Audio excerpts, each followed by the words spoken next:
I'd like to call the special meeting of the Board of Selectmen to order. It's March 2nd. It's 5:01 and we will start with the Pledge of Allegiance.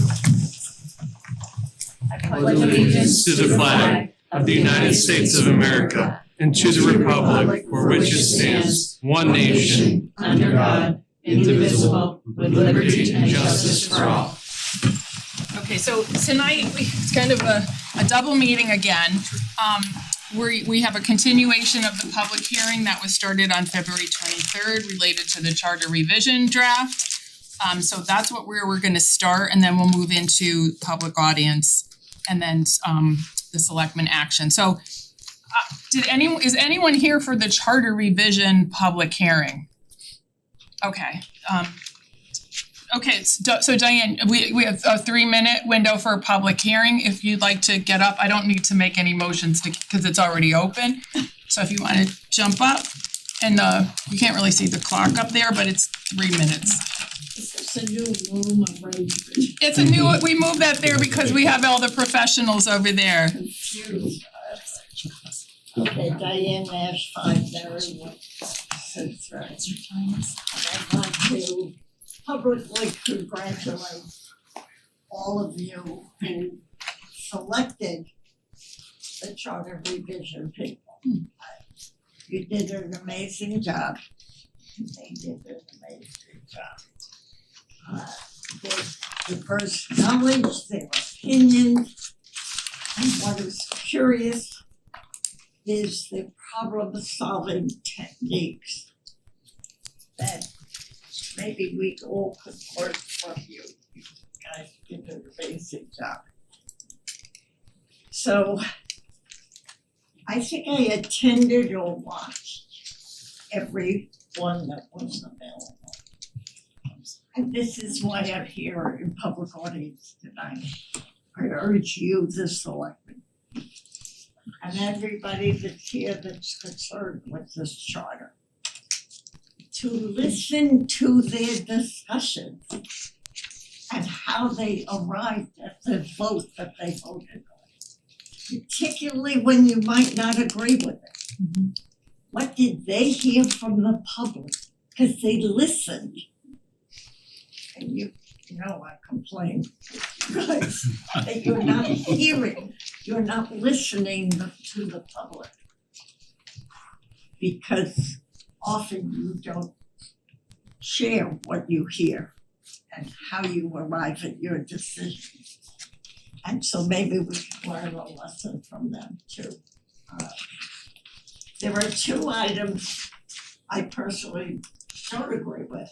I thought they did a good job of explaining the roles of our Board of Selectmen and our town management, which has been a confusing thing. That the titles, however, I don't think still reflect what the public understands. The town manager is a chief administrative officer. The selectmen, first selectmen, and the board is a governing officer, the chief governing office.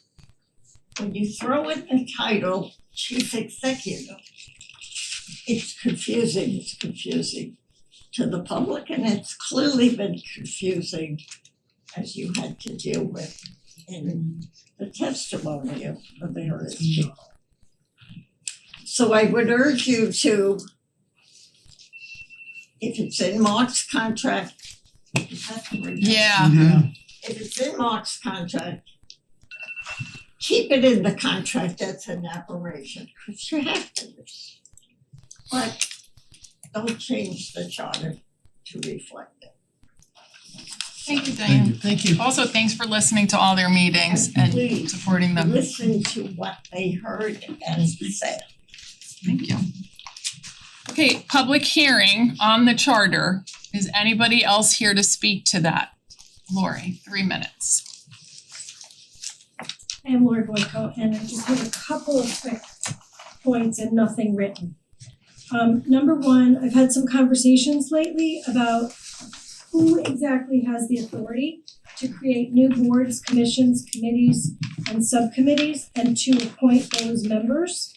And while to me, it reads in the charter like that is in the exclusive purview of the Board of Selectmen, there seems to be some discrepancy about that, and I think there needs to be clarity that all the boards and commissions and committees can't be making their own subcommittees. There's a reason they're the size they are and the members are the way they are, either elected or appointed by the Board of Selectmen.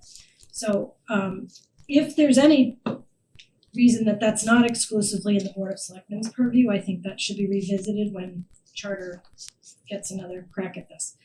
I do think EDC should be moved out of the charter. That does not mean it's getting rid of the Economic Development Commission. It just means that it's putting it under the discretion of the Board of Selectmen. It's moving to ordinance, and then the Board of Selectmen can choose to have it or not have it as needed, because we can only do charter revision only ever so often. And lastly, I think that we have so many boards, commissions, committees, meetings that people cannot attend them all, and a lot of them go on simultaneously, and I think it is absolutely essential that we have full recordings, at least audio or at least full transcripts to the word of all of those meetings, so that people that are sitting here can see what's going on at another board or commission in full detail, because the context of what people say matters. Thank you. Thank you, Lori. Thank you. Public hearing. Anybody else here? I was supposed to say it 3 times and click my heels together, but anybody else here for the public hearing on the charter? Okay, because we have to close the hearing tonight, if we will close the hearing tonight. Ellen, you have 3 minutes. Ellen Gilbert, 126 Hot Meadow Street, Unit 3E. I attended almost all the charter revision meetings, so I don't have a lot of things to say about it because I had the opportunity to speak at those meetings. But the one thing that I do want to bring up again, and I can appreciate that when there are hearings, they have to be posted in a timely manner. But I do think that it would be beneficial for the town to put out sandwich boards, even if it's three days or 5 days before a public hearing, out in front of the town hall, out in front of, say, the fire department, out in West Simsbury, and also on Bushy Hill, to be able to give the community a chance to see, A, that there's a public hearing, B, that which commission it is, where and when. And I have asked in Mark's office about the cost of it, and it really isn't that expensive to do, and I think that the town itself would benefit greatly from being included in the information. So that's what I have to say. Thank you very much. Thanks, Ellen. I'm gonna do it again. Anybody else, you could change your mind while I ask. Anybody else here for the public hearing on the charter? Okay, so I'm gonna do it going once, going twice, going 3 times. Okay, so I'd like to ask for a motion, and just so we know, when we close the public hearing tonight, it kicks off our 15-day window to make decisions, discuss the charter, and if we wanna send it back to the commission, we send it back to the commission, and then they may have another job for themselves to do. So I'd like to ask for a motion to close the public hearing on the Charter Revision Commission. So moved. Is there a second? Second. Is there any discussion? So question, so if we close it tonight, that would basically be the 17th of March that we have to return it to them? Yes. Okay, is throwing this out, is there a benefit to keeping it open for another meeting, simply to allow, I think because and I'm not trying to kick cans down the Yeah, I get road, what you're saying. but we are also in the middle of the budget, which I wonder if a lot of people now shift gears from talking about charter and the public hearing to, oh, I wanna come and talk about the budget, and like the charter kind of got to the wayside. So I'm just playing devil's advocate and throwing it out there. I would say, cause I know we have till March 17th, 16th, 17th. We have a meeting on March 9th, a full meeting, and we also have a tentative special meeting on the 11th.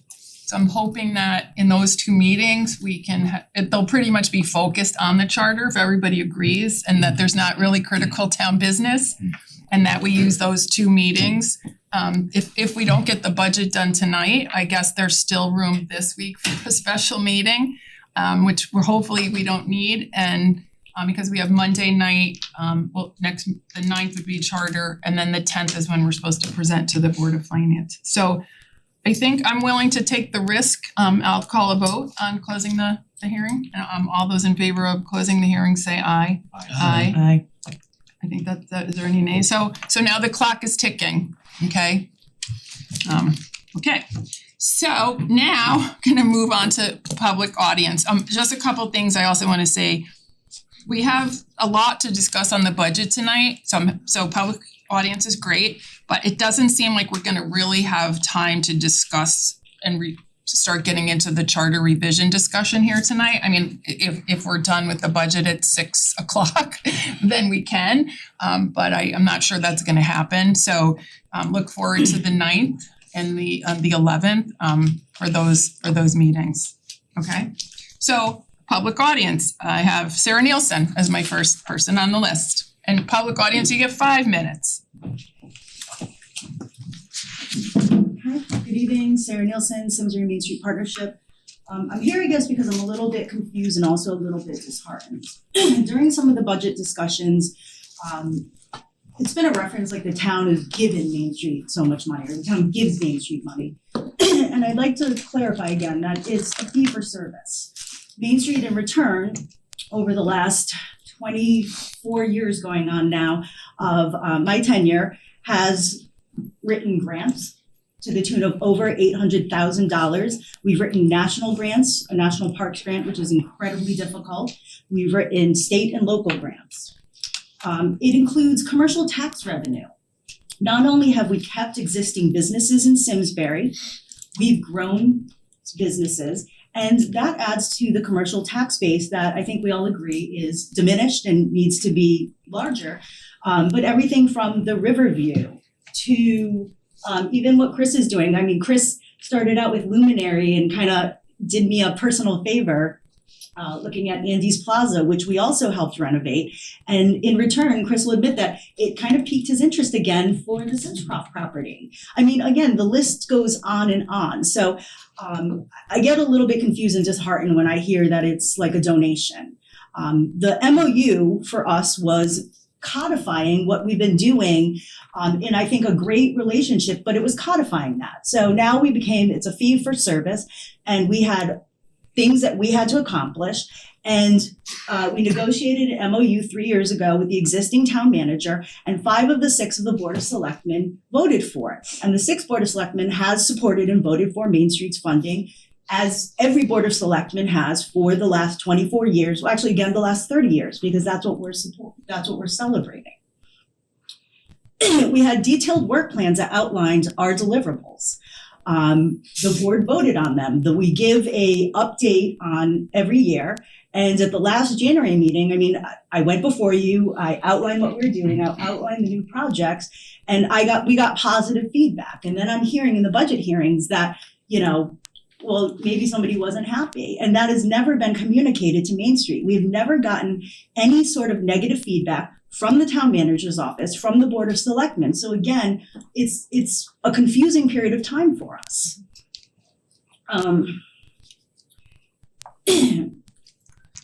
There's been talk about recusal of a Board of Selectmen member, and what I'd like to mention is we have precedent that says that we've had tons of volunteers throughout our tenure.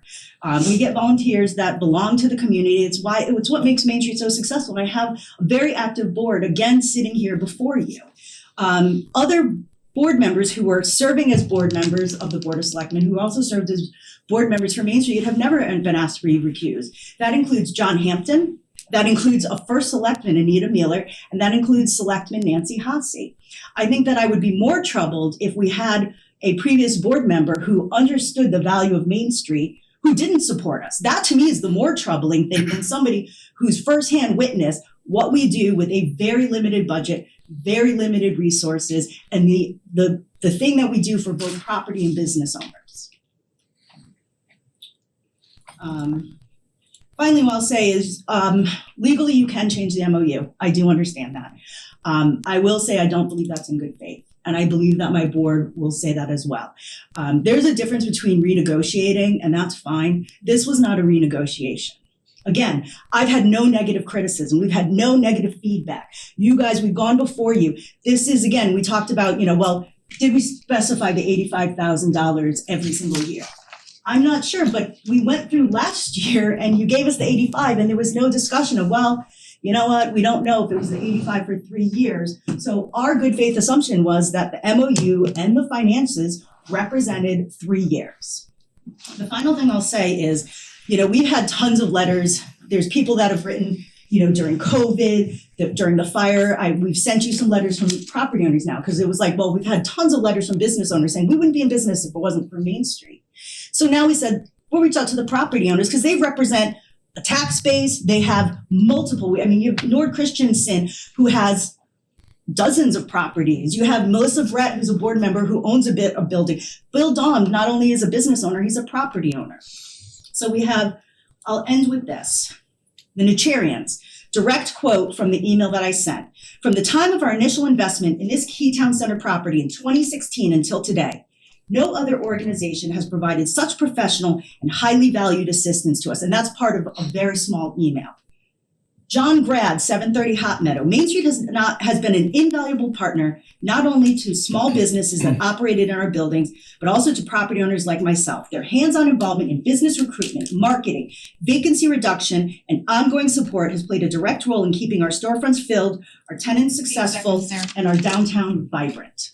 Please fully fund Main Street. It is the right thing to do. Thank you. Thank you. Public audience, Diane, did you want to talk to public audience too? Okay, you get 5 minutes this time. I actually signed up for the wrong one.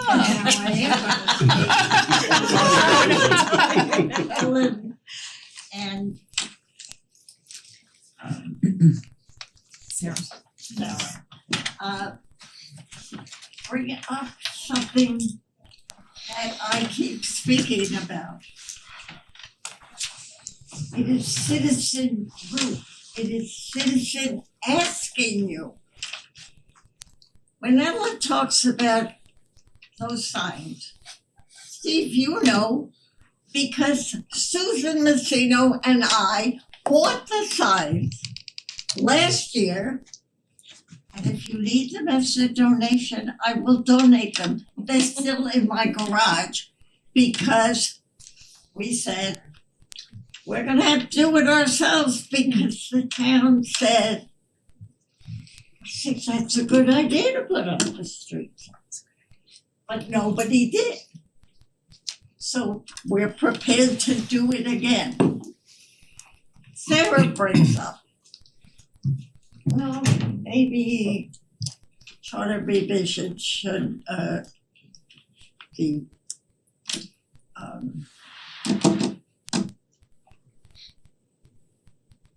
economic development should be in the charter. If it's not in the charter, folks, you better fund Main Street. Because you need real people that live in this town, that work in this town, that know how we operate, that can attract new people to this town. Thank you. We professionals. God love you, Mark. Mark is probably an outstanding manager. But he's not the same thing as Main Street, as you guys, as a public audience. They're two very valuable commodities. And one should not say, well, we have this, therefore we don't need this, or we have this and therefore we don't need this. We need the best of both. And we seem to now be discounting the people in the town. We say things and you say yes. You shake your head yes. You hand me your cards. I still can't hit a button on our website and get tonight's meeting. I can't. I used to be able to do that with SCTV's website. You can't do it. You can't go in and out of this website, this new website, with the ease you went in with the old website. Somebody suggested, gee, our library ought to have a special program on teaching us to use the website. Dear God, I was in business for years. If I ever suggested we have a website that we need instructions how to use, I didn't. You know what my rule was? If we came up with a new advertising program, go to a 10-year-old. Ask them what this means. And I don't want to use my 5 minutes, but I'll tell you a funny story. 58 seconds though. This better be fast. How much more time? do I have? 52 seconds, keep going, Diane. Okay, we had a program because Maryland, we decided we were gonna go into the mortgage business and get mortgages quickly for people, get them approved. So we had buttons made up. 24-hour action guarantee. Guess what the teenage high school kids did with those buttons? So, find out what you're wanting to accomplish and what these words mean to people. So when you say, that's a good idea, when Steve argues about, I don't know, the lease at the Simsbury Farms, do something about it. Don't argue about it and then vote for it, or the horse thing.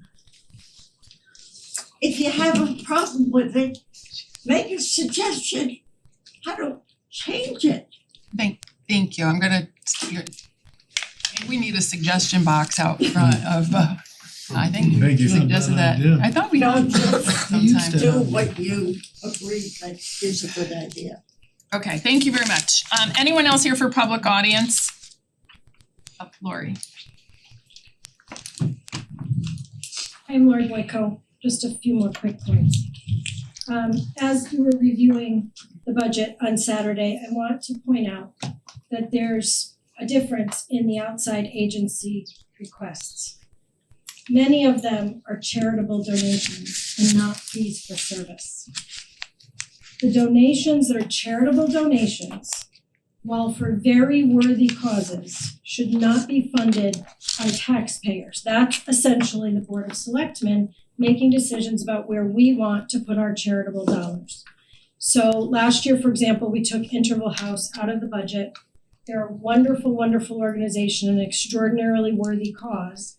But many people in town do donate to them, and many companies in town donate to them. And I don't think that the Board of Selectmen or the town should be making those kind of decisions. If we're getting a specific something that we're paying somebody for, that's a different story. Farmington River Watershed Association is also the same situation. I love that organization. I give money to them, but I don't believe they do an actual something that we're paying them for. Couple of quick things on the library without going into a whole lot of depth. I'm gonna shock everybody by saying I actually do think we should probably have a deputy director slash head of a department position. It's an incredibly inexpensive way to get a deputy director and a backup management and a plan of succession, which we don't actually really have in our library right now. Number two, I think making the business librarian half-time at the library and half-time here is a natural fit.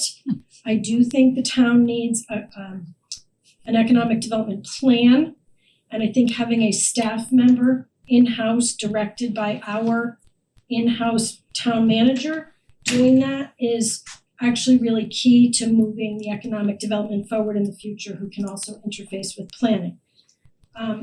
Lastly, on Main Street. Main Street has had their role in town for a very long time, and I know we've all grown accustomed to that.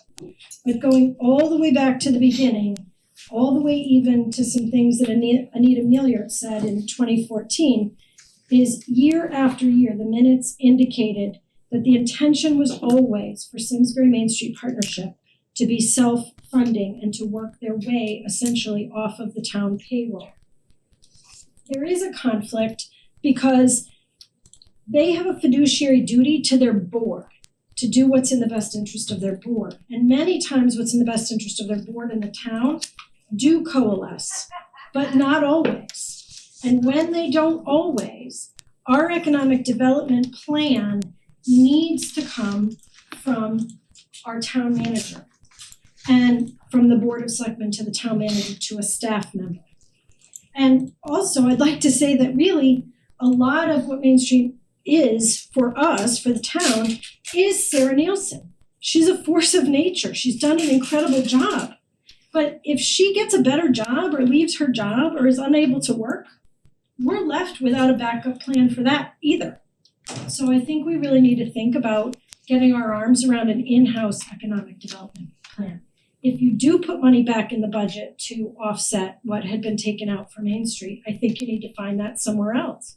Because we've also cut, taxes from the horses, the grand list isn't growing. We can't just add without taking something out. Thank you. Thank you. Thanks, Lori. Is there anyone else here for public audience? Okay. So you're very lucky, there's no first selectmen's report tonight, nor the R0 managers. So we're gonna talk about the budget, maybe adopt the budget tonight, that would be the goal. So there was a few sections of the budget we did not get through. This is what I'm thinking, I'm asking everybody to weigh in. Go through the sections that we did not go through so we could get those questions addressed. Then I would ask if there's things that we wanna revisit. There was a question put out at one point, I think at the last meeting, about potentially looking at revenues. I think that was asked when Mark did his presentation. So if there's things that we wanna talk about with revenues, I'd like to circle back to finalize capital and then kind of see where we are. Everybody kind of okay with that plan? I'm gonna look both ways because we can't see each other. So with that, so here's what I have these are the sections the town manager, general budget, board of selectmen, boards and commissions, finance, probate, election, benefits, insurance, operating transfers and funds are kind of the things that we haven't gone through is how I look at it. You had the trustee funds. Yeah, I do have those in there. So you wanna just start from the top there? So you wanna just bite the bullet, go to the town manager's office? Let's do it. Here, okay, so I guess what we were doing before is if we had questions, we were gonna direct them to the town manager's office. Happy, I'll defer to my deputy on some of this, thanks, Chair. So I'll open the floor up to any questions people might have here. I'm gonna get my list of questions, which is here somewhere. It's a little bit. Which I can't find right now. Anybody? I know, I'm trying to find, oh, here they are. I have them here.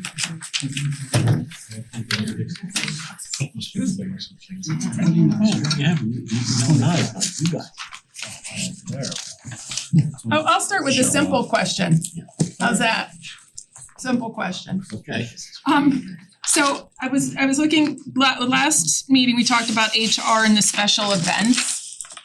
And I noticed that there's a special events bucket under the town manager's office. And if I combine the two of those, it's more than what we budgeted last year for events. So what's I thought we were offloading some of the events to the, Yep, so we offloaded the employee events. This is your like Saturday for the budget workshop. We had the breakfast and lunch foods, that comes out of there. There's a slight drop because we don't have a board of selectmen swearing in ceremony where we have those pastries that we have out front. So those funds have come from there. And then we have a line item for just other kind of public activities that we might do for if there's an event that pops up that we need to order something for or do a small print job for, so that comes out of there. so I guess my question is, it's overall both together is $42.75, and before that it was a $3,000 budget. So we're adding an additional, not adding it up, but we're adding additional funds. What are we doing that's new in that in either of those buckets? The changes would have been in HR for primarily the safety committee. Yeah. We talked about Okay, we did talk about it, but I hadn't seen looked at, to combine it with your budget. I think Eric spoke to it briefly. This was as we're building the HR department again, it's now will be entering its third year. We've been gradually, very slowly adding a little capacity. This was one of those things that Eric had asked for events related and activities related to the town safety committee. Diana had pointed out, not the public safety committee, but the internal group, which is made up of town employees that are encouraged to identify safety issues and other things that could lead to workman's comp issues and risks to our staff and so forth. So, and Eric isn't with us tonight, but happy to answer any questions on that. Okay. I'm not really clear on it. How much and what? We have to have a public safety committee by state mandate. It's not public Is that what safety. we're This is talking employee It's a- safety, so this This is workplace safety, Steve, it has to do, and all about OSHA and all of that. mandated. So, when I became town manager, we were in the midst of responding to a somewhat negative OSHA audit that I inherited, and one of the things that this board did was you found money to fund a consultant that Eric spoke to at our workshop Saturday, and we reconstituted the safety committee. This was what we got the award for at Karma a couple of months ago, where the first selectman and I attended to accept that along with members of the safety committee. So this is just a little bit of money in way of supporting what the safety committee is doing. Keeping that morale up, keeping the workforce engaged. The return on this investment is significant because an injury costs taxpayers money. An employee that goes out on workman's comp costs taxpayers money. Karma cited just this year, Steve, a 42% decrease in our workman's comp costs. And I think I tie that directly to this board, the prior board's approval of the creation of the Human Resources Department. Not only did we get Eric Gomes in that position, but you also approved our first HR generalist, Crystal Lusso, who's been working with the safety committee. And again, these are town employees across every department. So I think it's a good investment in our workforce, and I hope the board will support it.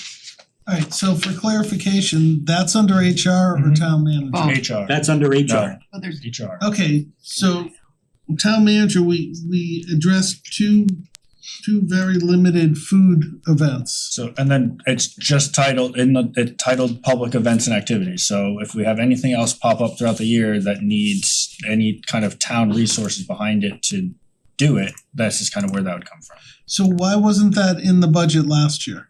It is. The So only thing. that's my question, why is there an increase? I'm not, So last year we had 3,000 budget for this, that included the employee events plus this line item. The 1,700 taken out is 1,500 moved to HR, and then a subtraction for, you don't have a board of selectmen swearing in, so we don't need that money in there for next year. So it was that, the HR part was moved out into HR, the part that wasn't HR focused was kept in. so it's a reduction of the gross expenditure? No. It's spread over two It's two different questions, if I may. The first selectman is adding the two together and saying there's an increase. Where you're focused on the town manager's office and we're Yeah. saying that there There's a isn't a $1,700 swearing in ceremony, so it, do I have this correct? Yeah. I don't wanna misspeak, Mhm. it's slightly less. If you're looking at my office, it's slightly less. Yeah, it's If you're- $1,700 less If you're from looking at last the year. organization as a whole, it's slightly more. When we say slightly, are we talking $500 or 1,700. less? 17. So it's a 1 year 1,700. increase? That's Yeah. why I'm so It confused. is, it's an increase in special activities across both departments of 1,700. Correct. That's I looked at organization wide, yes. So that's something we could, So weigh in on. so I understand our process here. When are we gonna acknowledge some of the line items? Are we gonna circle back line by line, or should we be acknowledging this now? Yeah, we didn't really like get into what we wanted to do any cuts on Saturday. I think we were just kind of whirlwinding it through the whole budget. So I think we could do it now, or we could circle back to. It's totally up to you. I can go either way, but I'm not gonna be picky-uni if we're not doing line items. Okay. And if we are doing line items, then we should How would acknowledge. you guys, would you rather just get through everything and then circle back to where we think we might wanna make some cuts? I have to agree with Steve, and I would just say be consistent. I would just ask the board to be consistent on whatever way you want to do it. Our team can I have no make this preference. on the I'm gonna fly, throw it out to- Well- we could circle back. I think, Wendy, if I could, your point on Saturday was a good one. That you don't know if you really have to, how deeply you need to cut this until you've taken that overall. So I guess I would continue doing it the way you've done. So Right, let's, since so we- let's circle back Let's to, keep going yeah, Yeah, cause we okay, didn't good. start doing that on anything else. I wouldn't wanna start now Okay, and great, go yeah, back. I agree, okay. Let's just raise the issue, they know to look at it and we'll circle We'll back. bring it back up later when we get to that. Thank you, Chair. I had another question I have that, some questions, yeah. oh, you Go want- ahead. my other question, more innocuous question, is on the line item for full-time. So all the other ones, I assume this is, I'm just talking about the GWIs. And the other ones had the contingency that we changed the percentage because those were union positions, correct? And this is not. So what are we allocating for GWIs for the unaffiliated? And where is the money, I guess? 3%, it's in it's in contingency. Okay, And just for the public, so every year before approval, in the proposed budget, recommended budget, we put it in contingency. And if approved, we'll move it out. And it matches the Board of Ed, right? I'm reminded that the GWI is pegged to whatever our colleagues do at the Board of Ed. okay, cause the union, we had under threes, I thought, for a lot of the It's raised above GWIs. market correction for. Yeah, if you smoothed it out on the collective bargaining agreements, it was more than 3 because many of them, if not all of them, had a market adjustment either in year 1 or in some cases we were able to defer it to year 2. But the blended rate was probably higher, reminding the board that the unaffiliated employees do not get step increases or anniversary increases. So it's just the GWI, whereas our partners in unions get in some cases multiple steps per year. Okay, and related to that, I'm not sure if I'm remembering this correctly, but we allocated a set aside for merit increases. We did. Where is that here in this budget? Is I believe it, it's the same amount of money. but is it, I don't see it spiked out. It's in contingency, Chair. Okay, and how much are we allocating there? Cause that's what we had we had 10 last year and I think we had it as an item. We didn't make any changes to the amount. Contingency is actually Yeah, zeroed out. Zero. You've No, got it's nothing 80, in it's contingency. somewhere else. It's in the transfers. Yeah, it was 86,000 in the Yeah, that was one of my transfers. questions, cause I'm like, why is So it? do you wanna, It was 15,000 and now it's zeroed out. Oh, that's general government contingency, that's a different. Oh, okay, Different line. sorry. I have it, Well, I'll come I back to have So- it. Let me look. How come I'm not seeing this line? It's in, I'm gonna try to give you the page number. Yeah, great. Government, about halfway down. Page 92, Page 92, did you say? you're looking at the regular Town contingency that manager we put office. for Oh, right, for so they general have that wage in a different increases. area in the budget is what they were saying, it's Then not a contingency in On the town. page 92 in the budget book, as Melissa said, your operating transfers expenditure budget. So it's like around Contingency 86,000, reserve. isn't it? Yeah, 86,000. Is that it?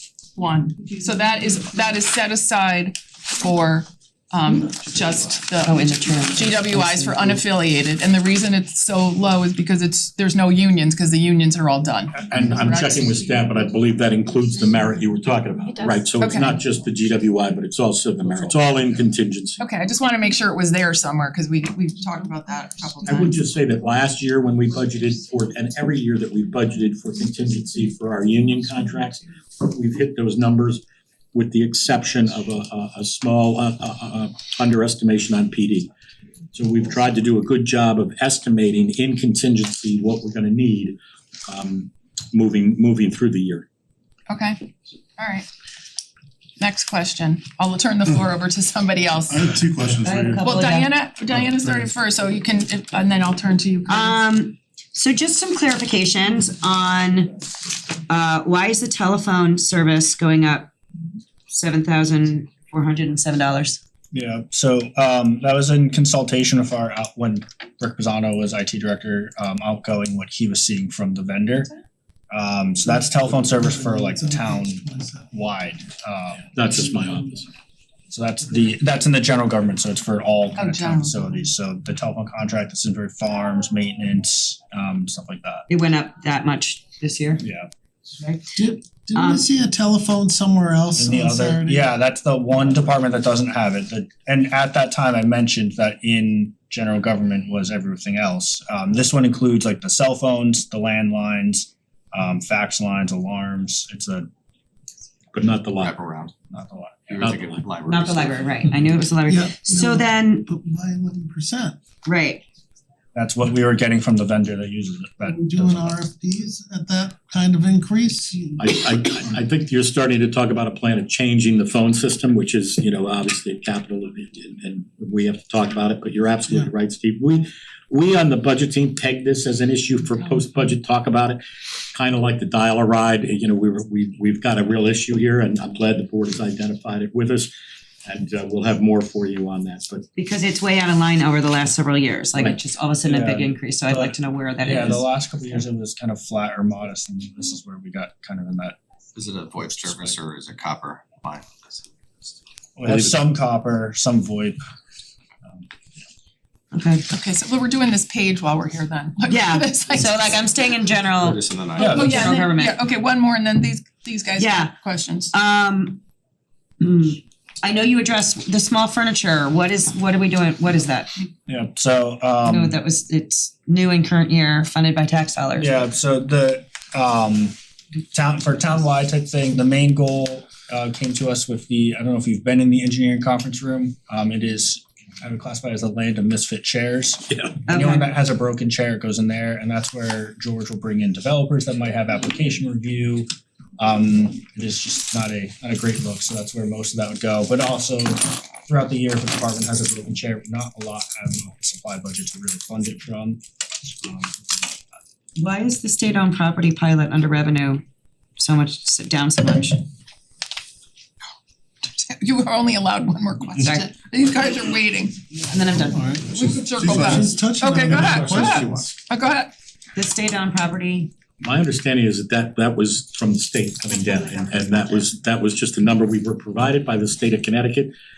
The state of Connecticut has long underfunded the pilots for every community in the state. True. That's nothing new. I was a little surprised that it went down by 21,000, but that's what happens here. thank you. Okay. You gonna Curtis? I just have two questions. One is, can you explain the labor relations? Just wanted to get some color as to what that is. For legal. Yep. Yeah, for legal So, services. have you known, we kind of have two main, well, you have three attorneys that you appoint, but two main, Bob D for general counsel and then Mike Harrington's firm for our labor counsel. Mike's firm is billed on a per hour basis, whereas the Bob D's has the retainer. So we've asked for a small increase. We've done that for the last couple of years and sometimes it's been shot down and it's one of those that can ebb or flow based on if we have a lot of grievances, if we don't. We're not in negotiations this year, so that should cut down on that a lot. And that's why I was thinking it would go down because we've done all the Yeah, contract, so wouldn't we? It's a historical, it's been at, I mean, even lower, like 45 before, and it's been always kind of over that mark, so this is trying to get to the historical accurate.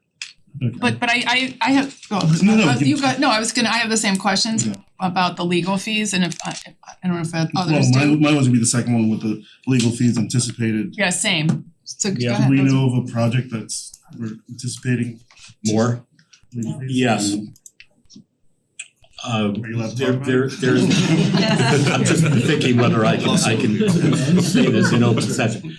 We do expect an appeal of a labor decision that the board that the arbitration board recently passed down, and it is likely that we will be appealing that, and that could drive costs a little bit. It's an important decision.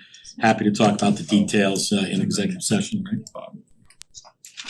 What's that? The increase also. Oh, I see, yeah. I don't know. If And Bob D, of course, but I think it's one of those things, Curtis, that we watch it, every month.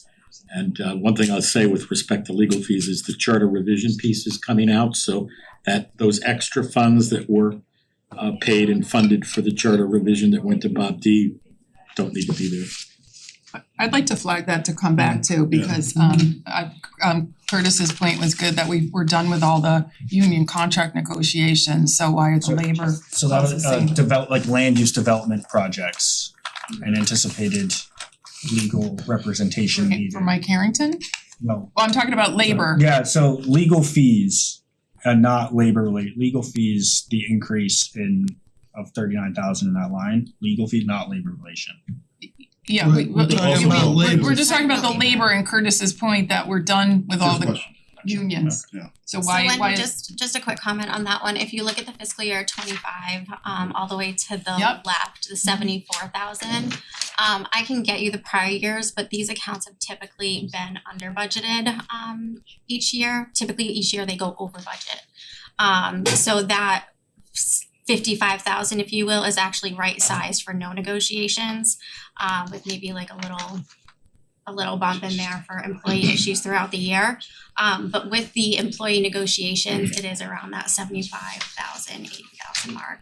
But in previous conversations, I'm not trying to yeah, belabor it, but we've said that we've never had all these done at the same time. yeah. So looking back, I don't know if that gives you a future prediction, because we've never been in this position where we've had all the I deals agree with you, done. Curtis. I think, and again, I defer to staff on this, but for the public, you've got your basic town attorney costs on retainer, labor lawyer paid hourly, which I think is better. And you were absolutely right, we are up to date with all of our collective bargaining agreements, so we would think you would see a decrease there. I know of a couple of things that are likely to bump that up, but to the finance director's point, I think we're saying that these lines were under budgeted historically for a couple of years. You'd have to look back at the numbers from 25 or maybe even 24. Because if we're overspending those lines, we probably adjusted that by year-end transfers. We'd have to go back and check that, but I think what we're hearing is that the budget that we recommended is right sizing for all of that. We're happy to look at it further. We're also happy for the board to cut it Yeah. slightly if the board's so inclined, and just be aware that we may have to come back if we did go over. Okay, it's in the list to come back. Anything? So I'd be in favor of reducing that. I see the 26 estimated is at 119, so we're below what the the budget would be. So if we were gonna do this later, I'd be interested in bringing the legal fees line down to 120 and take the $5,000 Oh, so increase away from You're it. getting into it here. Well, I'm just saying so that I can get to the We road can make a on it. note. Okay, I'm great. wondering about dues and subscriptions line, what are we paying for out of the dues and subscriptions? In town manager's office, Yes. so that is ICMA membership for Franklin and myself. We pay for the town's Harvard Current subscription. That's so we can make sure our legal notices get put into paper. And then a CCMO certification, and as well as CTCMA, which is the Connecticut City Manager Association dues. Do we have a line where CCM is paid from? Yep, so that's gonna be in your that's in the general government dues and subscriptions line. Oh, that's what I was looking at actually. That's the town's membership. Right. as well as CROG and cost. Mark, you're not a ICMA member? It was in the budget when I first got here, but budget cuts took it out. Okay.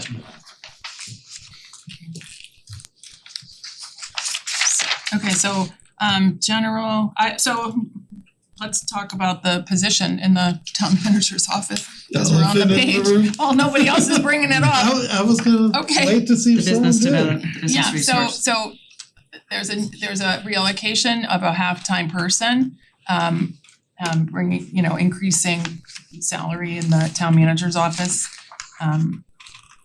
Like to understand, we've asked for the definition of what that position would do and things like that.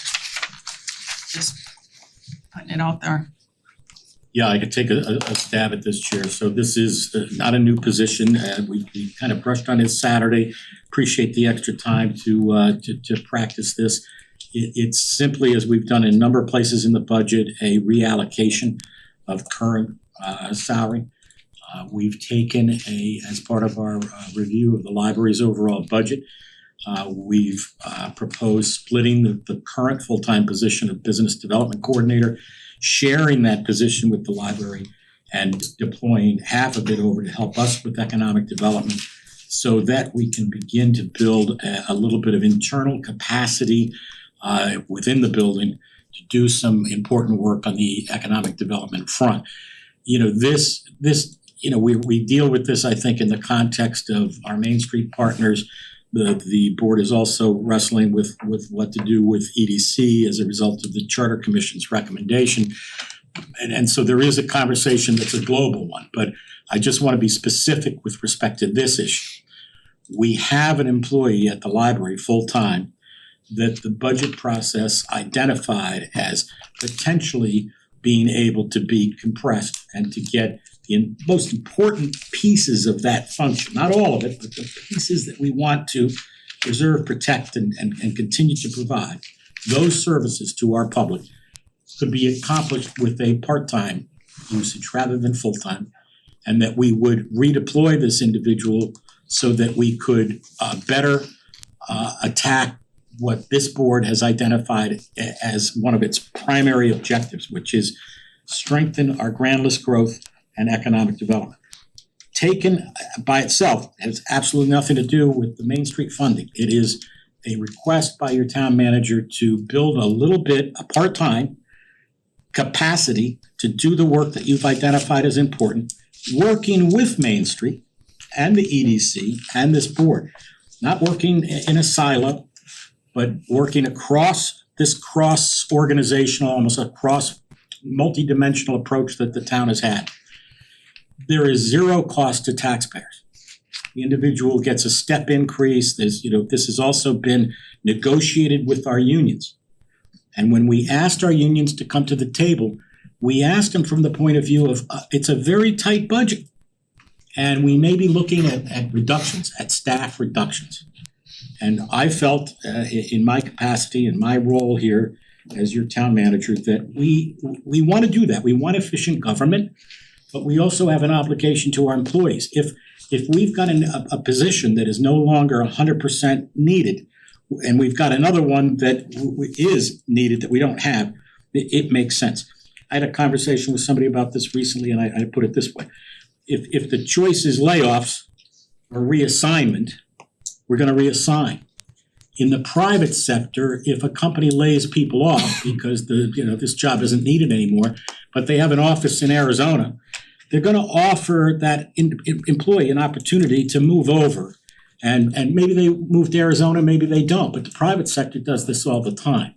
As a former union president, I know that it is critically important to this organization that we negotiate in good faith with our unions. And we must avoid layoffs if we can.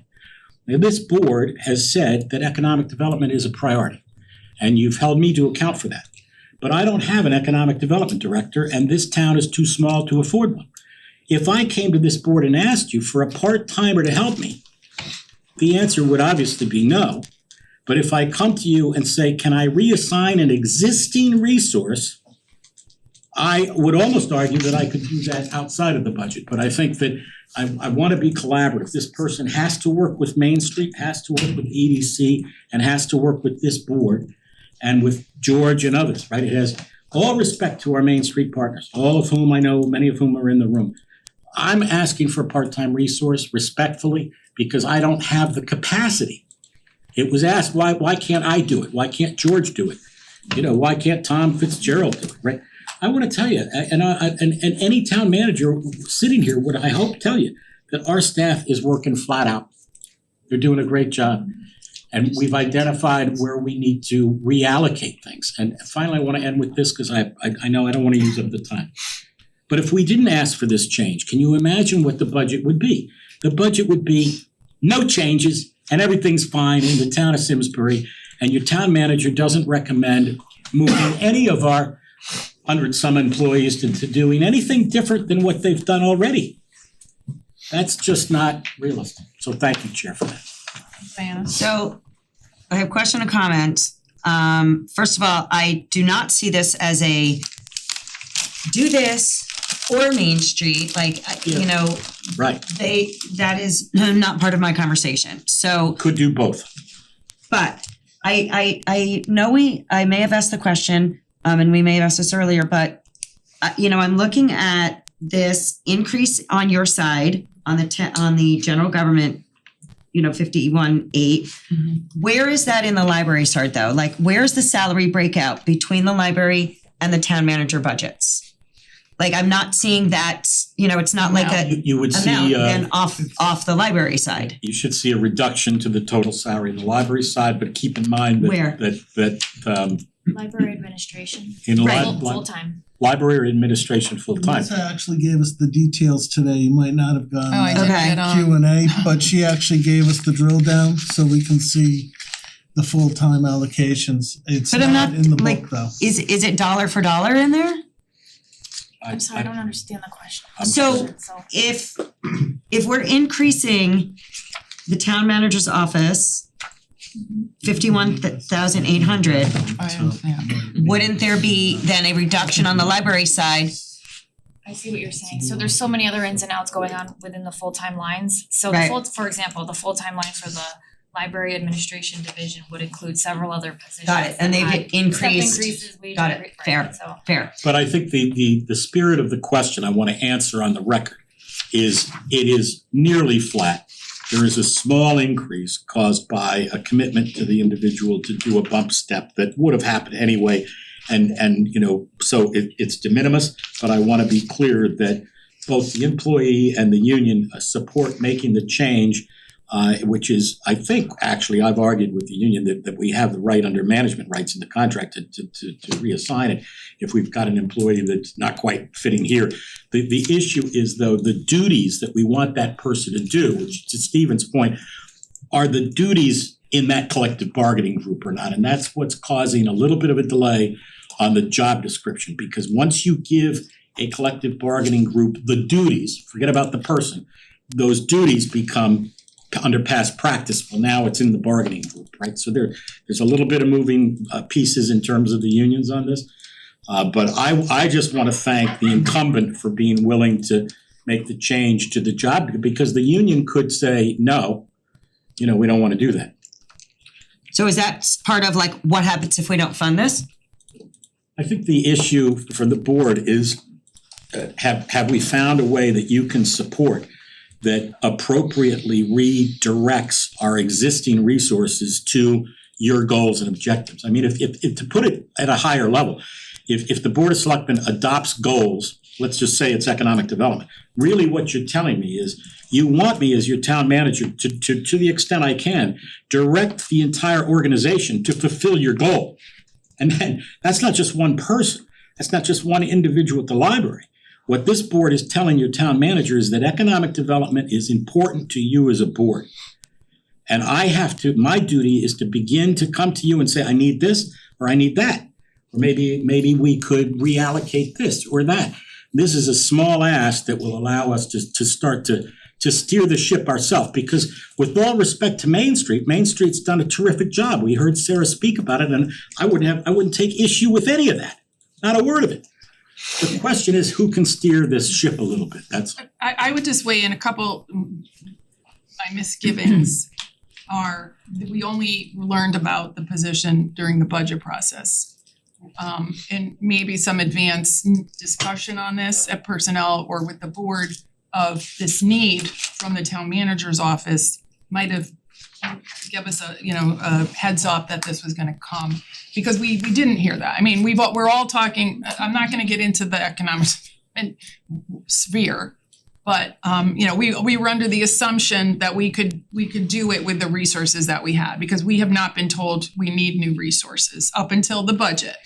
And the same thing, I'm not sure, but when we needed the HR department, and I may have the timing wrong, we talked about the positions before we brought it to the dais to make the decisions about it. So we knew it was coming, we understood the need, and we all made that happen, right? This is just a little bit backwards in that we're being told we need this position. We don't have what the job description is, we don't know what the person's doing, and whether or not there's things with Main Street. I asked this question the other day, are there any things in this position that Main Street could do? Or could a deputy for not you. Somebody within the Steve's hired. The office can do that today, because you made it sound, and then now you're also mentioning, and I don't even know the difference in what bargaining group is the business resource in, and what bargaining group would this job be in, and how does that even mesh? And does it require a step increase or a change in salary, higher or lower, to meet those things? So that's my concern, is I don't know if I have the right information to make a decision. I understand your need and your request for this, but I'm just kind of struggling with the timing of the discussion. I couldn't agree more. I really appreciate that comment, and I've had you and I talked about it before, and I've had a chance to reflect on your comments, Wendy. I would just say that the answer to your first question is why learning about it as part of the budget process is the best and most important question, and that is, the answer to that is clear. I would never have come to the board and asked for a full-time resource. I would have been reluctant to ask for a part-time resource, because I made a commitment to this board and to the Board of Finance 2 years ago not to add any new positions, right? And I know the budget the challenges that we face. But this opportunity presented itself because of the work we were doing, diving deeply into the library budget. And as a result of that work, we looked at restructuring and we looked at reorganizing. And that's what you do as part of your budget. So I do push back a little bit that, you've got to plan this stuff out earlier. Sometimes you don't realize it until you get into the budget and you say, I'm paying for this, taxpayers are paying for this, is this what we really need? And when I align the mission of the library, and the Library Board of Trustees have formally adopted their mission, it's not economic development. This board adopted its goals, it's economic development. So I've got a little bit of the Library Board of Trustees sets the library mission. And the strategic plan of the library is online, and it's linked to in our budget, because what zero-based budgeting did was it looked at every line item and it tied it to the mission.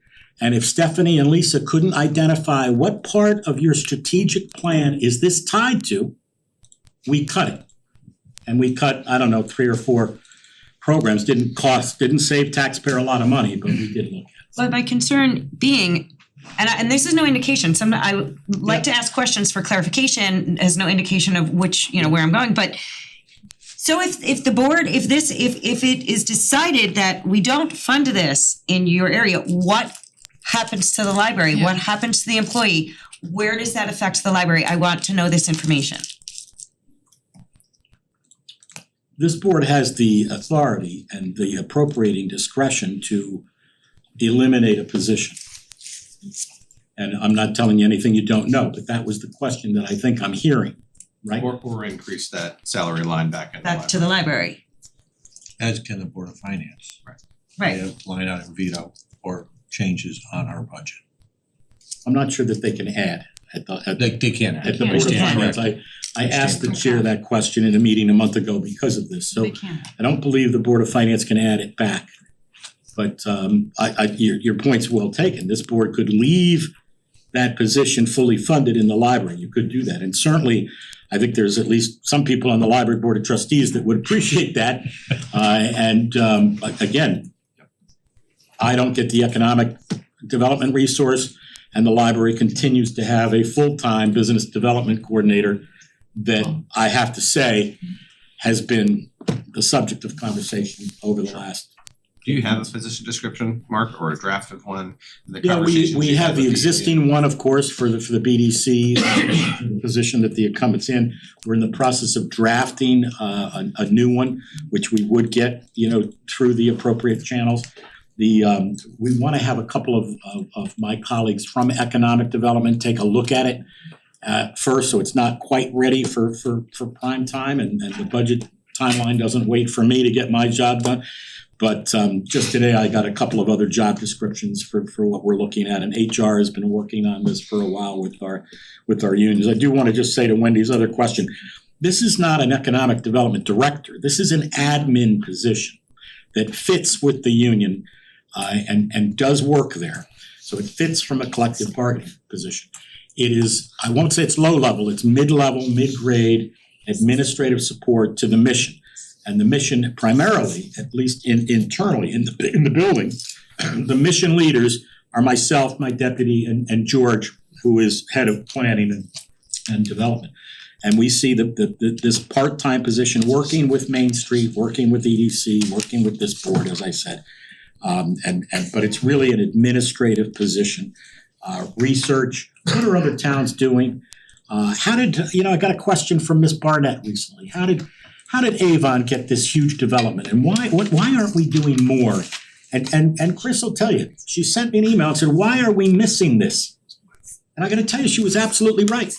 I had to have George go do the research. We had to call the town manager's office, and we got a copy of the abatement agreement. We sent it around. I sent a copy to Chris last week.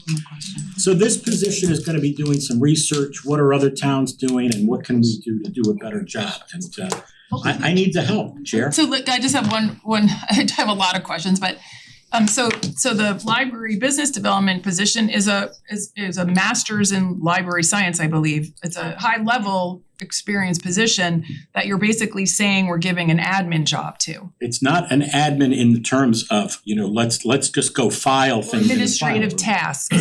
I am an administrator. I wouldn't call it a low level Okay. position just because we're using the word, the director of the FAA runs an administration. He's an administrator, but he's a very high level person. What I would say respectfully is that this position is in the mid-range. It is appropriate to the salary.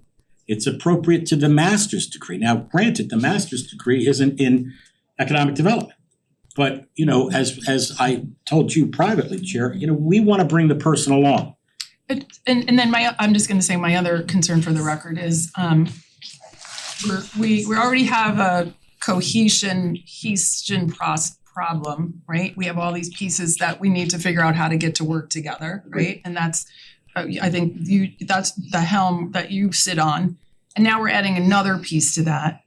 And how is that gonna make it more dispersed, or how is it all gonna come together by adding one more person into the mix? And I don't have the answer to that, and that's a concern. If I could ask a question, Chair. And then I'll let other people speak. And I don't want to take up any time, but in fairness, I just asked the board to give me guidance on this. To what extent does Main Street report to and follow the direction of your chief executive officer? Every other department in the town, the department head reports to me, including the police chief. Every single one. We have outsourced the economic development department because that's been the choice of the town for 24 years. If I'm gonna have anything to do with it, we need to start to build a little internal capacity. That means we work with Main Street, doesn't impact anything. Restore the funding, whatever, but you can't say, hopefully, that we don't see a path forward to giving the town manager a little help in RFPs, RFEIs, research on tax abatements. This is a tremendous. That's what I was gonna say, and I've said this to you, and I've said this to Main Street. Have you asked Main Street to do this? I asked it this question, have you asked Main Street if they can do this kind of work? No. Okay, so that's Mark, quick, oh, you want? No, that's Just a quick question, do you see this, I mean, you have this new position, I'm for the position, I think it makes sense. But does this lead to another committee, or because we have to then look at EDC, we have to look at Main Street, we have to look at how it all comes together? No, Does that mean there's another board that's I created? guarantee you, Curtis, it does not increase funding beyond this level. We're not asking for anything else. Maybe another laptop computer, so you know, but I think the answer to your question is no new committees. It gives us in the town manager's office the extra human resource that we need to drive this forward. And again, it's with all respect to the current system, I think we heard Ms. Nielsen say, Main Street's been around for 24 years. 30 years. I've been around for 20. It's for no other reason than it's a little changing world. I don't think, to Wendy's question, this is not gonna make it more complicated. It's not. It's gonna give us a little internal capacity to stand on our own, and I think the question is exactly spot on. No new committees, and this individual is gonna be attending and working cross-sectionally, and I think that'll help tie us together. I think the mission needs to be brought together, right? We've got 3 different groups. That's Wendy's question. And we need to bring it together. That's I think we're saying the same thing. He has a question. Well, I wanna talk about it a little bit. Yeah. I don't know how we got here. When you first brought it up, I'll do it for the public to bring everyone in the loop. I'll be honest, I questioned the position, and I still am, and you know that. And what I said to you was, Mark, I have no problem giving you resources when you need resources, but I need a plan. I need to know what we're gonna do with this person, and I have not seen any black and white plan, just a request for funding.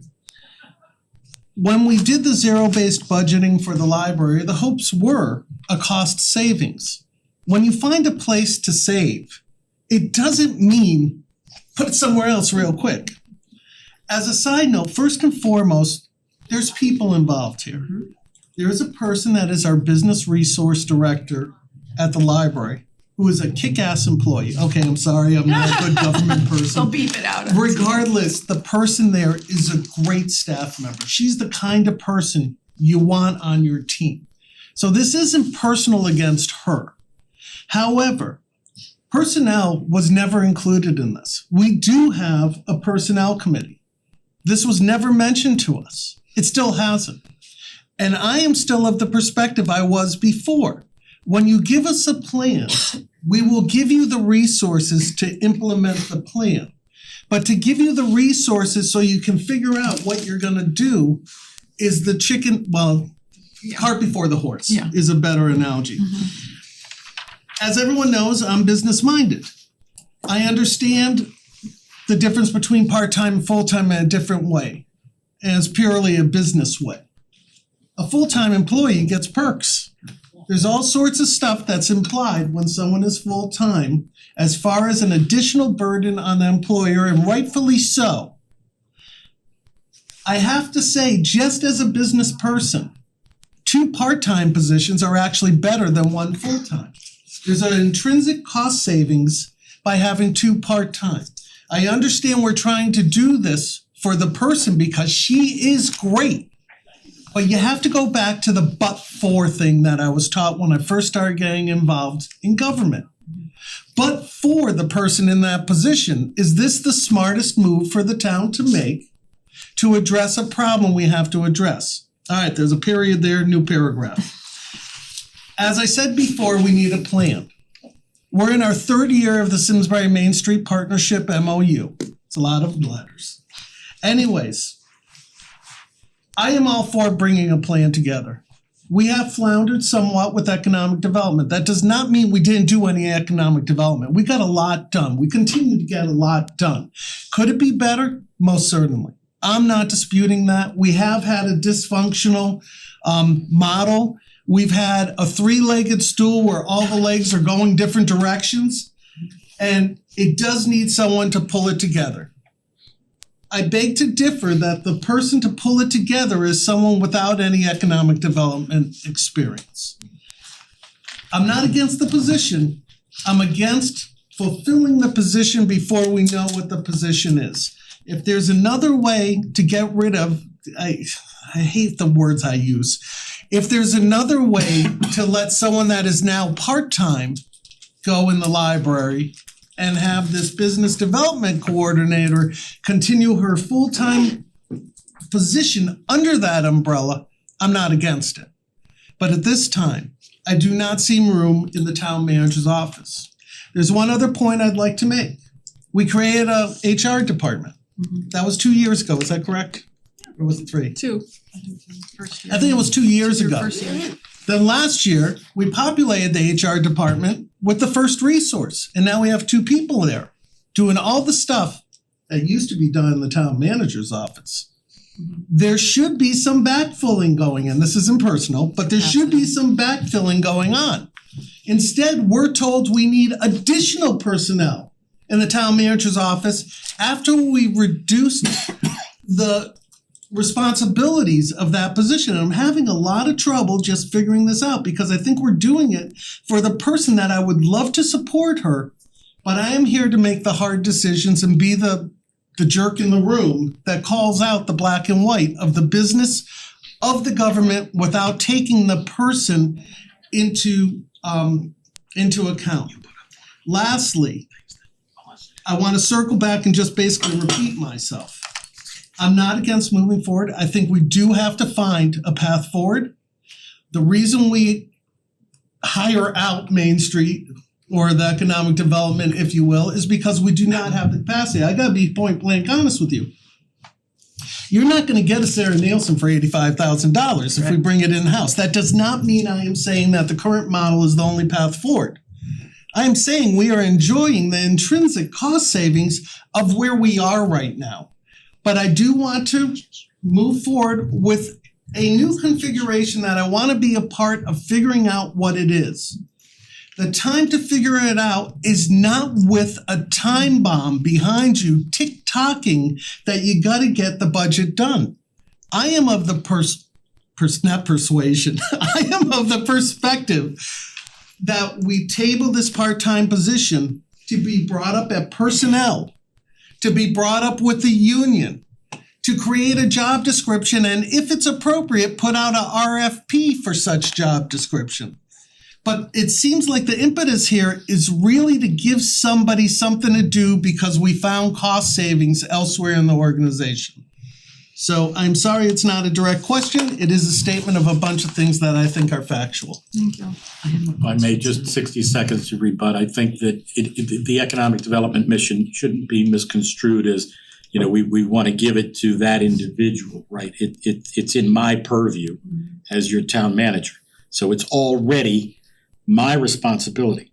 And as I said on Saturday, the prior board, 5 of you, made comments in my performance review about your unhappiness with the progress that was being made in town on economic development. We can pull that slide up if we have to with those comments.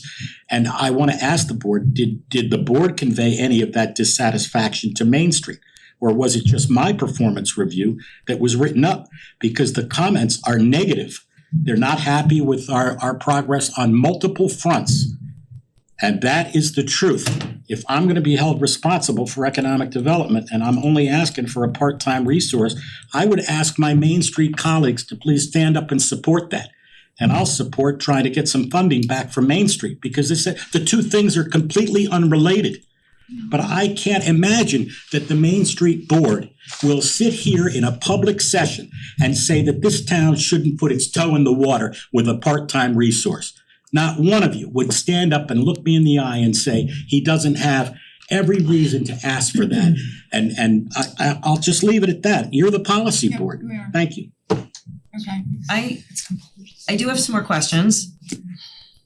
Because to Steve's point, part-time plus part-time is usually like, fine, you get a savings, but this is a person that currently is a full-time employee with benefits. Right. They're certainly not going to suddenly take benefits away, but legally, if we have a part-time and a part-time, one is from the library budget, one is, I'm concerned, like, how does this work with the union? Where do they get full benefits? Cause I understand, I just wanna make sure that this person isn't being shortchanged.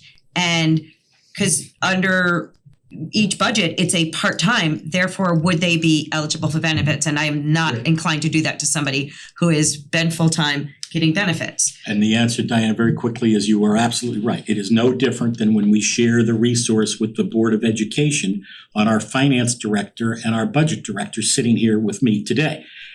We just negotiated with the superintendents of schools a shift in this budget from 70-30 to 50-50. They both get full-time benefits, but they're paid and shared between the Board of Ed and the municipal side. And that's been something that this board and prior boards have embraced time and time again. And when you're in a town manager role and you're looking to add capacity, the first thing you should do is look for shared services. That's the first thing you should do. And that's exactly what we did. This position would, if it's a full-time position, spending half her day over here and half her day over there. She still gets the benefits. I'm not looking to cut a thing, to Diana's point, nor should we. And in fact, some of our collective bargaining agreements actually have language in there to prevent what's called, somebody would have to tell me this in Connecticut, fracturing. It's a different phrase in New York, I forgive me, but in Connecticut, in collective bargaining, the unions have every right to say you cannot take a full-time position and fracture it into part-time positions because of exactly Stephen's point. It's cheaper for us to do it because we don't have to pay the benefits. But we don't hold our employees to that. We follow our collective bargaining agreements. We negotiate in good faith with our unions. We avoid layoffs if we can, and we reassign staff in accordance with this board's mission. And that's why we're here. Would they be the then staff liaison to Yes. EDC or And they would be whatever else? working with our friends at EDC and at Main Street and the Chamber of Commerce. So one clarification is we're not looking to not do this and then only cut them to part-time at the library. Well, I can't speak for the first select. Is that something that with Say that again? So here's where I'm breaking it down. You can A, adopt this plan, B, leave the person at the library and not adopt this plan, C, not adopt this part of it, but leave them part-time Half-time at the library, which again, I'm just going through all the scenarios. Yeah. And is that even, we're gonna have a union problem with that, and then D, cut the employee altogether. Those are the scenarios that we are going to be negotiating before us. Just putting it out there. I'm not quite sure how to answer this because I'm not a lawyer. I just know, in full disclosure, I was a union president. I would say the union would grieve that immediately. Yes. So C would be a grievance. I think the town might win it, but I can't speak to that really, Diana. I'm troubled by it because before I put my recommended plan together, I reached out to the unions. I'm not suggesting it, I'm just. No, I know. I am spelling out the four options we have before us. I mean, we did send a memorandum, which this board was copied on, to all of our union presidents, letting them know that it was a tough budget and letting them know that under the collective bargaining agreements, there could be staff cuts. And in full disclosure, there might well have been, were it not for us coming up with some innovative plans. So this avoids staff cuts. Quickly to Stephen's point, I think the idea was somehow suggested that we saved a little money by saying this position could go part-time, and we immediately turned around and spent that money. What you've got on this slide is a 7.3% reduction to the library budget. Net of that change, it's not even including that change. Again, 200 grand moved over to DPW where it should have been for 30 years. But if you look at this, that you've got these particular divisions, you can see exactly the dollars that are being spent, what the dollar costs are that we're talking about. Can I ask a question then? Yeah. So you're showing this slide, does this slide include the business resource person full-time? In 25, yes. I thought we were In looking at 26, 27, it shows it part-time. Okay, And that was my question earlier, like where's the, Kevin, go ahead. So from the concept of this happens in academia all the time. Release time for somebody that has a specific expertise in a certain area and put them on either a grant or a research project and all that. So I'm familiar with the concept. I do agree that process is a challenge for us because we're not discussing the specifics, but I think that we could form some pretty broad conclusions about the different sort of functional areas and what the outcomes would be, because we've articulated those in our goals, what we would want the person to be able to do in the role. I do think it's hard, Stephen, to find somebody who's of high quality, who's willing to serve in a part-time capacity for the job, and now we would try to find two. So I do think that there's a reality that there's some potential cost savings, but I think that you limit the candidate pool of who would be willing to do that work, because we're asking for a left-handed astronaut to be able to do these certain kinds of things, and now we're trying to find a second one. I don't know that we would necessarily recoup the savings and the cost of that from the functional, capacity, I think is a challenge. I from my perspective, I'm willing to consider this from the town manager's proposal. I don't have specific concerns about the restructuring or the reporting lines. It seems like it makes sense to me. I would want us either through personnel or whatever to provide, thoughts and guidance on how to best be able to utilize that role. Somebody hightailing it from one end of town to the other every day versus a couple of days a week, and so much of stuff happens, virtually on the phone or email anyway. So the physical actual location, I think, is probably a little bit moot, I would say, for our scope. It seems like it's the net change to us from the overall ask for the entire budget. Is a no change except for the GWIs and all the other things that we're considering. But it would be, I think, a challenge for me if we don't give Mark the resource for economic development, knowing that they've just told us that there's not enough full-time work for a business resource librarian, and then keeping that role there, or fully funding that role when we've just been told that's, and the human factor I think we do want to take into account, because it's not just that individual, it's all of the town staff that will receive a message from us on what our priorities are and how we value them and their time and their contributions, especially when we had an alternative in front of us that would allow them parity and compensation and their ability to continue to serve the town. It also adds a capacity internally, like we've heard about.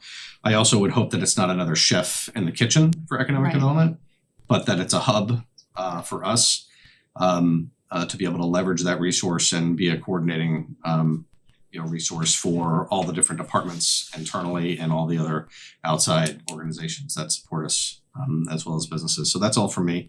I'm willing to consider it. I would, as a friendly response, say we answer to the taxpayers. Yes, we want a happy town hall, but ultimately we answer to the taxpayers. Right. And if there are cost savings to be had, to not recoup them, to be a nice guy, I don't wanna be just rude to town staff, honestly. Okay, I was one of the ones years ago that stood up in front of the Board of Selectmen and said, the morale at town hall was a problem and it was of the utmost concern, and I agree.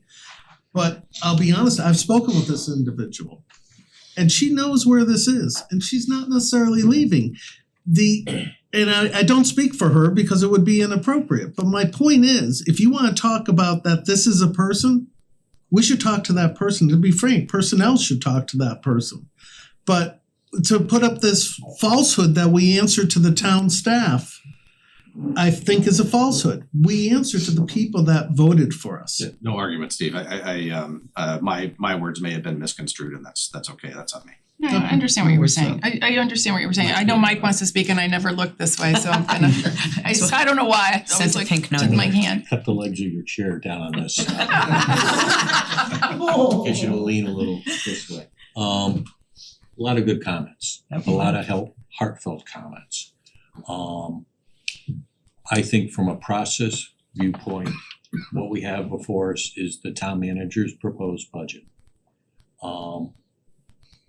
In the event we approve this without significant changes in this personnel or for this individual changing their job description, once we approve it and send it back to the Board of Finance, I would see that the town manager should get a new revised job description to the personnel subcommittee for them to begin to do the investigation and discussion with this individual.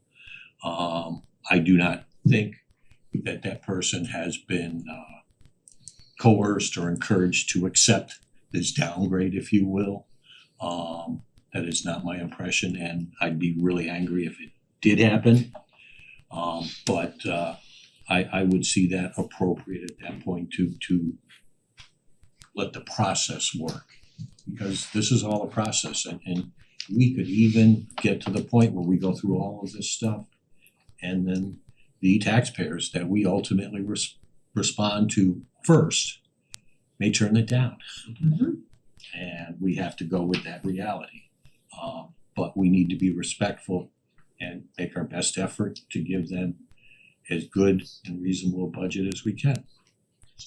So you're passing the buck to the Board of Finance, is like what you're saying. No, they have that authority to make line item deductions. Oh, yeah, Can I say something? sure. Yeah, I was gonna say affects the library. Yeah, what I would like to say is that it's not that we don't have enough work for this individual to do. We were asked to find efficiencies, and there will be some things that we're giving up in service to the community by splitting the position part-time between the library and the town hall. So I just wanna make that clear. Okay, so you didn't volunteer to give up half a resource, and so here's a couple things, cause I've been all over the place on this, it's very hard. We owe it to the public to make the right decisions for their taxpayer dollars. We also have people that work here that we don't wanna just, it sounds like if this double position doesn't work, we will lose a resource or a person, because there's no half-time job here and there's no half-time job here. That's kind of what I'm hearing, I think, that the person will be gone, the actual person that we feel is a good employee.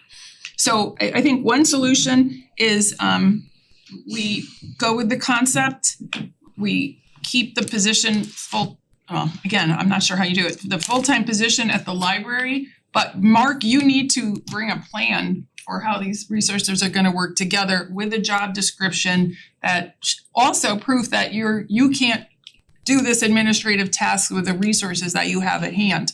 Because we don't know that, we don't know how booked everybody is on their job, so you're saying you need this administrative person, you need to prove that to us somehow on paper with descriptions and a plan on how it's gonna work. And how they're going to incorporate Main Street into this equation, because we're paying Main Street.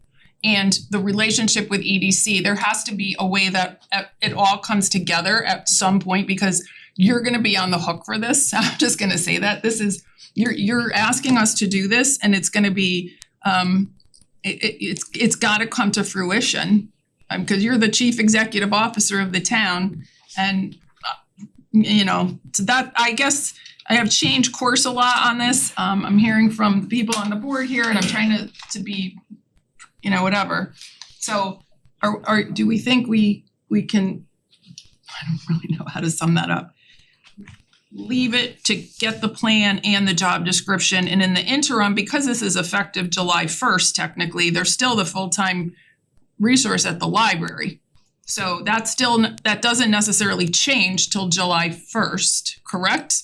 I wouldn't say that. I think that if the board is willing to demonstrate the confidence in me that I think we're trying to get to, obviously, as Mike Payne said and as Stephen has asked for, I would absolutely get the job description, and we're working hard on getting that done. The only reason it's not here tonight is because I'm not happy with it yet. So again, if there's a time for that, and we've got time for that, and we certainly want to make sure that this board weighs in on the nuances of that.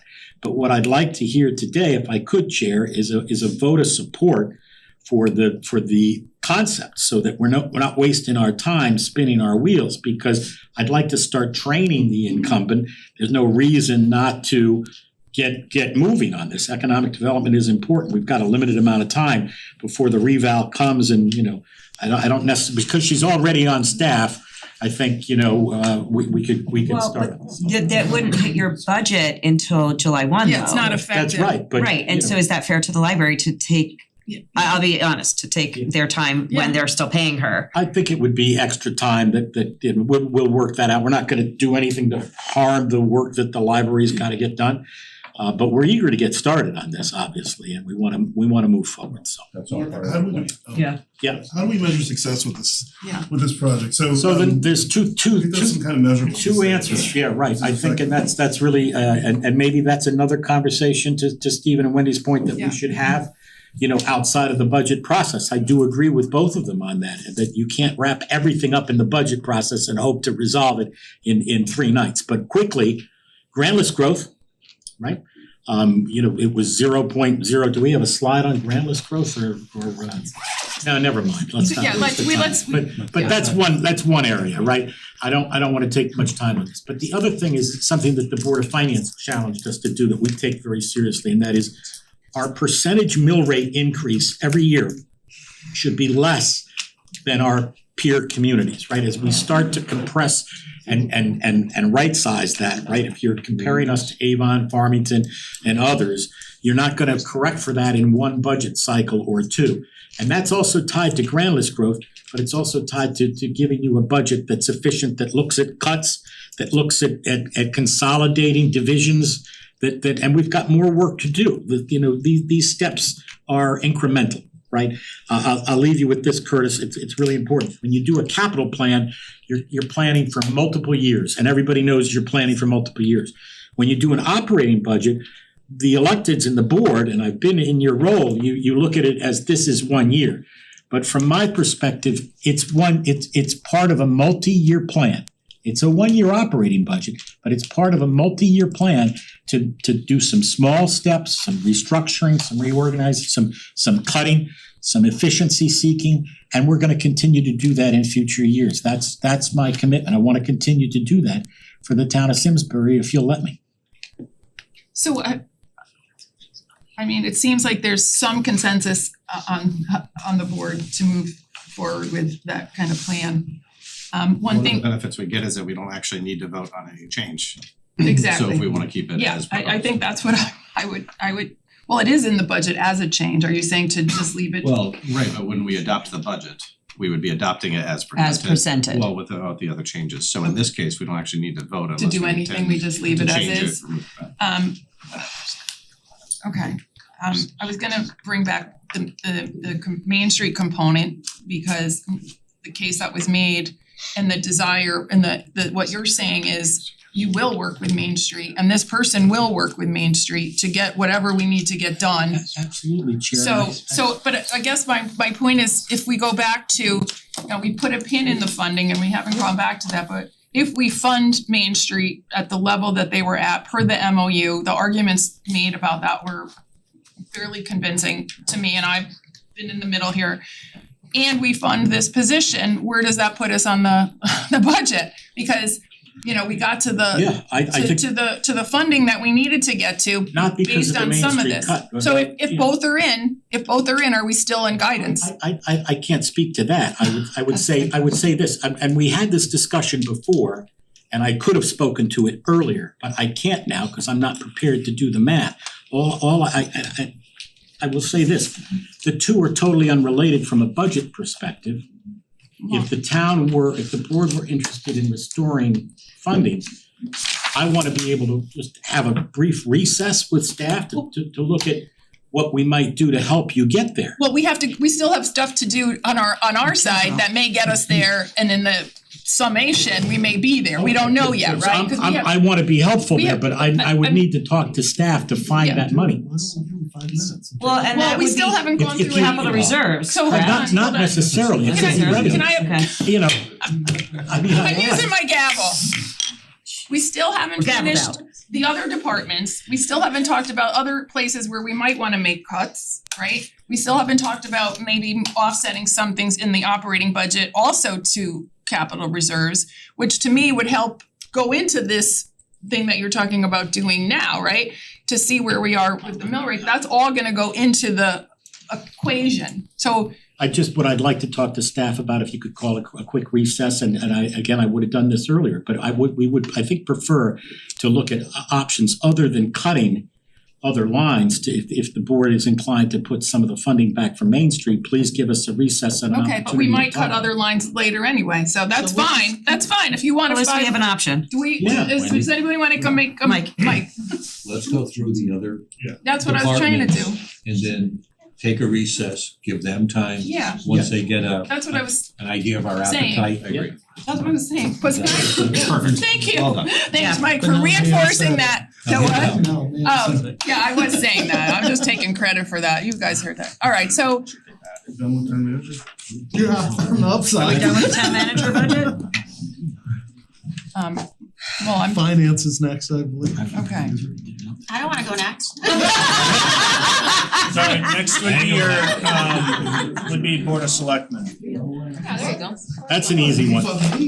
Actually, before you leave it, I just wanted to, I did this quickly while you all were chatting. This is the legal expenditures for the labor that I was talking about. Thank you. Thank you. It's so exciting. Is anyone else freezing in here or is it just me? It's a little chilly. It's like absolutely freezing in here, not even, Otherwise, I'm a little upset. yeah, even with my wrap, I'm cold. That's why I said that. So I just pulled the legal nice. history Oh, from hold on, good, the labor relations, the legal history from current year all the way back to our munis goes all the way back to fiscal year 19. So I just wanted to show that even without the negotiations, we are still running high on this account compared to budget over the years. And I think our lowest year was back in like fiscal year 19 at 34,000. So that 55,000 is actually pretty right on, if not low. Cause even if we don't have the negotiations, we have the terminations, the personnel issues, regulation issues, grievances, arbitrations, things of that nature that we use our attorney for. And then prior to the town manager Capriola leaving, we actually did not utilize legal for our negotiations. Maria handled that all on her own. I think you probably went for like a review process, but the active negotiations that we use Mike for now, we did not use him for previously. So I just wanted to give you that history. thank you. Breath of fresh air into the conversation. Okay, thank you. So let's go to finance. Dun-dun. Page is that on? I'm gonna, I have to go back to the, 46. depends on where you're using it. Right. 40 here. Yes. Okay, so I'm opening up to finance questions.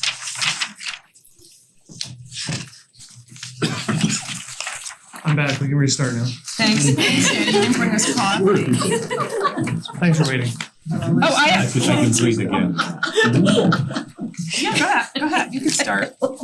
Steve's gonna start on the finance side.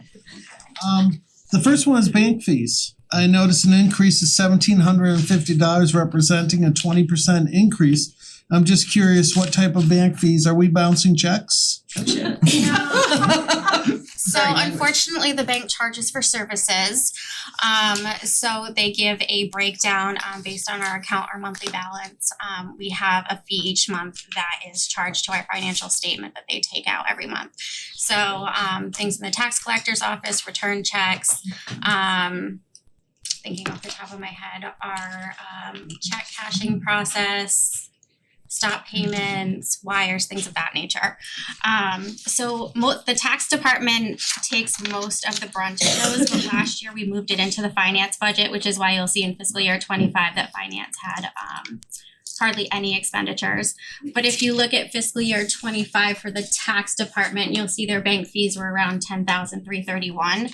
And we haven't gone through to record yet this year, but to be on the safe side, we did the $10,450 in bank fees for this year as well.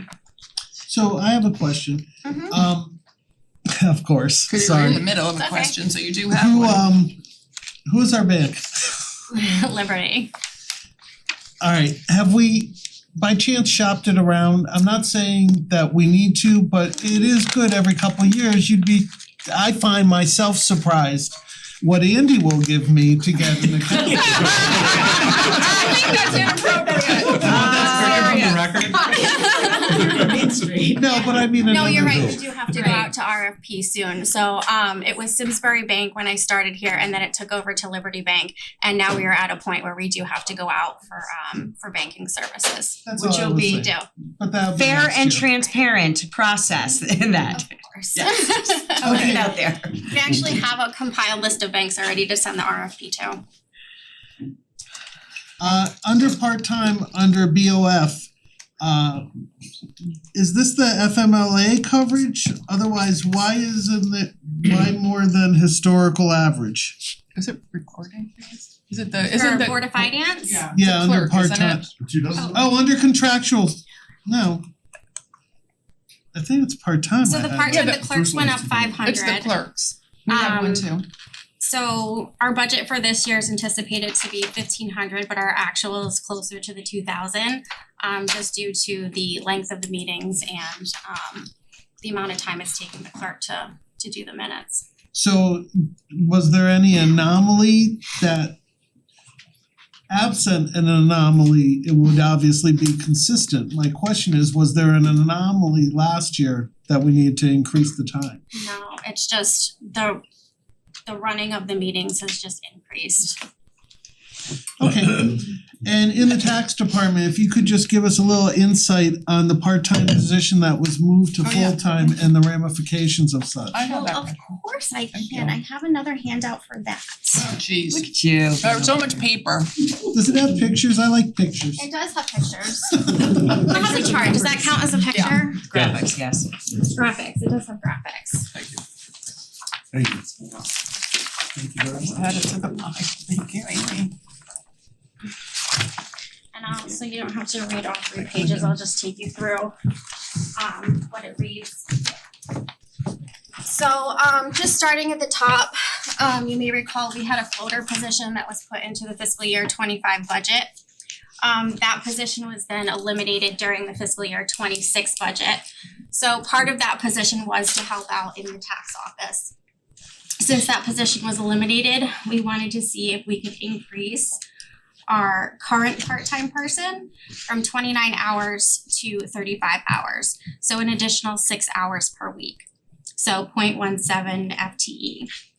If you look at the history of the staffing levels of the office from fiscal year 12-13, we had 2 full-time employees and seasonal staff in that office. 14, we had 1 full-time and 2 part-times and seasonal staff. And then fiscal year 19 to present, we have 1 full-time employee and then the part-time with seasonal staff. So as you can see, the staffing levels have declined while the number of motor vehicles, the number of apartments, et cetera, have increased. Go on to the second page at the top. Since fiscal year 13, there have been close to 1,000 apartment units added, and then an additional 800 units estimated to come to fruition. The tax collector is presently working 6 to 10 hours outside of her normal work schedule to complete some of the tasks that she has to do that only she can do, which leaves 6 hours that she's covering for the revenue technician position during the week to cover those duties. There's also been not enough available time for the tax collector to work on her delinquencies like outside the office and actually going out to places. And then one of the major ones is the compensation and classification study that was done and finalized in December 2024. They had provided a listing of towns, their populations, and then their property tax revenues. So we just took the ones that were closest to us in population and tax revenue and compared their staffing. So we just called over to those towns to take a look at what their staffing is. As you can see, Simsbury is at the top with a total staffing of 1.83. Avon is at 2, Farmington is at 3.5. Weathersfield's at 2.71, and then Cheshire is at 3.71. Is the $32,000 for benefits included in that number? 32,000. You're in your last paragraph, it says. Oh, I'm not there yet. Oh, I'm just. Spoil my surprise at Sorry. the end. Alright. Okay.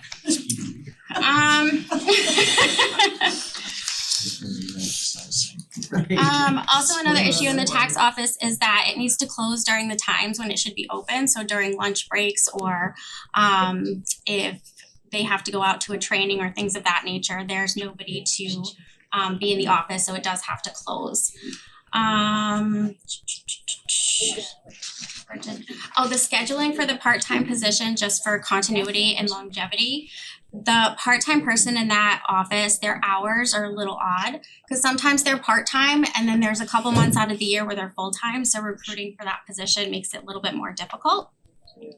And then at the bottom, to Curtis's point, if we budget the part-time position, it's an increase to the budget of about $10,000. If we were to get rid of the seasonal help, that would be an offset and net impact to the budget of the $4,200. And then if we did add benefits for the full time, it's about $8,000 to $30,000. For the benefits portion, I actually did not include the benefits in the budget, just because so if you look at historically, our employee benefits line is typically over budgeted. So there's room in that line. We typically have savings, so we're just reducing the savings from that line item. And another thing I wanted to point out that's actually not in here is our current person has been a huge asset to the team. She actually is taking classes to be a tax collector, and we would love her for succession planning opportunities. So that's my pitch. And go. My question would be, is the process, again, getting back to process, changing a part-time person to full-time, do we normally just put it in the budget like this, or what is the process that you guys go to when you're adding this person? So you're basically asking us right now to give you a full-time resource. Yeah, so if you're supportive, I believe it would have to go through the union and it would have to be renegotiated. I mean, it's already a union position, so if they're doing the current duties that they're doing, it's just the hours would go up. There's certain benefits in the union contract that you qualify for based on the hours that you work. Currently working 29, she's kind of sandwiched in that middle tier of kind of prorated benefits. So it just kind of comes with that, but there won't be any renegotiation. The duties are staying the same, just the hours are.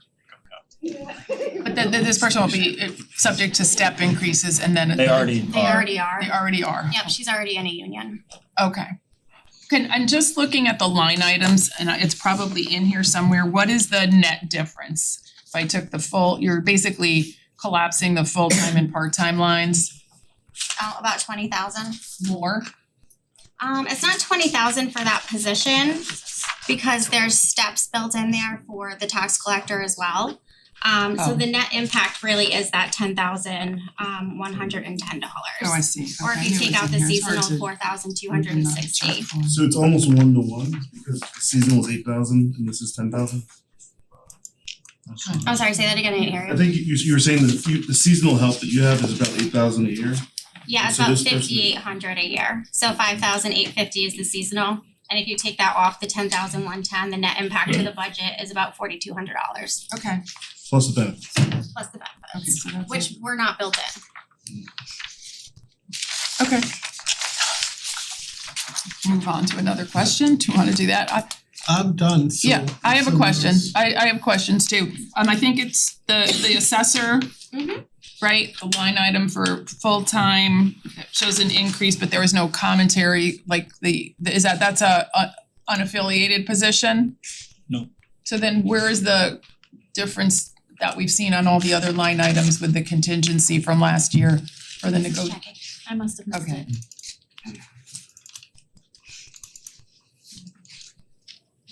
Also checking, can you explain the 45,000 in computer software?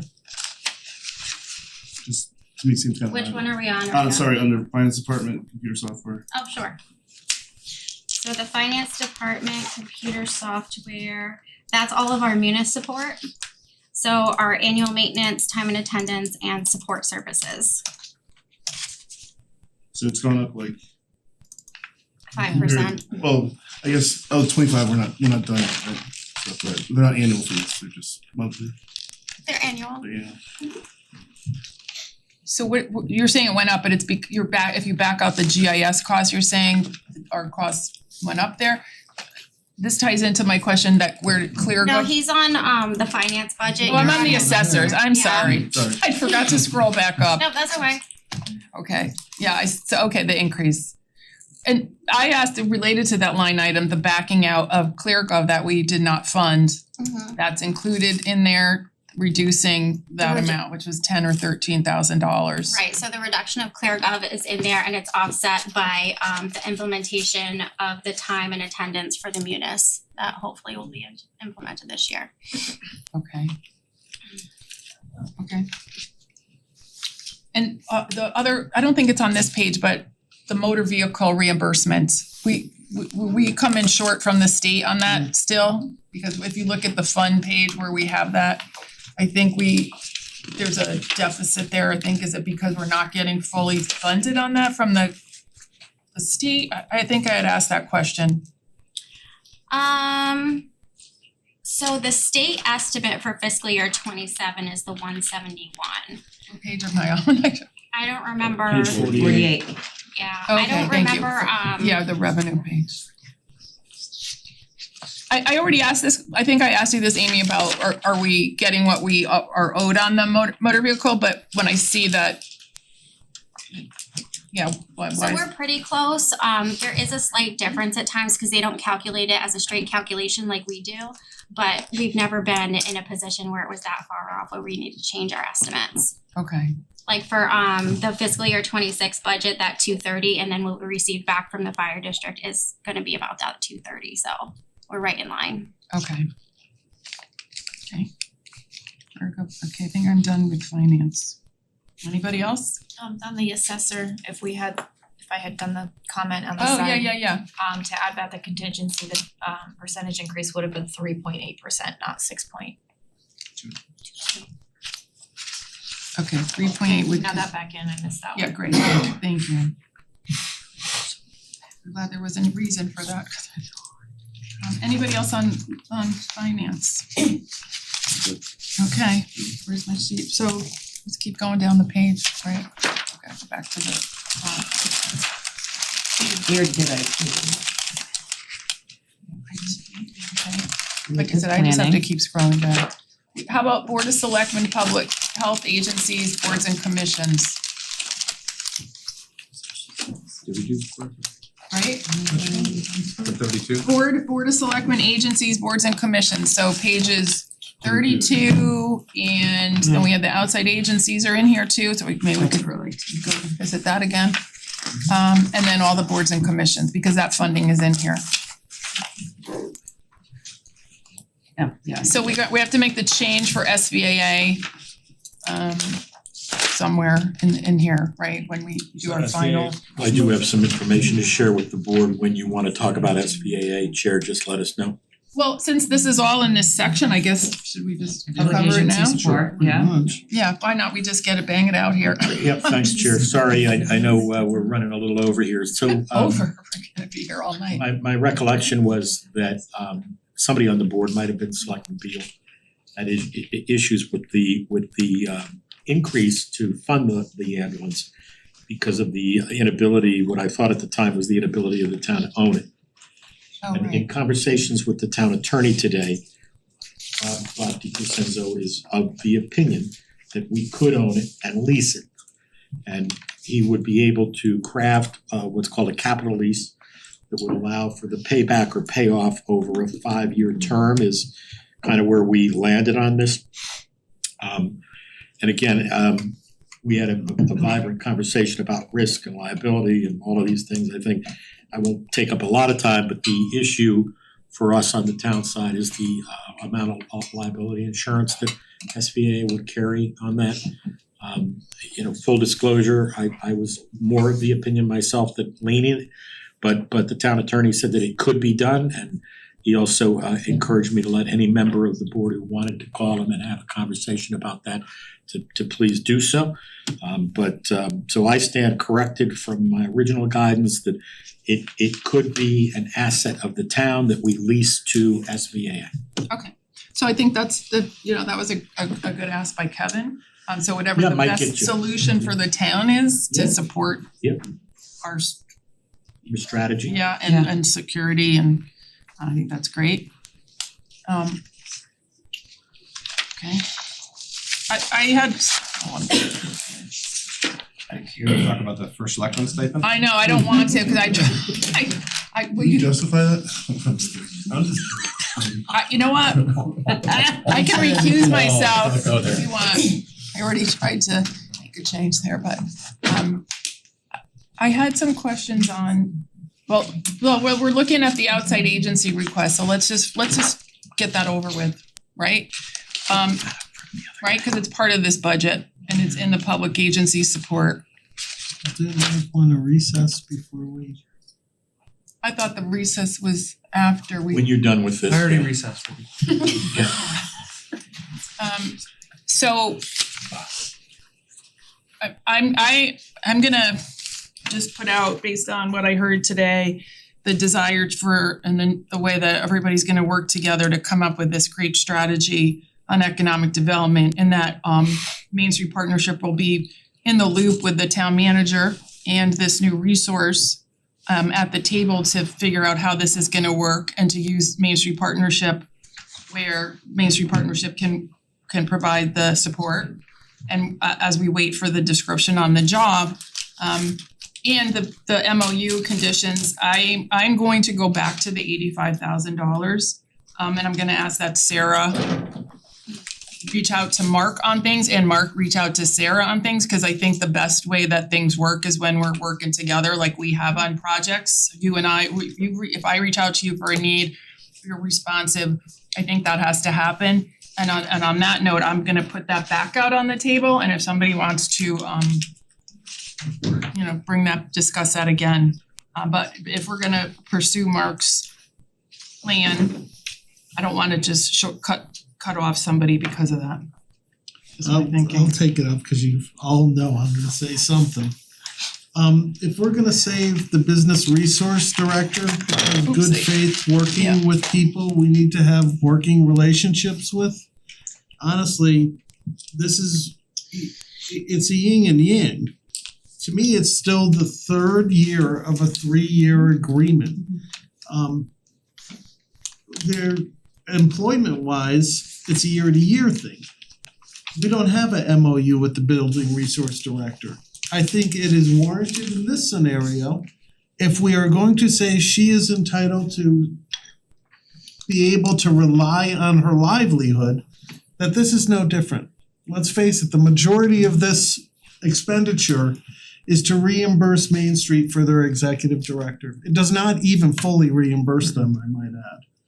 I'm willing to support the path forward to economic development, and we need all hands on deck to find our path forward. And alienating a central department, well, they're not a department, but a central entity does not behoove us. Where we go after the MOU is wherever we go after the MOU. But I will reiterate again, I think it is simply good faith that we stand up to what we agreed to. And I'll rest because I'm just repeating myself. So if I may, I do wanna clarify, because I get a sense that when I brought something up the other day that I may have been misconstrued, when I went back to the MOU to read the language about it only says 85,000 for this year, I was just clarifying what the MOU said. It was not any indication of that I expected to like renegotiate. I do agree that we entered into an agreement, and it's the same thing when we talk about Simsbury Volunteer Ambulance, even though they're separate things and I'm not gonna conflate them, but we have an agreement of funding for them for operating costs. We have an agreement with Simsbury Main Street Partnership, which was a 3-year MOU, and I do not expect us to renege on a negotiated agreement. We can look at something, as we want to move forward and see what is best for our town with whether if we fund this position and how it is working. And but I certainly do not feel that the deep cut is warranted, and Yeah, found it insulting. so I'm gonna see how Mike, cause I think you initially proposed the 50, are you okay with keeping them consistent this year?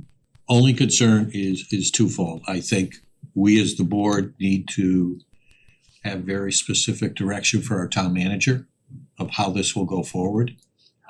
That should not be done in the public process. It should first initially be an executive session, so we all can have a very frank discussion of those expectations on our part. My concern is twofold. One is we now have a $50,000 shortfall. Yep. Some of which we made up with some other cuts. We need to find those dollars or be willing to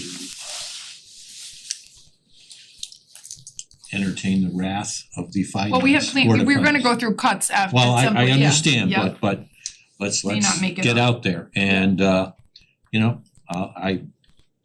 will See where we fall. It's actually 32,000 after we've taken out the $18,000 that we've already cut from outside agency requests, just FYI. If we keep, if it stands where we landed the other day, and we may go back and cut more, but it is actually 32,000, just.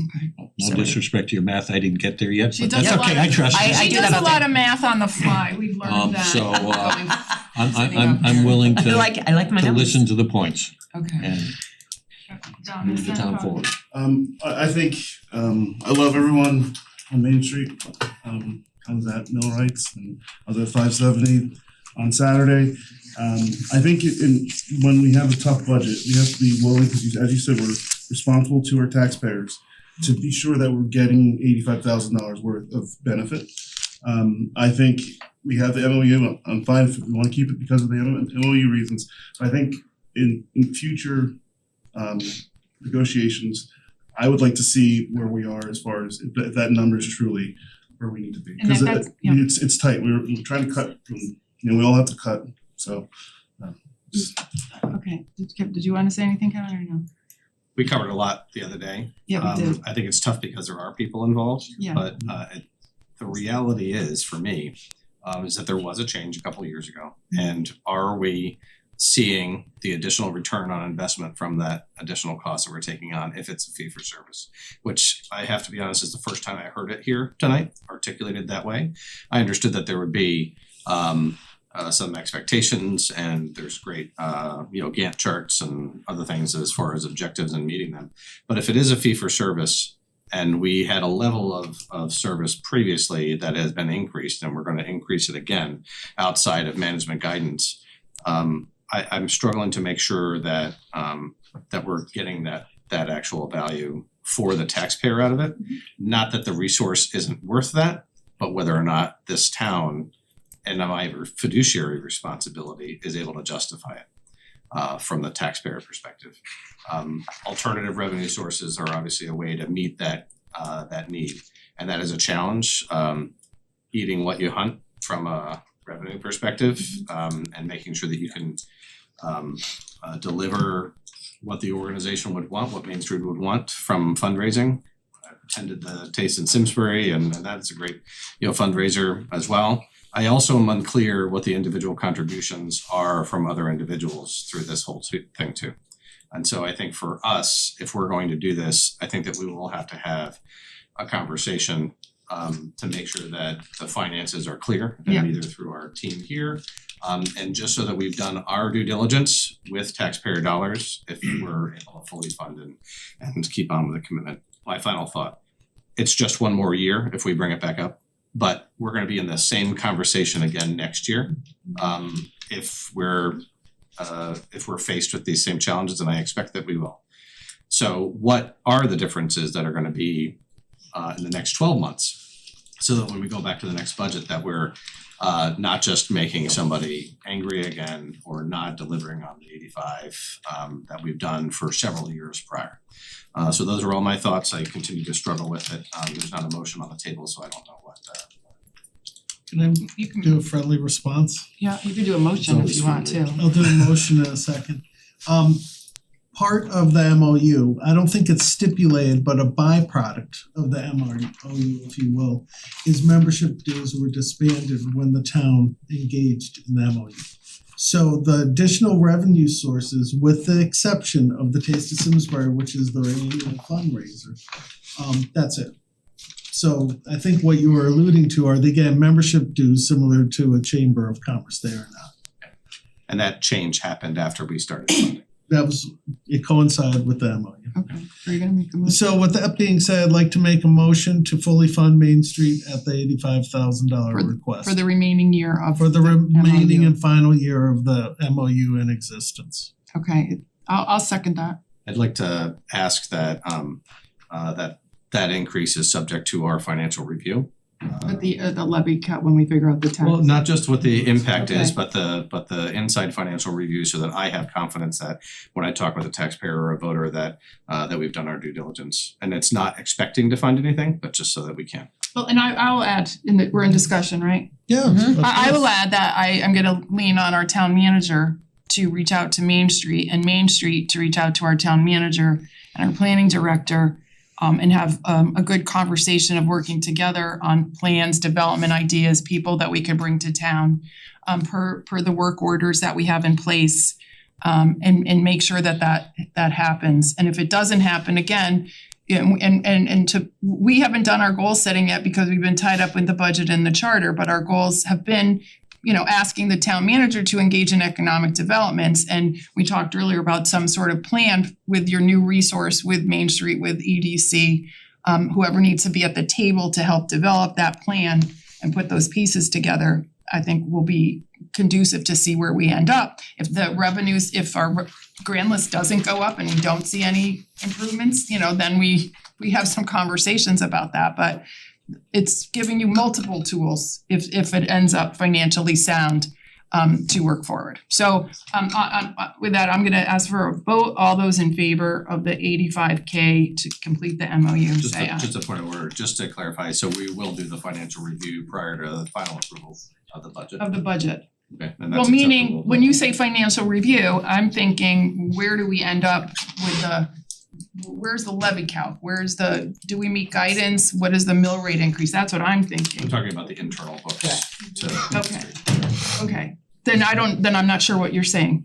I'd like to have the chance to have that discussion and appropriately in executive session, just like we did for the restaurant at the farms. Okay. And we'll do that prior to the final adoption of the budget. I don't expect to find anything, but we'll be able to say that we did.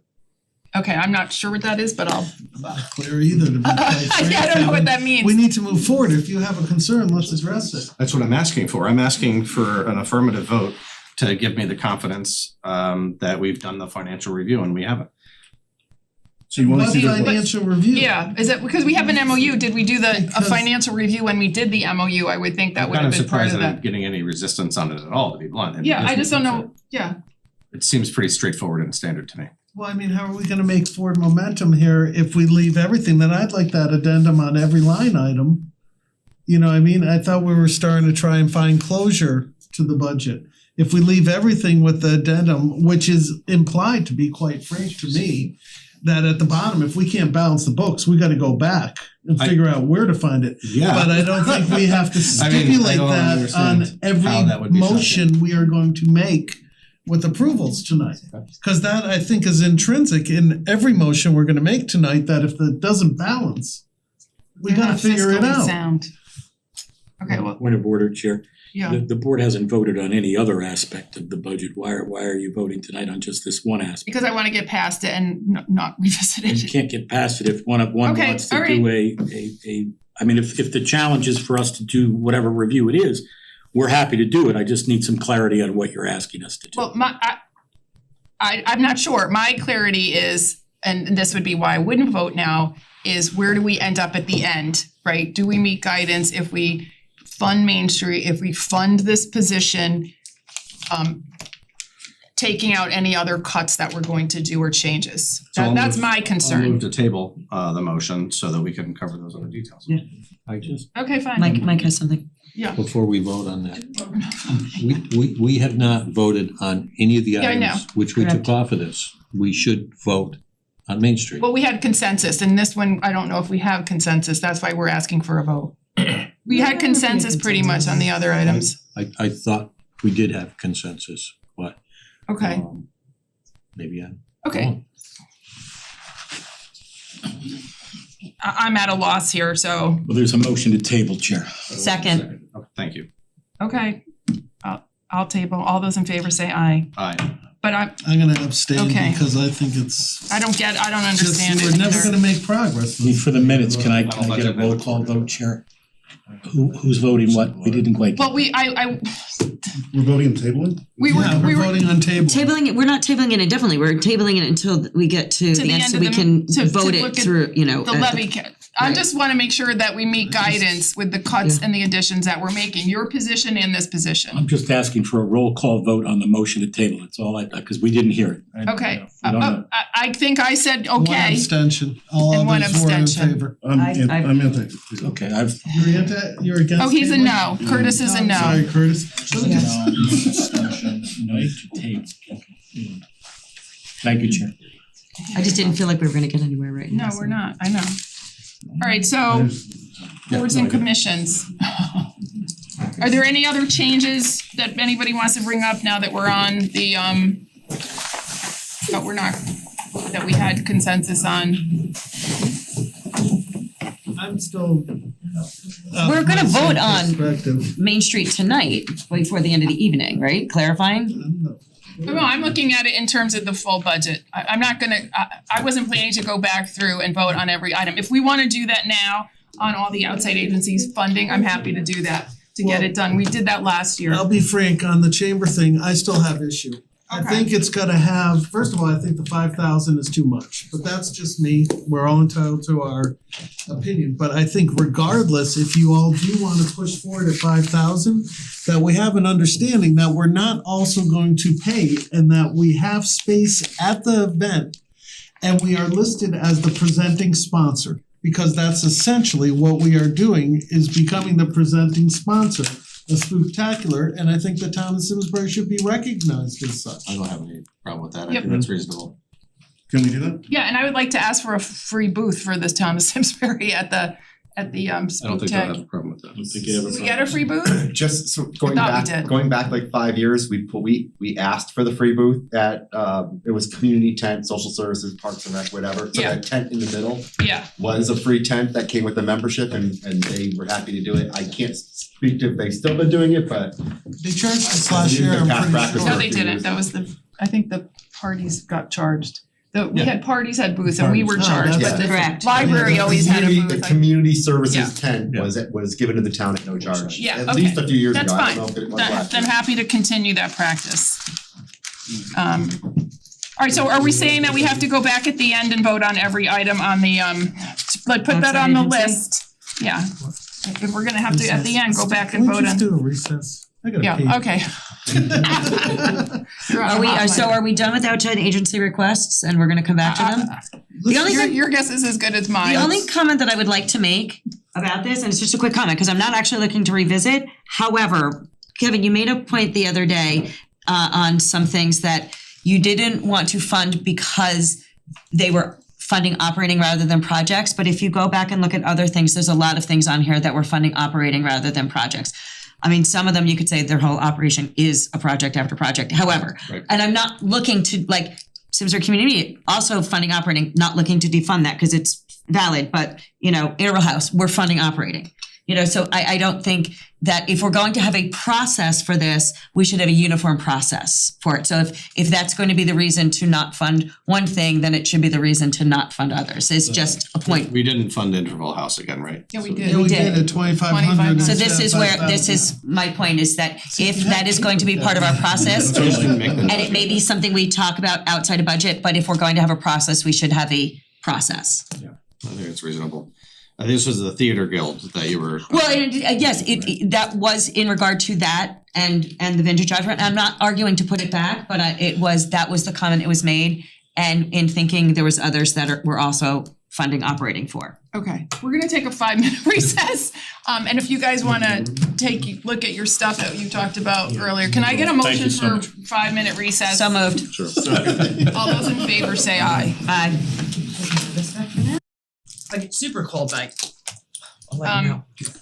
Okay, I don't know, we're still in the boards and commissions. I have some simple questions on the boards and commissions. Yes, How's ma'am. that? And- Simple? And when you're ready, we have some feedback for you. Oh, okay, do you wanna do your feedback first? Let's clear your questions if you would, Chair, ladies first. Ladies first, I don't know. Okay, beautification, there's $4,700 and there's no town committee. Who's getting that money? Agricultural supplies. So there is a Simsbury beautification committee, Wendy, and they do, Uh, so they do all the work at the islands. Yeah. The plantings out in front of some buildings, the library. So the What- agricultural money is for the cost of the plants, and then they, we pay, in some cases, we're paying for water, like at Schultz Park. Schultz Park is one of their responsibilities as well. Okay, so it's not a real town committee, it's just a volunteer committee like It is a volunteer committee. 350th or something like that works off the side, but we're giving them money to do that stuff. We're doing the work that town employees probably don't, we wouldn't have the capacity to do all the Okay, I work just that was they do. just curious, cause there wasn't a committee, a town committee. It's not appointed, you're correct. Okay, that was where I was going with that. Boards and commissions. I have questions on the aging and disability asks and stuff like that. I was just gonna suggest we keep it flat. There was a lot of asks, but we haven't done any cuts, so I guess I'll save it to the cutting portion, so I'll just put that there. Beautification, increase in words, planning. I think it's planning. One of them had a big increase in advertising. I think it was the Land Use Commission had a $4,000 increase in advertising. I know we put extra money in planning because they were gonna be doing stuff For the zoning update, Chair? Yeah, but what is this? Go ahead. On page 34. Yeah, so the Hartford Current, typically we're required to post legal notices in the newspaper. We have typically been afforded what they call like a zoned rate, so it only would run in our specific zone. They no longer do the zone specific runs, it's all standard statewide runs now. We are on a grandfathered rate, and it, as of 2026, it's now going up so that we're paying half of the full rates. In 2027, it'll be 75% of the full rate, and then in 2028 we'll be at the standard full rate. So the increase that I projected for every single legal or advertising line budget wide is that 68% number. Okay. And this is, you said this is when we have to put like the legal notices for hearings and stuff like that? Right. And is that a state is it a state requirement? Yeah. Right, okay. Cause I thought the charter was talking about doing something in that area and they really can't. They can't change it, they can do additional No, they were within our trying to charter. lower it or Oh, no. something, right? I think the charter is for like if you guys do like an ordinance, but the land use boards are usually Okay. kind of state statute pretty Thank you. specific. Good So answer. so the land use one, that's the biggest impact. The other departments, it's less than $1,000, but the biggest impact is that one that you're seeing.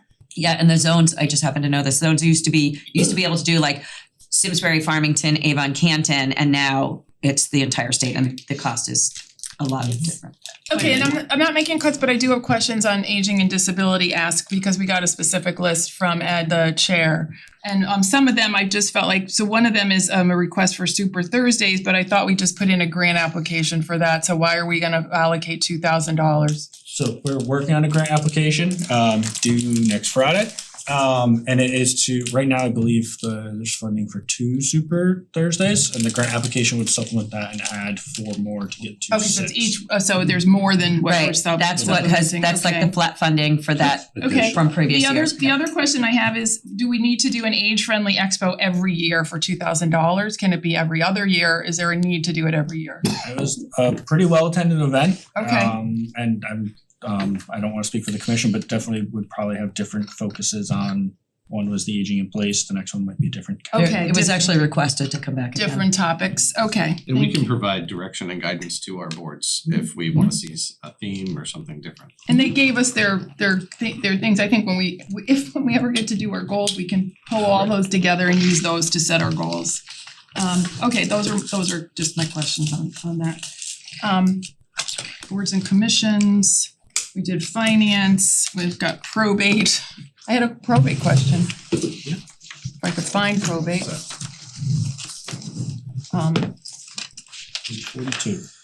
32? 42. Oh, 42. 45 of the PDF. I actually blew by election administration, but most of the costs there are because of the early voting and I didn't really, I reached out to the registrar. Everything in there is early voting and required by the SEC, so not touching that one. 42. I'm trying to go fast here, you guys. 42. It's a single line. Yeah, what do we do with the probate court that we give them 33? Does everybody in the towns give them that much money that are part of the group? You're looking at the 33 Regional. 831? Yeah. Yeah, so it's a regional court. You can see the increase there of about 20,000. We've built 20,000 in for the potential next fiscal year of moving, helping our colleagues, our partners there relocate out of town hall. This was in lieu of a multi-million-dollar, potential add to the capital plan about renovations at town hall due to space constraints. I did copy the board on this and let the Board of Selectmen know about a month or so ago that we were reaching out. I'm happy to share that we did get one response, a favorable response from the town of Avon that has identified potentially some space. We've got a meeting with Judge Shepherd tomorrow to discuss that. We'll keep the board informed. So what you see in there is the normal probate plus a pin, if you will, a placeholder for that 20, which would be our share of anticipated relocation costs. So I guess that's a question, is $20,000 from the town of Simsbury to help probate move, which is a regional service, just to move to Avon.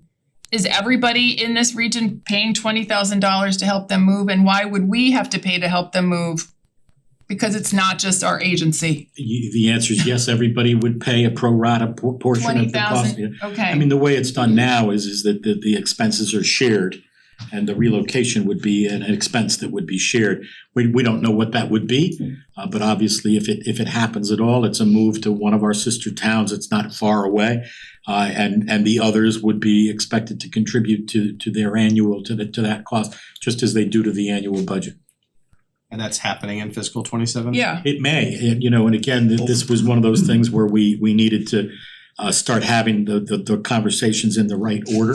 Yeah. So we first, notified you in advance of sending the letter to the other folks.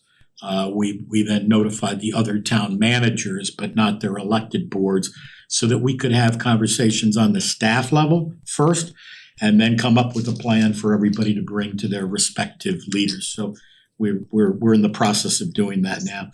I was pleased when Avon responded favorably. They just purchased a building for their BOE. Oh, cool. And they have some space over there. I don't know much more about it at this point, but we're gonna continue to have those conversations. So here's a question that Oh, so since it's a one-off, can we use reserves? yes, So that's 20,000? absolutely. Is there anything that we get by being the host town? Oh, yeah. For probate? There is, and we could get you a memo on that. It's de minimis. It should be more. Yeah. And I think one of the things that we wanna try to right size this, if in fact the court's gonna stay here, then like so many of our long-term arrangements, we need to start to take a look at that. Does that affect anybody that does probate work, here in town, any of the lawyers that we have here are concerned about that? We think that Avon is centrally located and maybe even a little bit more so because the court is shared with other towns in the region. So this is a centrally located position, probably more so than the Simsbury Town Hall, frankly. They're gonna expand the first selectman's office to the whole space. That sounds amazing. We can fund that out of the first selectmen's Well, we were looking for ways to, it's very cramped and clubboard. And I do like using reserves, especially if we potentially, what if we don't wind up using it, then it's not budgeted money that then gets taxed that we're not then Very using, good so. idea. We appreciate the recommendation. Okay, Probate, election, we did let's get to the benefits, insurance, operating, transfers and funds. I didn't have any questions, Chair. Oh, sorry, I mean, I'm gonna. Benefits and insurance. Yeah, if anybody had questions on any of those, I'm It's trying. 90. Benefits, I had it over page 89, I gotta find it. Yep, page 89. Okay, Oh, I didn't have it here. I have an 89 question, I was trying to get to get it, cause I'm. Oh, I had an 89. You Well, go you could, first. the pensions I was asking about. So there's two questions I have. The pension, is that on this page? Police pensions? Right in the middle, Yeah. Why? page 89. Oh, we're in benefits, but I was getting confused by police. Yeah, the pension increase for police and open benefits. What's the open benefits line? that's OPEB, OPEB stands OPEB, for okay. other post-employment employment I benefits. can't find what I'm looking for. Yeah, I was just asking questions on why the increase was so high on the police and the town benefits for pension went up quite a bit. If I could find the line item, that's the only problem. I'm looking at a 4%, am I reading this correctly? I mean, 4.45? Oh, no, page 59. Typically, that's, the pensions are a function No, I was on the wrong of the page. salaries you pay. Right, it's. So they are, so this is calculated by Milliman every Okay. year. So they go through and look at our updated data, look at the investment income, smooth out any gains, losses in the market, and then they come up with that number for us. It's actuarially calculated. Right. Gotcha. Just and then it's the same with the OPEB. Why did I say open benefits? Maybe I just couldn't read it. So the OPEB is new this year. Yeah. This is a Board of Finance initiative. We're actually gonna start using our trust fund.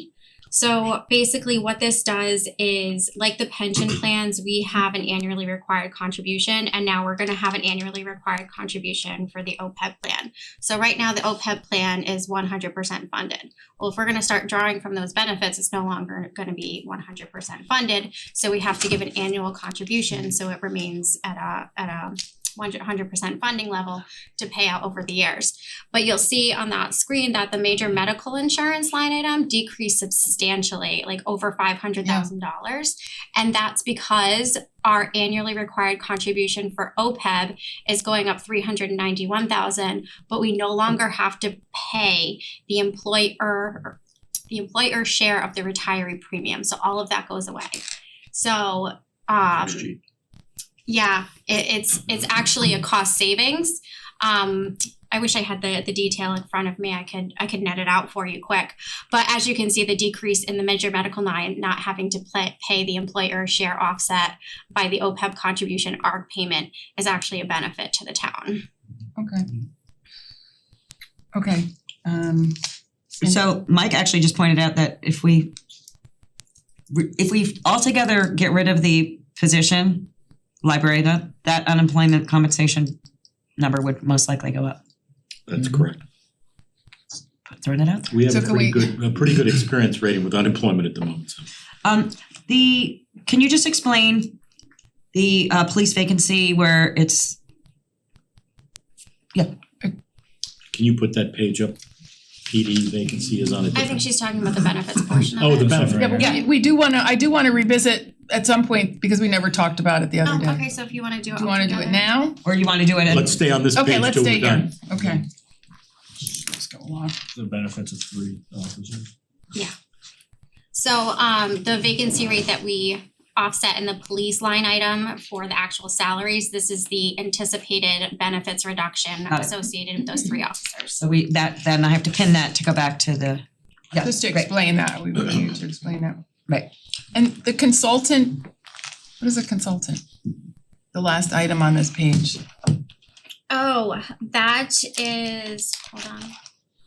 Fiduciant for our OPEB plan. Okay. You have to review your pension plan to make sure you are in compliance.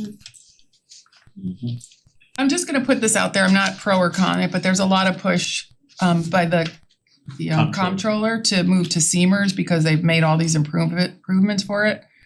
I know we do this all in-house, right? Is there a future, and I guess it's a board, if there's some way we wanna look at that to see if the town would save money, if it would increase a hardship of us transferring and doing all that kind of stuff, but I'm just mentioning it because it's being pushed across the state to all the 169 towns. Okay, my diligence to have to say that. What else? I have a question on the general liability page, which is the next one. The workers' comp is going up fairly substantially. Or not fairly, it's going up $7,000. Is that because even though Kerma gave you an award for reducing your workers' comp, because of the tail, that it takes a couple years to hit it? Right, and I think I'll defer to Amy on this, but we do have a couple of open issues that Kerma continues to work with and, you know, obviously can relate to payments under our workman's comp. Amy, anything to add on that? Melissa will take that one. She is our risk manager and deals directly with Kerma. Yeah, and I will say that the decrease in workers' comp claims was over a period of years, so that wasn't just in 1 year. Okay. We typically get our final, they give us outlook January, February, but we don't actually get our premiums until late spring. So typically we do roughly a 3% projection. They do a 3-year look back? So your reduction is really not from last year, it's really Exactly. multiple 4 years Exactly. ago almost. Right. Okay, and a lot, I'm assuming the town also with their workers' comp is based on when the claim is filed and they set money aside to potentially fund that, and then if you don't use it, that becomes part of your savings. So again, you may not see it for 5 years. Okay, thank you. All right, I might be done at my questions. Are we done with the questions on the sections that, and we may wanna do the funds. I I had a wanted to do police vacancy Yeah. on the operations. Yeah, let me side. just ask, I had a funds question. Yep. The trust and funds. The funds page, not to be confused with fun. What page is funds? I could go back to the beginning. Trusts. Starts on 99. Thank you, that's helpful. Control. Funds, oh yeah, that's funds, 97. Oh, other funds. Other funds. Okay, let me see what my questions are, if I can Well, here's make to be sense of them. PCA and then. Oh, here was something I brought up in the and you're here, so in the farms, do we show, so if the $20,000 for the first year is gonna be in kind, do we have to show that anywhere on the books? Because we're saying that they're gonna pay us $20,000, but they're gonna pay us in goods for $20,000. Does that have to show anywhere in the budget? Are you talking about the restaurant? Yeah. Thanks for getting that. Well, it's just not showing as I don't think it's showing as revenue, it says No. under restaurant, I forgot where is it on there, hold on. 107, I think. So that was, yeah, that last line on the left, there's no income coming in there, that's correct, proposed, 27 proposed restaurant rent, 0. Yeah, Zero that's, now. but we know that we're getting goods and services for, how do we show that, I guess? I mean, it's, So just from an accounting perspective, when the auditors come, we're not gonna show it in here because it doesn't impact our actual bottom line fund balance. Okay, But they will disclose it in the notes. okay, just so, because it is a thing that we wanna make sure we know is happening. Funds transferred, and then I had a question on the transfers to the Julia Darling of 14.5. If I could find that page. That is 136. Oh gosh, wow.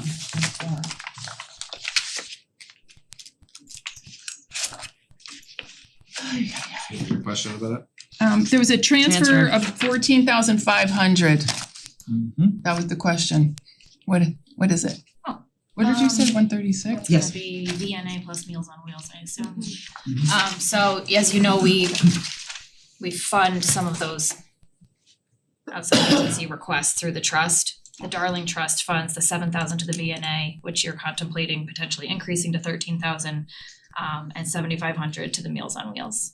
Okay, Including our request. It reminded me of another question that I had though, that I think we passed the section, so I have to re-ask it. It's on the housing authority, where we're showing a lower revenue, and I know it was explained, but last year it was 40, we're saying it's 25 and not 40, and I know there was some reasoning behind it, but why wouldn't we say the revenue is the revenue? Oh, it's on the, I'm talking revenue then, I guess. So it was, we did send around a memo to the board on this. Yep. The revenue, actual revenue received was 40, the pilot itself calls for 25.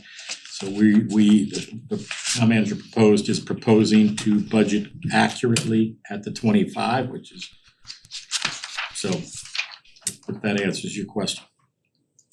Okay, I was just trying to say that could be What another we 15 received in was, revenue. what we received was more, and again, it's just right sizing the budget, right? So. But if they were supposed to pay us 40, or are they, what are they supposed to pay us? I don't remember the letter. It's a percentage of It's a their percentage rents. of rents. 48. Oh, you're way back, okay. Yeah, I had to go way back.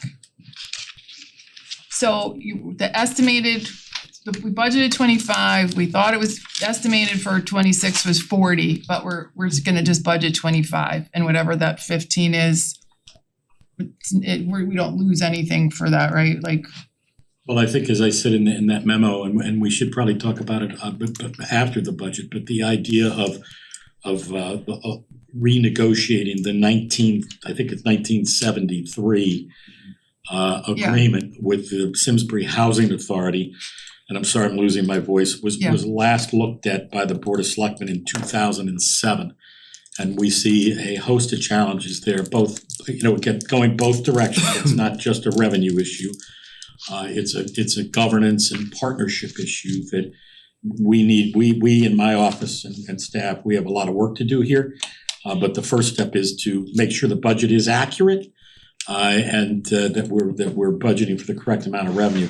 I think, as I indicated in the memo, and it's early yet, but the policy recommendation to the board is most likely gonna be to phase out the pilot over a number of years. So it's not impactful to the overall revenue of the town, but the question of whether we should and to what extent we should be supporting our housing authority is a policy decision for this board. And we want at the staff level to be able to come back to you in the spring and early summer with the data and analysis of what's been happening over there, over the last 5 to 10 years, and a plan for your consideration and review, for the next, 5 to 10 years. Again, we're operating currently under a 1973 agreement. I get that. It's hard to kind of understand it, frankly. Yeah, I guess my point is there is no MOU right now. If the pilot says they're supposed to pay us $40,000, I was thinking that's what we should put in the budget. It doesn't require that. It doesn't say No, that? Okay, I does not. thought it did. My bad then. The 25 that we put in is what our The MOU says. It's our read of the 1973 pilot agreement as amended in 07 by a letter agreement. And again, I recommend we deal with this later.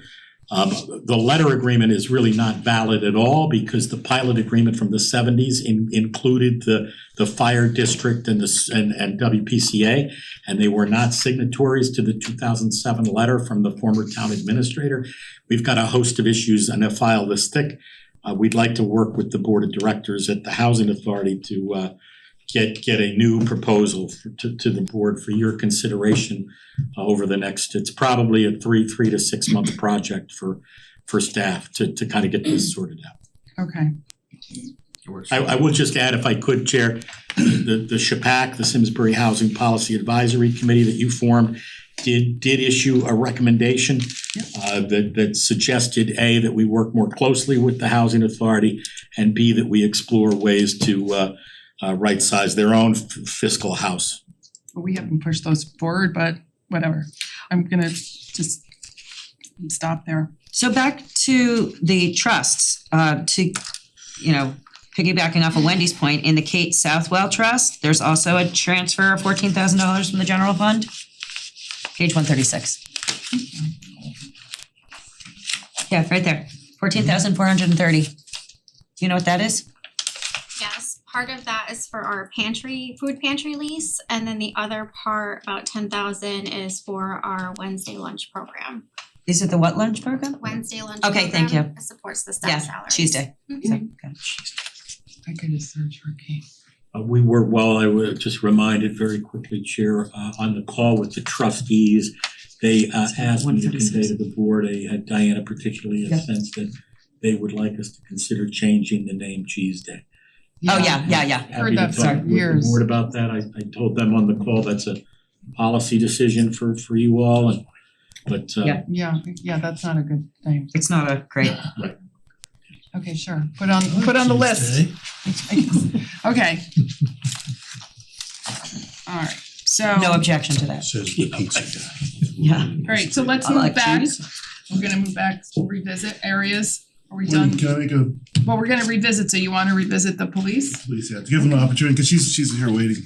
So she can have Jenna, she's opportunity. knitting. I know, but still, 8:00, she wants to go home. That was just cups when she started. Right. And I just kick us off before Jenna answers. I can handle the police vacancy issues, Yeah. but I don't know if Jenna's got anything else to add. I know there was a discussion about the position and obviously it didn't make it in my budget, but did the board wanna revisit that I just, for Jenna?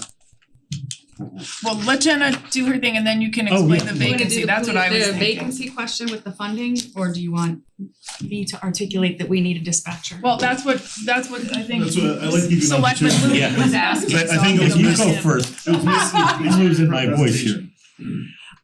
In our initial budget that was submitted to you before it made its way to the town manager, one of our asks was for a dispatcher to bring our number from 7 to 8. And it's multifaceted based on the workload of our current dispatch. And the chief can get into detail about that. But one of the upsides that I would like to share is not only would it address the need in dispatch, one of the ancillary benefits would be keeping our patrol officers on the road a little bit more because they wouldn't be coming back to relieve our dispatchers for their breaks and meals and so forth. So I would like if you would entertain our request, Nick can give detail about all of the benefits the additional dispatcher would do in the position of dispatch. So right now we have one dispatcher on the midnight shift, and that's, for the most part, it handles, that's adequate, very, very much adequate. On the day shift, which is 7 to 3, and the evening shift, which is 3 to 11, we have anywhere from 1 to 2 dispatchers on, depending on the schedule. Because with 7, you have 2 assigned to each shift, but there's obviously days where, because they don't work 7 days in a row, there's days where you have 1 dispatcher working. So, we've definitely reached that point where when 1 dispatcher is working, it can really be quite a challenge. And your average Monday through Friday day during the school year, you have 11 crossing guards calling in the morning, 11 crossing guards calling in the afternoon. You have people calling in for directions, all sorts of things. We average about 3 medical calls a day, and for some reason they all seem to come around at the same time. And each, like EMD, the emergency medical dispatch protocol, those can take several minutes where the dispatcher is obtaining vital information, providing CPR instructions, gathering resources to go there. So it can be extremely hectic in there, and then to answer the regular phone that's ringing or another 911 can be extremely challenging. So an additional dispatcher would help, and it would go from roughly like 66% of the time we have 2 dispatchers working. This will bump that up significantly on the days and the evenings to where we're closer to 80% most of the time. We would factor in vacations and training days and sick days. So there's no guarantee, but more often than not, we're gonna have 2 dispatchers in there scheduled during those peak busy times. As Jenna said, it does help with with keeping the officers on the road. So when there's 1 dispatcher working, we try to give them an hour lunch break. for many reasons, they have to stay in the building and on campus. But they may have to come back and man the calls for certain things. 2 dispatchers working, you don't have to, so the officer can still stay out on the road. We ran into a situation last year where we were down 2 dispatchers.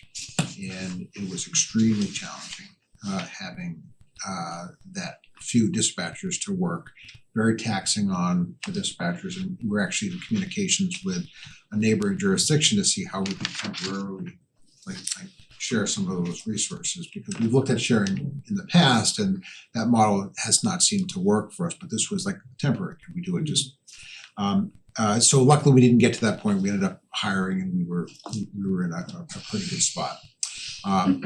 That's not the primary reason to have the 8th, but it's sort of an additional, because we know people are gonna leave at some point. Somebody always leaves a position and it gives us a better place to be. So when somebody does retire, then we will not be down so many dispatchers, but Would it reduce overtime?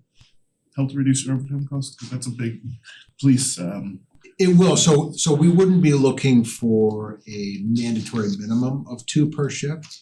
So we would still end up going down to that 1 dispatcher when that happens, but obviously if you have 2 scheduled almost all the time and somebody's off for whatever reason, you have 1 there, so it should reduce that overtime. The overtime for the dispatchers is really low.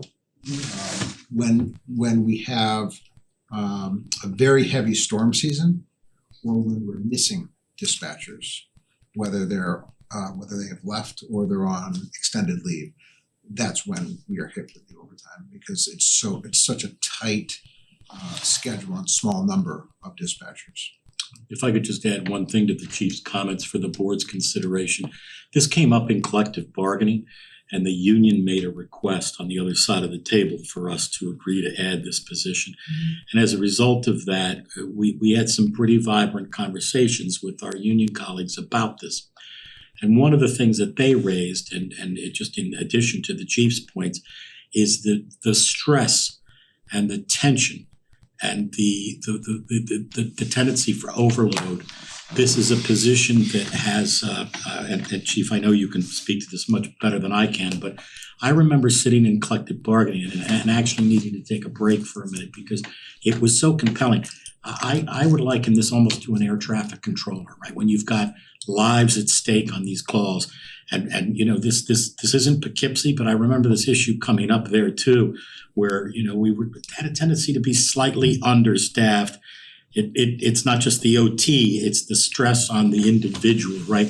So I just want to say that it of all of the positions in government here in Simsbury, the dispatchers are in a little room down there. Encourage you to go and look at it, because same thing was in Poughkeepsie, often in the bottom of the building, one little window. Chief, if you could, I mean, I don't want to exaggerate this, but you're not I was Well, really. dispatch is any 911, so that's fire, ambulance, police. It's everything, and lives are at stake every time the phone rings. And so when they said to us, we asked them, what are your big asks? At the very beginning, they said, we need another dispatcher. And I just wanted to convey to the board that we said in collective bargaining, we could not extend that benefit at this time. And I really kind of took that home at night, because it's a policy decision that I wanted to take this opportunity to share with the board. The town manager is absolutely right about you know, those calls being very difficult and stressful for the dispatchers. And what should happen is when there is a stressful call like this, they should be able to have some time to gather themselves, because they're talking to somebody who just lost a loved one. They just found that loved one not breathing. A serious crash just happened. They don't really know what's going on. On their minds is not just getting the resources there, but they are like they're watching out for all the resources. They're watching out for the officers, and it takes like a big toll on the dispatchers. So to be able to plop themselves out, go to the gym, maybe walk on the treadmill for a minute, you know, give themselves a break, would be extremely beneficial during some of these calls. They can't do that if they're by themselves, because that generally means the officers have gone through something very similar. But they have each other out there. So it would definitely be an advantage to the overall not efficiency, but morale, but productivity. You're gonna keep these dispatchers longer when they feel like they are supported more than they are now in a slightly different way. Did we ask how much? Am If I missing could that? suggest to Stephen's coming question, there's also a recruitment timeline on these positions, similar to what we're gonna talk about with police vacancy. So if the board would be at all inclined to hear this plea at the kind of the 10th hour, we would be really pleased if it was funded for a half a year and we'll make up for that, cliff, because it's really something that we're gonna need. Maybe not today, but very soon, and I worry about this. Somebody asked me what keeps you up at night. I'm glad I'm not in charge of our fire district. I'm glad I've got the public safety crew that we have here. But we probably need to look seriously at another dispatcher, I'm sorry to say. I know we can't afford to be adding positions, but the decision not to do it, it's not mine. Yes, so my first thought is, we just said we could keep a position in another place. And I don't see how we can afford to add a position when we were already concerned about guidance. And keeping the position and adding discussions Well, that's a on. good point, and I know Cause it could it's be one or probably the other here. a good segue to the vacancy factor, if you'd like me to walk you through that. Mike has a comment first. All set? Yep. I would like to do this at the 10th hour. Let's get through this process. We gotta take care of our people. And God forbid something bad happens and somebody just needed to take a walk, and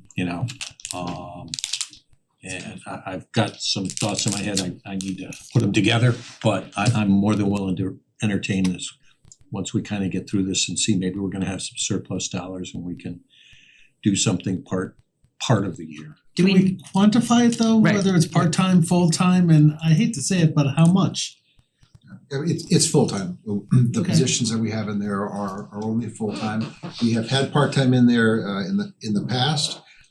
It's a much longer conversation on why we don't have part-time in there, and I think it's a good thing that we are sticking with full-time. And I believe it's roughly the starting salary is around 71,000. Including benefits? No. But we would be proposing to fund it for half a year. So, yeah, I'm still frustrated that, I know you guys, we wish, we didn't really talk about this on Saturday, did we? And it wasn't presented at the commission, and we just talked about keeping a position that we may or may not, that we decided we would need to cover economic development and keep the library, and now we're introducing another new position. I'm not sure we can do two full, one is existing, but we're adding, I don't know where we're gonna be on the mill rate if we're gonna add another position. And I understand the safety factor, obviously, but is there an option to do one or the other if we come down to the mill rate issue? I think if we could put a pin in that, let me Yeah, explain pin it. vacancy factor and some other revenue issues, and then maybe the board would have more information. Cause it was like, we haven't looked at modeling or anything yet, but Yeah. that's my concern, is that we just keep going up and we're trying to stay within guidance and keep the mill rate as low as possible. Before you get to vacancies, I want to ask the question, and this is gonna be more, but like, we're talking about funding it if we get there for half a year, is that appropriate? Well, it may be reality. We're down one right now. Okay. And although we had started the process in October, we got to the finish line and it didn't work out with that candidate. And now we're starting again and we're in the process with another. So we're trying to fill the 7th right now. So the reality may be half a year is what it would be. Where it winds up anyway. Yes. So we still have an open position. We do. We have an open position and we wanna add a position. Yes, the open position was in December when our dispatcher was hired as a police officer. Yeah, yep, we we talked about that at personnel, I think. Why did you do that? Okay. Vacancy Let's rate. circle the Vacancy. Show. So very quickly, I know I've had a conversation with some of you about this, more for the public and for others that are interested. So we have currently 5 vacant positions, bless you, in PD. That's down from 6, maybe even 7 at one point. And what vacancy factor is it is technically what I call a contra expense account. It's a credit to expenses that takes into account the fact that we're not gonna be able to fill those vacant positions, all of them, within the fiscal year. So it analyzes how many vacancies you have. It analyzes what the time frame is to typically to recruit and fill that position. It takes that into account, and it also strategically looks at next year. So when you're budgeting for vacancy factor, and you'll see in your budgets, we're proposing a 3 FTE vacancy count here, right? You are budgeting a year behind. That's not the number of vacancies that what we have right now. We actually have 5 vacancies right now. It is the number of vacancies that we expect to continue and not fall below between now and the end of the next fiscal year, some 18 months from now. And the reason for that primarily, and I'll ask the chief to add some color here, but you've got maybe an 8-month average recruitment timeline, longer than in other town government roles. Very briefly, this is not a new concept here in Simsbury. The town has used vacancy factor, what I call the global one, that it applied a formula to all vacancies. And it said, on average, it takes us this long. And so we've used this process before. What's different here is that we're now saying that the speed with which we can recruit and keep our police officers is much longer than others. And therefore, we need 2 separate calculations, one for everything other than police and one for police. And so police has been broken out in your budget, and we show, and I think one of you at least commented that you like the fact that vacancy factor is reflected within the budget Where it belongs instead of in non-governmental credits and transfers that are a little bit less transparent.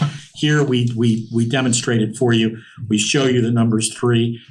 What we didn't do is we didn't add in the benefits here. That was on the prior page. We went through about 15 minutes ago. So, and I'm happy to take any questions on it.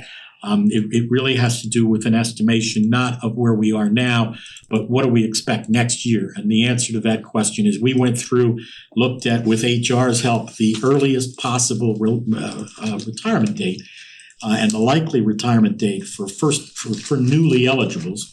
And we said that we anticipate next year somewhere between 2 and 4, is that right, Gene? Somewhere between 2 and 4, call it 3, and hence the number 3 that we've got in your budget book today. So we looked forward, not at the current situation. And because this is the first time we've done it for PD, we don't have any historical numbers to fall back on. What I will say is that the global vacancy factor that the town has used for many years has been underestimated. And we tweaked it and increased it slightly in the last budget cycle. And because it included the police vacancy, part of our annual surplus every year is still coming from the police vacancy, even though it was in the global vacancy factor beforehand. We think that this will reduce our surplus and therefore will help us keep the mill rate low this year because we won't be taxing for a surplus that we may not need. So first of all, the question came up is, are we creating a cliff? Right, because we're only covering 2 years of potential 3 being down 3 officers, and what happens after that second year? The answer to that, Chair, is that as long as you're looking at next year, you're not creating a cliff. So as soon as we get into the new fiscal year, we'll be looking at the following year. So then the other question I had is the relationship for the regular vacancy rate. Shouldn't that have dropped more if we took the police out? Well, it doesn't even show me what was the vacancy rate. Oh, through 350, we only dropped it $80,000. I can't, if I'm reading this right. Wouldn't we have dropped it more if it used to include the police factor? Probably not. We had some other vacancies that took us a while. I think, the records clerk was one that I wasn't counting as PD, even though it was downstairs. You had a couple of library vacancies that were persistent. I know we've been, at Stephen's request actually last year, we started giving personnel and I have those too. There's not a lot right now. There aren't right now, but there had been before. I think you're spot on to ask that question, right? We did lower it If the board thinks we should lower it more, we're happy to do that. It moves the budget in the wrong direction, but we wanna be accurate. And where's dispatch, you might have said this already, but dispatch vacancy, is that in this rate or in the police rate? I counted in global, it's not in, I'm only counting officers, is that right? Okay, so it's in Melissa? this number, the 270. Right. Okay, I just wanted to clarify that, just. Wendy, just as an FYI, the contingency for the vacancy rate that's not police officers is 3 positions at about 70,000 each and then 60,000 in benefits. That's what makes up the 270. Okay, That's how we got there. okay, thank you. Are you raising your hand? Yes. For the audience or for? She is. I have to look to my left, okay. So then in relation to the vacancy rate, if the vacancy rate is down from prior year, right? The global rate is down. The global rate Right. is down from prior year. Can you explain the relationship to overtime? Cause I have some questions about overtime and we talk about overtime a lot every budget year. And I always wanna make sure we are appropriately budgeting for overtime. But it does beg the question that if the global vacancy rate is down, the overtime is going up slightly or meaning, being steady, so why is that not changing? And if I look at the overtime as of 12/31, if that's supposed to be approximately half, that would come out to 381,080 rather than the estimated 453. Yeah. So I've got a couple of questions about that. So one is the overtime rate. The overtime rate goes up when everybody goes up, whether it's a GWI or step rates. Okay, So fair, that goes up. fair. And it is an average, so what we do is we take the average. We can't say that Officer A is going to work this much in overtime, Officer B is gonna work this. So we just take the average, but that goes up with the movement of the of the whole department personnel. It's a very non-scientific, unpredictable method to judge the amount of overtime. You basically have to go by what is that rate and what have you done in years past? Because Okay. what causes the overtime Right, is often very unpredictable. It's the weather, it's Right. very serious, crises that happen. It's unfortunate sick time or injury time. Right. We're in kind of a unique situation right now where we have 5 vacancies. We've at one point had the equivalent of 5 vacancies because we had 3 people out on long-term. right. So we're basically operating the same. There we're paying the salary and here we're not. We're not, okay. So it all kind of varies, so it's not an exact science and that may not explain it it does, exactly how you want to, but it's also a very conservative number. I checked with another town very recently that is actually smaller than ours, and they are about $200,000 higher than we are in their police overtime. So if the overtime listed for 12/31, should that be about half or you don't know, because although we have now, that was before winter and storms and. It was, we had more personnel then, so we had one person retire Okay, the beginning of this fiscal year or September. And then we had somebody return to their home state of South Carolina after being here for 5 years. And then we had 2 people leave, so it all varies, so. And it's not necessarily, even though the winter is definitely a big one for us, it's oftentimes the hurricanes and those storms. And then, you do have your unfortunate events that do happen. okay, well, thank you for clarifying. And again, I always say, make sure we are budgeting, although it seems to be more in line this year, and doesn't look like we're gonna be in like over budget, but I always concerned that we budget appropriately. Yeah, so that's how it was looking, and we've taken a little bit of a turn, but we're hoping that it comes back around. Great, thank you.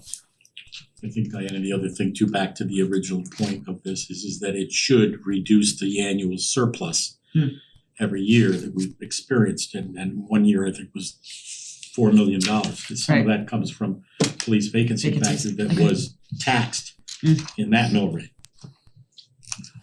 Thank you. Okay, alright, so I think we've gone through, any other re-asks? If I do it, it's gonna pop into my head at some point later. So I would like to, we need to finalize capital, go back through capital, figure out where we are there. We also wanna look at revenues. I don't know if it makes sense to look at revenues before capital. Yeah, absolutely. That makes sense to you? Okay. So I'd love to see if anybody has any thoughts on revenue, if there's ways we can Sure, staff met during the recess. Oh, yeah, you wanted to tell your story, yes. Tell a little bit, right? So we've been, and I'll be brief, but essentially throughout the budget process, our team has been struggling with about what was somewhere around a $500,000 decrease in projected investment income.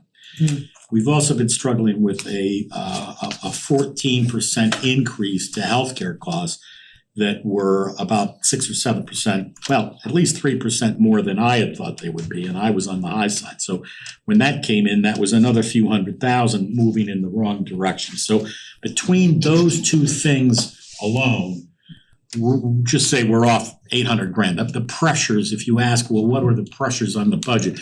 Those two things were central to them.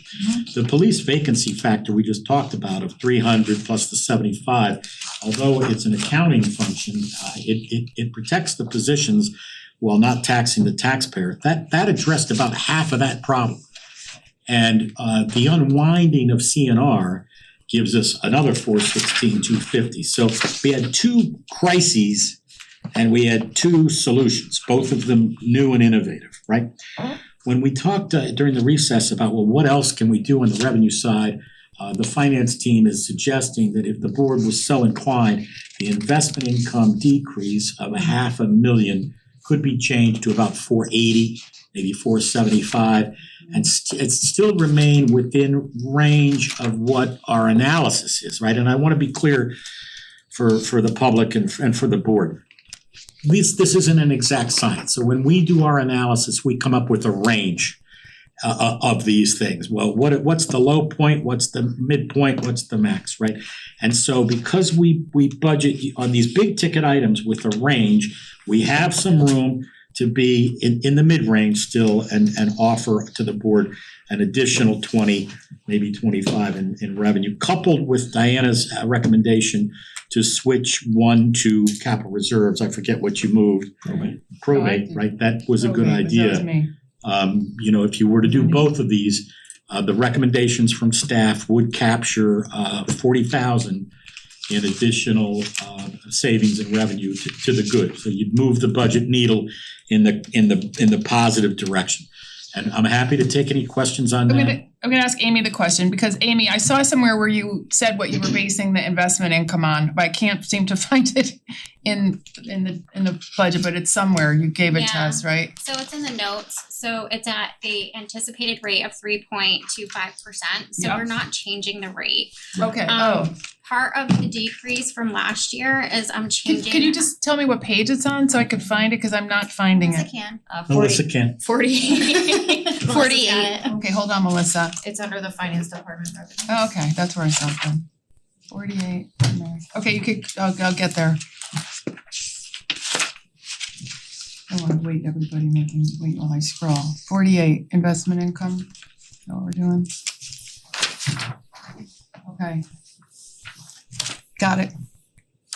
So that 3.25% is based on having about 40 million in the bank on average over the course of the year. That was decreased from last year. It was based on a $50 million cash flow average. I decreased it because if you remember, when we do our debt service, we go out to bond every other year, and the guidance is 10 million every 2 years. So we have those expenditures up front, which we're floating, and since this is one of the years that's the every other year, we would have to float about 10 million in cash. So I reduced it from 50 to 40.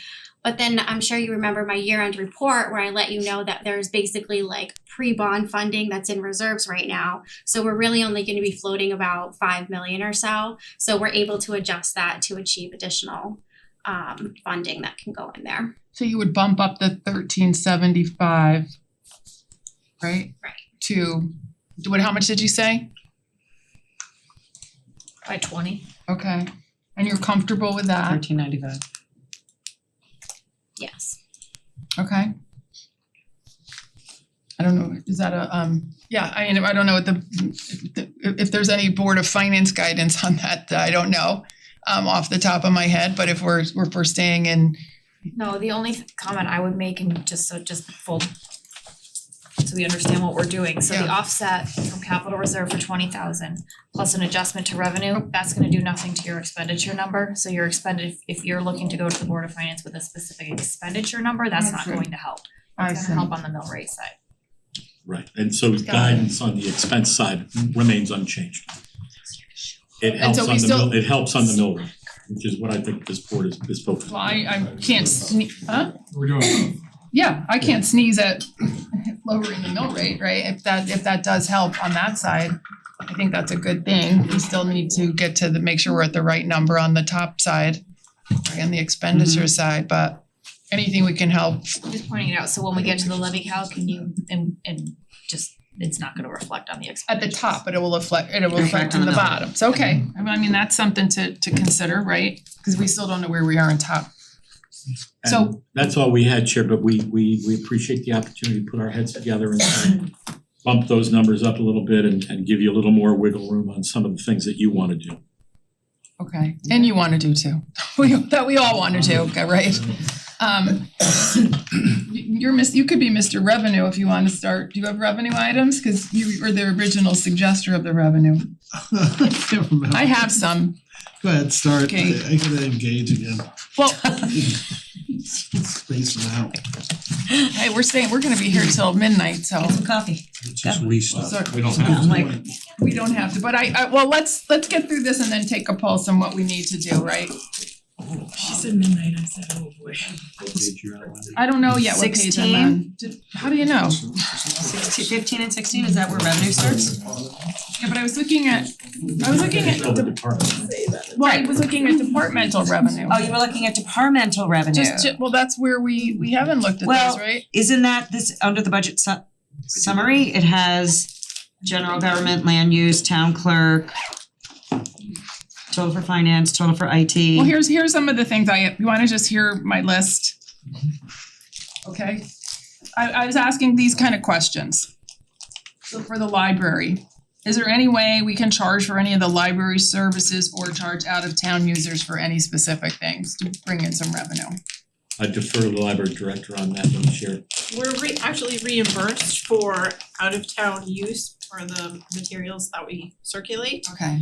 One, I can share with you that one of the things that is going on the next library board agenda is a look at our room use fees. Oh, okay, I have And that. possibly increasing that. Yeah. So I is had that, I suggested had that too, is that something we could bump up a little bit if that's gonna be looked at? The room rentals? The library board meets on the 16th. Well, I'm just asking, is there room to bump that up? I don't have it in front of me for the amount Just on the of. budget.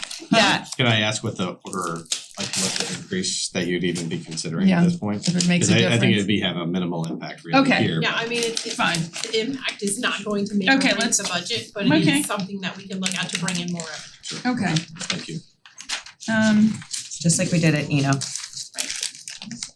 And then I did question the building fee increase. Are we budgeting enough for next year?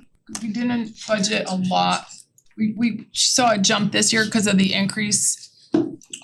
Yeah, so this is one of the items that we took a long look at. In fact, just this afternoon, I talked to our planner, George, about this again, and we drilled down on it. And my ask was that we consider bumping it up.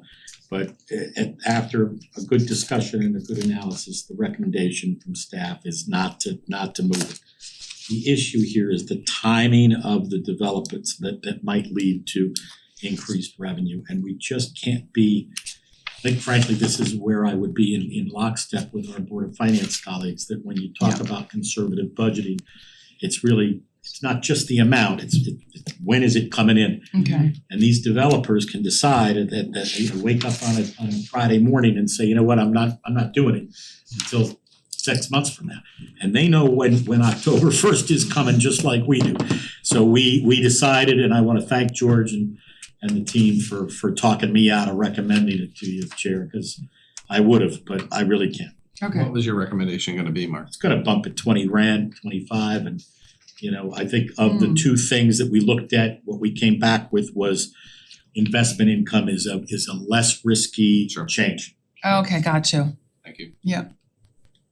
Okay, anybody else, if nobody else has any, it sounds like mine are all piddly things that aren't gonna make a difference in the, Gotta look at it, Well, but you I don't may, think it's- huh? yeah. well, I just I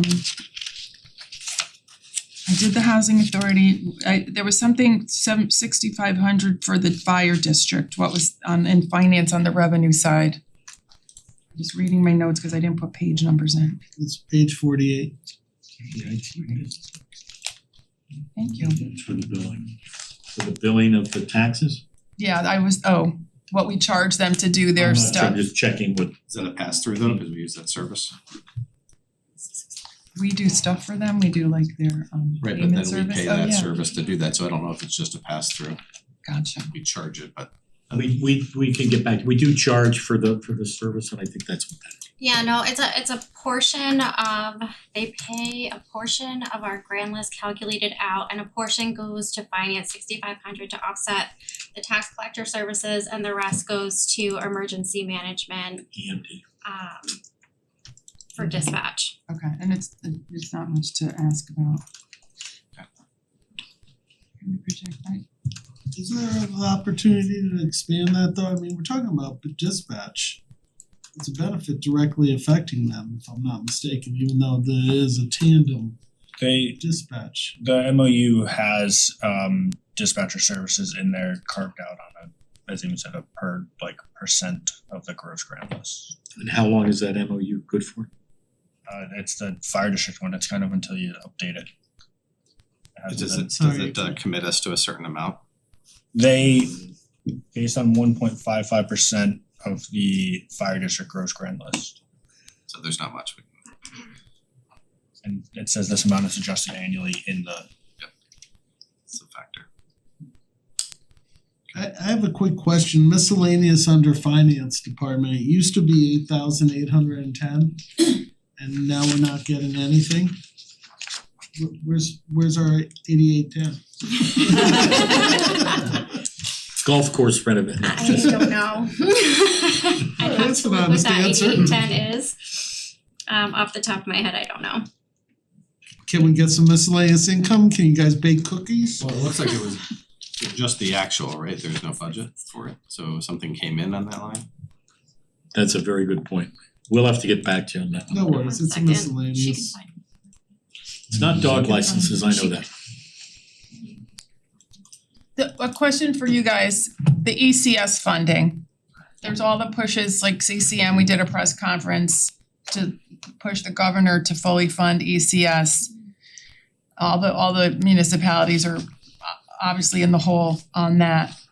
Is there a chance that that comes in, that they increase that and we get it for this budget cycle? I don't know, like I don't know how the timing works.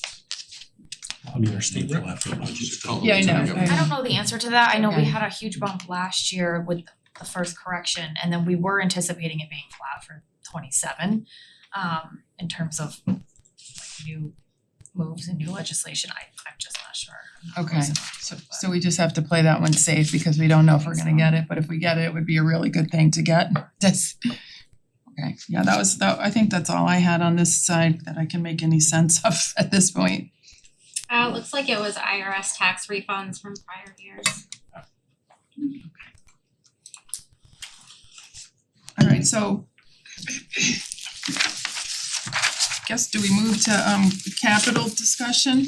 Or do we wanna, does anybody wanna take a break and, let's level set here. So if it was up to me, I know we need a lot of information. I would love to get through the budget tonight. But I don't know if it's realistic for everybody because it's not gonna happen. It's gonna be a while, I think. I'm just asking if we could take another break and then reset, finish capital or do capital, take a break. Have these guys kind of see where we are modeling wise. We also didn't go back and talk about places we might wanna cut a little bit here and there. That was another thing. I have a few, but they're not gonna make a giant I'm moving, we're change. not moving the needle, but we need But to go I back. would still do it just for the Right. purposes of doing it, to cut some, to make some changes. I think my question is, and I agree with, I'd like, take a small recess, but I would love to get through this. But to revisit the tabled item, Kevin, are you getting the answer that you are looking for in order to move this forward? Or where, is there information that you needed from the dais? Were they supposed to come back with something, and where are we with I that? don't know that we have that information yet, so that's one reason why I had asked. So far as the other part of the discussion here tonight, though, I do think that we're gonna have some diminishing returns the longer that we go. Okay. Yeah. And if we, I think just a perspective is regrouping on the questions that we've asked and what we've discussed, and staff can assist us so that the next meeting we can actually go through and discuss the actual things that we've already gone through.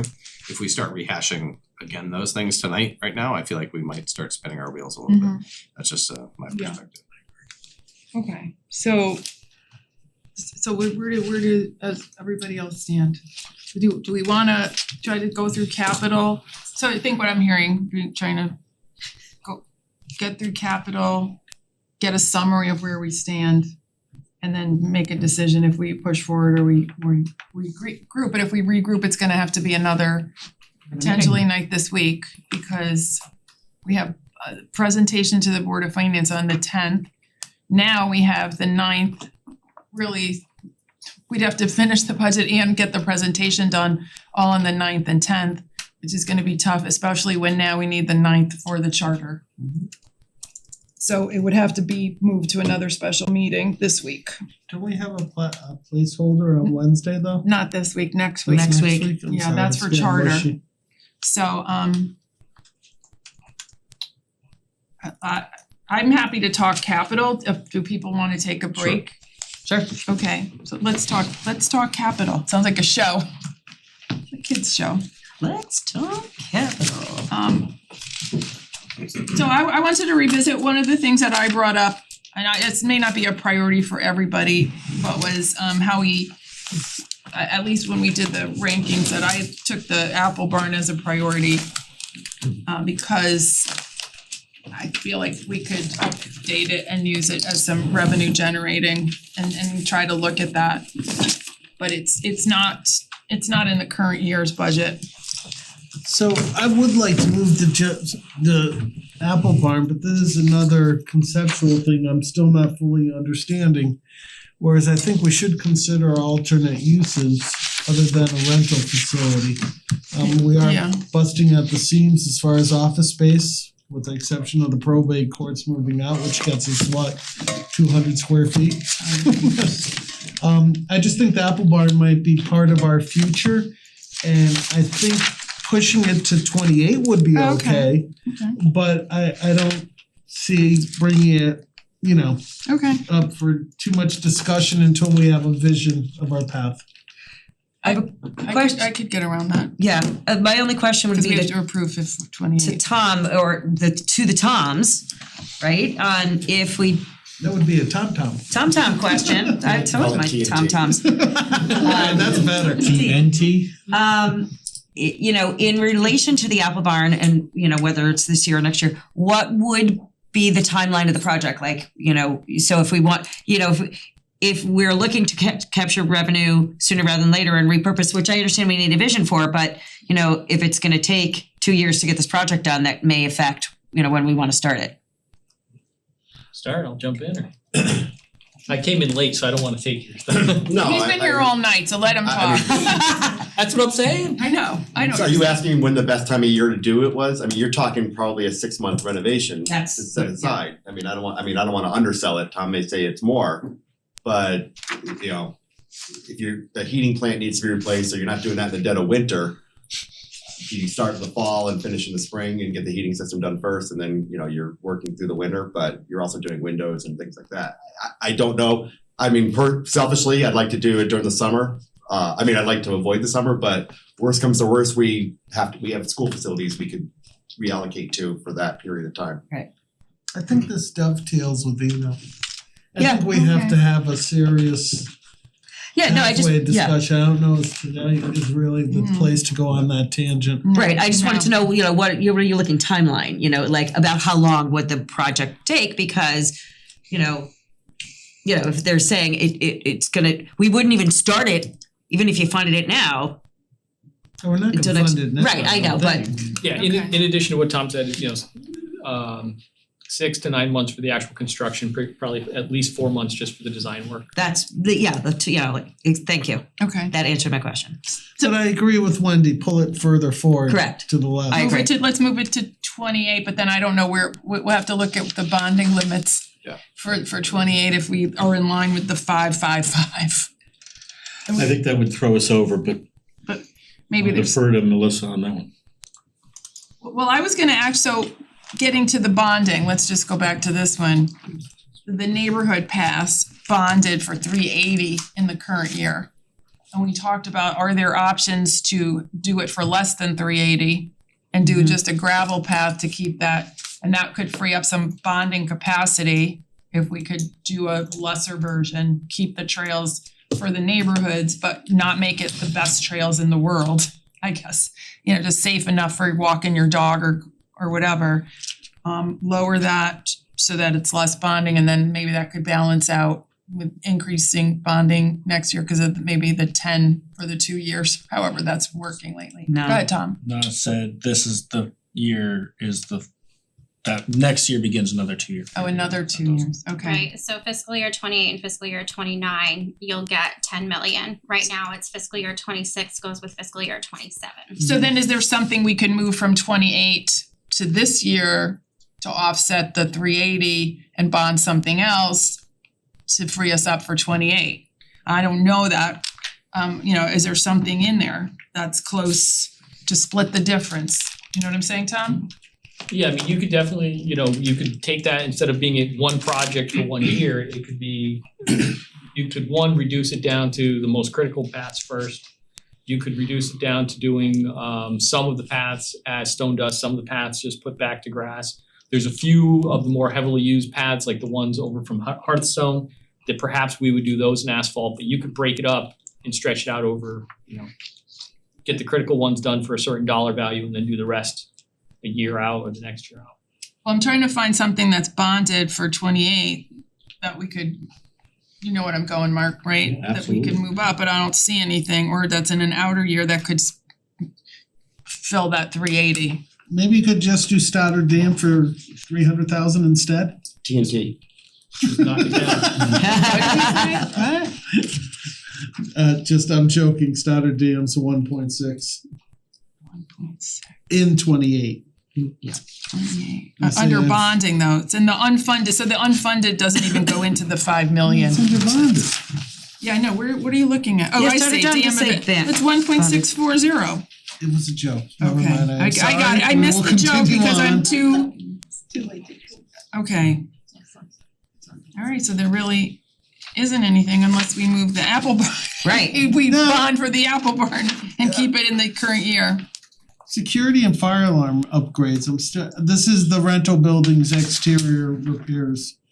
I know fire alarm upgrades we gotta do. What is security? It's kind of all one and the same. Right now, in any of our major buildings, you have the fire panel, which in some cases can also be security panels. And I think, not that we're talking about the building down there on Hot Meadow, but it has the best picture where there's literally 8 boxes that are all wired together that if a fire alarm goes off, that's what the fire department's using to figure out which area in the building has a smoke alarm or a fire alarm going off. So I would say the primary focus of this project would be the fire alarm systems and the enunciators and the smoke detectors, and that's for all the town buildings to be put on one system, and security is a lesser part of that project. But how about timeliness? Can you speak to that? It's honestly, it's when do we wanna get caught up? Right now, we're woefully behind on that, and it's when do we wanna get caught up? And I'll be the first to tell you, if you do it this year, great, if you do it next year, it's still gonna be there waiting for you. This project we've bumped out at least 3 times. Which Yeah. project, what are we on? I'm sorry, I thought we were on security and fire We alarms. are page It's been on- 142, third line down. This is one of those tough ones that I would be the first to tell you, it's not an exciting project, but it's one of It's those, it needs to get done at Why a we certain keep point. bumping it out. But we bumped it several We times. bumped it and we bumped it and 142, Alright, sorry. 142. Alright, third line down. Security and fire. Tom, But would it's it be paid- we're already possible to doing it do this that year. in phases? What are you Yeah, I saying? was just saying. we were if hoping you to do it wanted all at move once so that something to this all year, of the what's your- systems and all of the buildings was- would be the same. That was the only value in doing it as one big chunk. But you're right, we could certainly tackle town hall first, the library second. Where's the Eno? You know that It's not page on off the here. top of your head? Probably It's not way here. out anyways. Alright, well, I was just trying to make a way to lower the paths from 380 and get a benefit from it. But aren't The are path. we doing something for Eno in the next year? Capital reserve. Right now, everything on Eno has kind of been put on hold. We actually have a design for supposed to the be HVAC bonded for upgrades 3 ready years. to go. No, I know, We're but just waiting to fund it, but it's a big number. but then How then just fund less. You know what I'm saying though? Yep. I'm just saying if you want it, capital reserve. Right, like I would Well, have it's already thought, paid, it's already in here. What I'm saying is I wanted to lower the amount. But you could change But I could the change it funding. from bonding. No, I understand that. Just change the funding. I get that. I'm just saying, you know. yeah, I wouldn't that's what we wanna have. bond for something that we're not sure what the total cost is gonna be anyway. Or break it into Break it- two I pieces? was trying to use the 5 and 5. I was trying to take advantage of I the think 5 bonding the problem is capacity. it's as you see moving anything, the This is very precarious. it is, the Yeah, I five know. and five This is is hard. almost impossible, because if you move something, as you saw this one, we've done this exercise so many times and it's you just can't fit into the round peg, the square hole, right? Then that's why we do show in the plan the unfundeds, because the unfundeds are more of the story is in the unfunded than is in the funded because of the BOF guidance 5 a year. And that's causing a constraint on the system that, sooner or later, So it's, so if there's a way, then I wasn't looking at the unfunded, so let me rephrase this. If the 380 that's planned to be bonded for the trails, right? Let's say that could be 200, 250, I guess it would have to be 250 if it was bonded. So then I guess that's gonna, I can't move anything in unless it's 250 or over for bonding. Correct. I forgot about that rule, right? Cause otherwise we could do an unfunded item and move it over and take up that capacity, but that's what I'm just trying to do is use up the capacity we have. I know we can use reserves, but it's not gonna change the 5 and 5. One of the real interesting things Tom Roy talked about with me one day was this wasn't the exact project, but it's similar. It's been bumped out year after year in the capital plan, never quite it doesn't quite get the critical mass that it needs to do it for whatever reason, right? And in an environment where your bonding limit is 5 million a year and it's likely to stay that limit, the chances are you're never gonna get that. And when you see that, you might wanna consider using capital reserves, because otherwise you might not get that fire detection system that's so critical to the safety of our employees and to the buildings themselves. So for us on the budget team, Wendy, it's not just the dollar amount, it's also the timing. And then it's also like, if you don't do it now, you're probably never gonna do it. It reminds, I know where this was. It had to do with a year-end savings request. And back before I became town manager, it had been done a few years where if we had savings at the end of the year, the team would come to the Board of Selectmen and they would do a few year-end savings.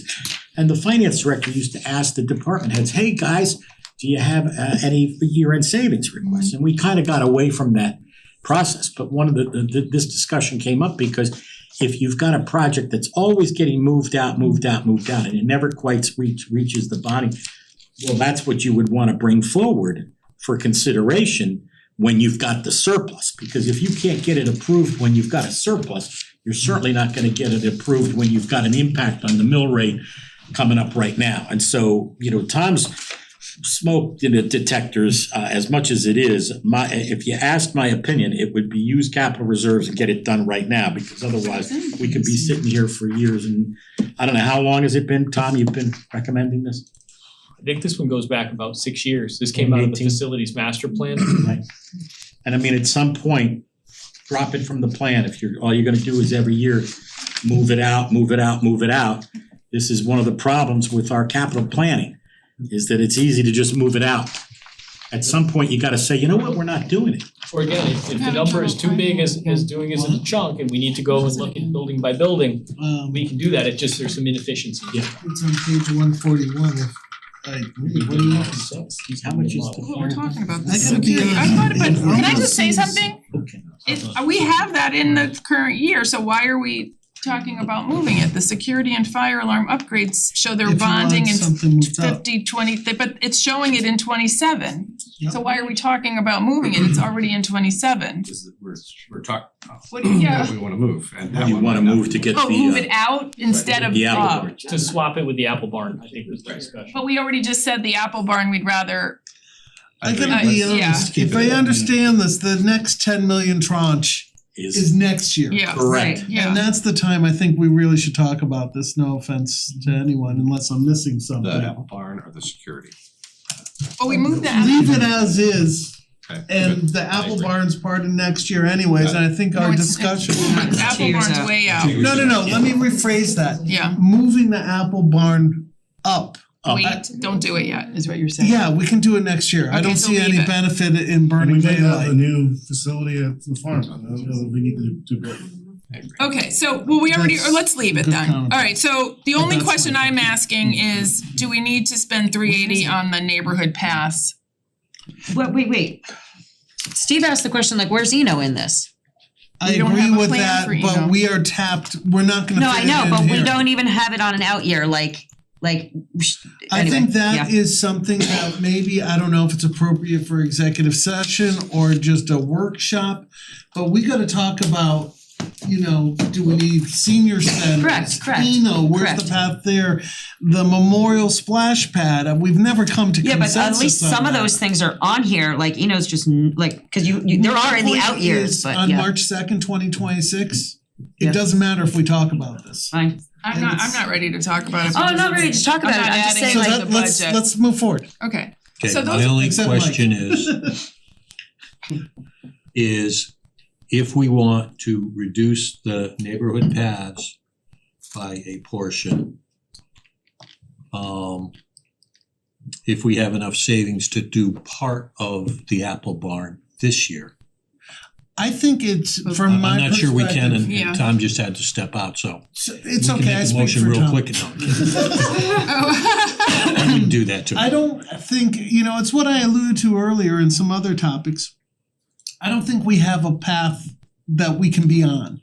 So to move it forward, when step one is planning, until we figure out where it fits in and where walls, if there are any walls, or the removal of columns, whatever component, until we know what our end design is, moving up the engineering aspect does us no good until we've had time to digest this.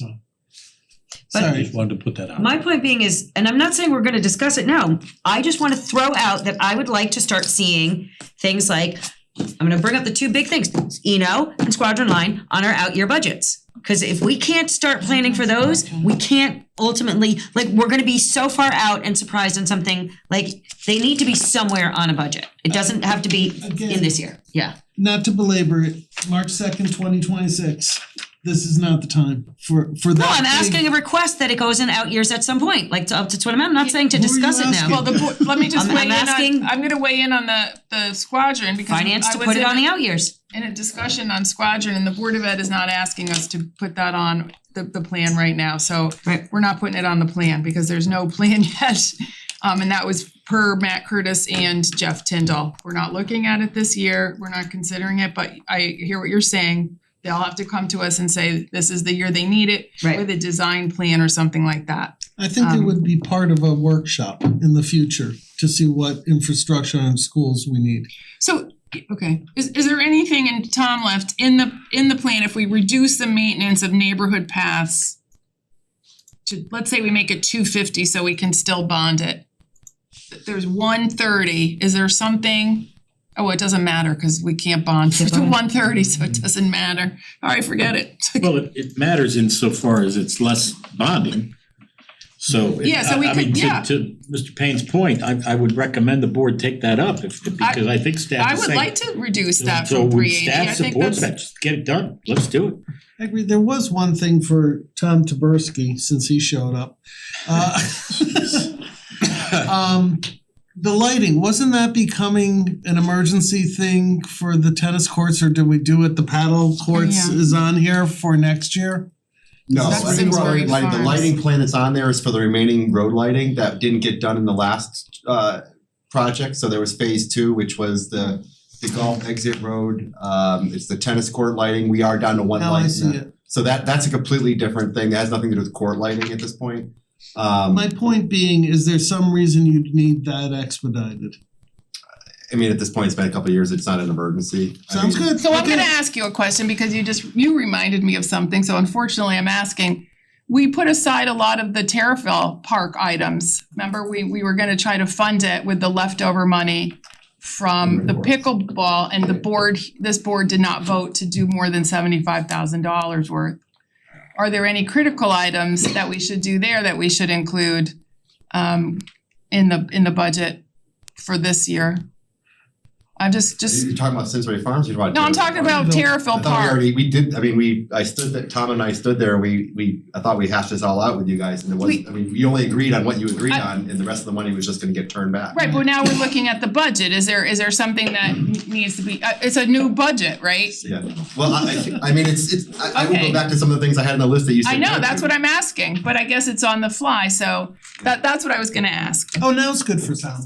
So I'll just drop that. I just thought this is the time to talk about it. We defunded Right, public something works. put back on for T-bill. Yeah, like the security or something like that, I but mean, I think we didn't do the cameras, we didn't do, we went with a lower pavilion because permitting's a thing there. I mean, the irrigation system on that softball field is ancient. You didn't do the gate, I don't think, for the back parking, to go back to the back of the park. To me, that's a small thing, but it's a policy decision too, because once you put that gate up, there are gonna be people who have had unfettered access to the back there, which, you can debate the merits of it, it's a problem. I think the police department would tell you the same thing, but there will be complaints, so you're putting me on the spot on okay, that one, sorry. but- I just thought of it. I didn't even, Yeah, I that's all. mean, you turned down the scoreboard, I asked for a scoreboard, other things like that, but I'd rather see that, my 2 cents, put that money toward another town project that Okay. the department has a higher need for. Okay, Tom Roy, we were going to try and value engineer, as we say, the neighborhood paths still to lower the amount of bonding. That's the only thing that happened when you were gone. but it has to be 250. So does that make sense? I would say quite frankly, and not to spend Tom's money, but whatever dollar value you put on that, we can work together and make good value of it. There's a couple of 250, cause it's the bonding limit. But even if you leave, what's the harm of leaving it at 350 if you have nothing to move in? Because if we don't spend it, Yeah, we don't you're spend right. it. We're gonna come back to you with that report that the consultant's gonna give us and say, hey, this is what the maintenance cost is gonna be for each of these 3 sections of trails. If you don't like it, or you make that policy decision that we're not gonna pave trails at Mountain Farms, that we're taking option A, the lower option on that. Okay, You may not spend that 380. and we might wanna put a trail up on Huntington's Drive. So, But I mean, Alright, I don't okay. think if it's not Alright, so- changing anything in the big, if we don't spend it, we don't spend it. okay, so I don't really see then any big changes in the capital budget. I like it as is. Okay, I did one, what? We moved the apple barn up from what I understood. We moved it, no, we left it And you because made a we change, weren't- Chair, if I may, you made a change by consensus, which we would like to get firmed up on SBAA. Yes, Which obviously is coming from capital reserves, if we could yeah, clarify we that. did, we That- said that- 200, I thought. Was it 200 or was it 196.55? It was 196, Just That's actually. what Steve wants. 196 even, no 55. Why are you trying to get 55? Just wanna make sure we've got it right, Steve. That was what I proposed. I think we don't know don't what have a the consensus on that. If he Steve wants is to pulling through one credit for thing and Wendy and I are talking about something I'm else. hearing 200, do I hear 300? No, just No. kidding. This is a general question is for Tom Roy. And I'm just bringing it up because it's in the sustainability plan and stuff like that. And it's come up quite often that Latimer is solar ready. Is there a reason why we're never doing solar on Latimer? Right now, the Board of Ed is working on getting solar on it. They've had some Oh. challenges. Okay, I started and helped a little bit Yeah. getting them off the ground. But right now, I believe they are working on, they have a vendor in place and they're just working through getting legal agreement. But it's also challenged by the fact that some of the federal incentives are sunsetting in the very near future. So Yeah. there's a huge crush to get this done, but I have not gotten an update in probably a month on that project. okay, I was just curious about that. So Chair, could we great. just maybe Yeah. wrap up SBAA so we could, before it gets Yeah, too right, much later? SBAA. That's a big number, so that I would appreciate the board voting on and giving us. We were gonna vote 200 or 196 No, Well, I don't care. I'm Out of- hearing 200, but out of From capital reserves. reserves was the discussion.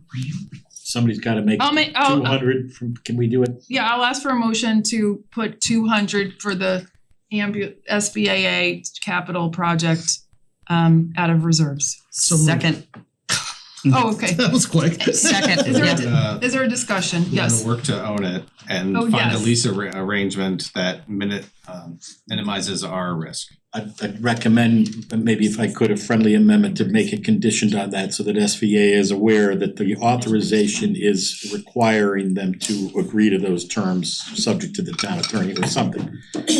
But yeah, we're saying we would buy it and lease it to them, that's correct. If that works for everybody, I think that's the As long as it's the Do we- safest way for the town to have no risk and to own it and get the minimize. depreciation. Because they'll have the Minimize insurance that will cover it. Do we have to stipulate they do maintenance or that's understood?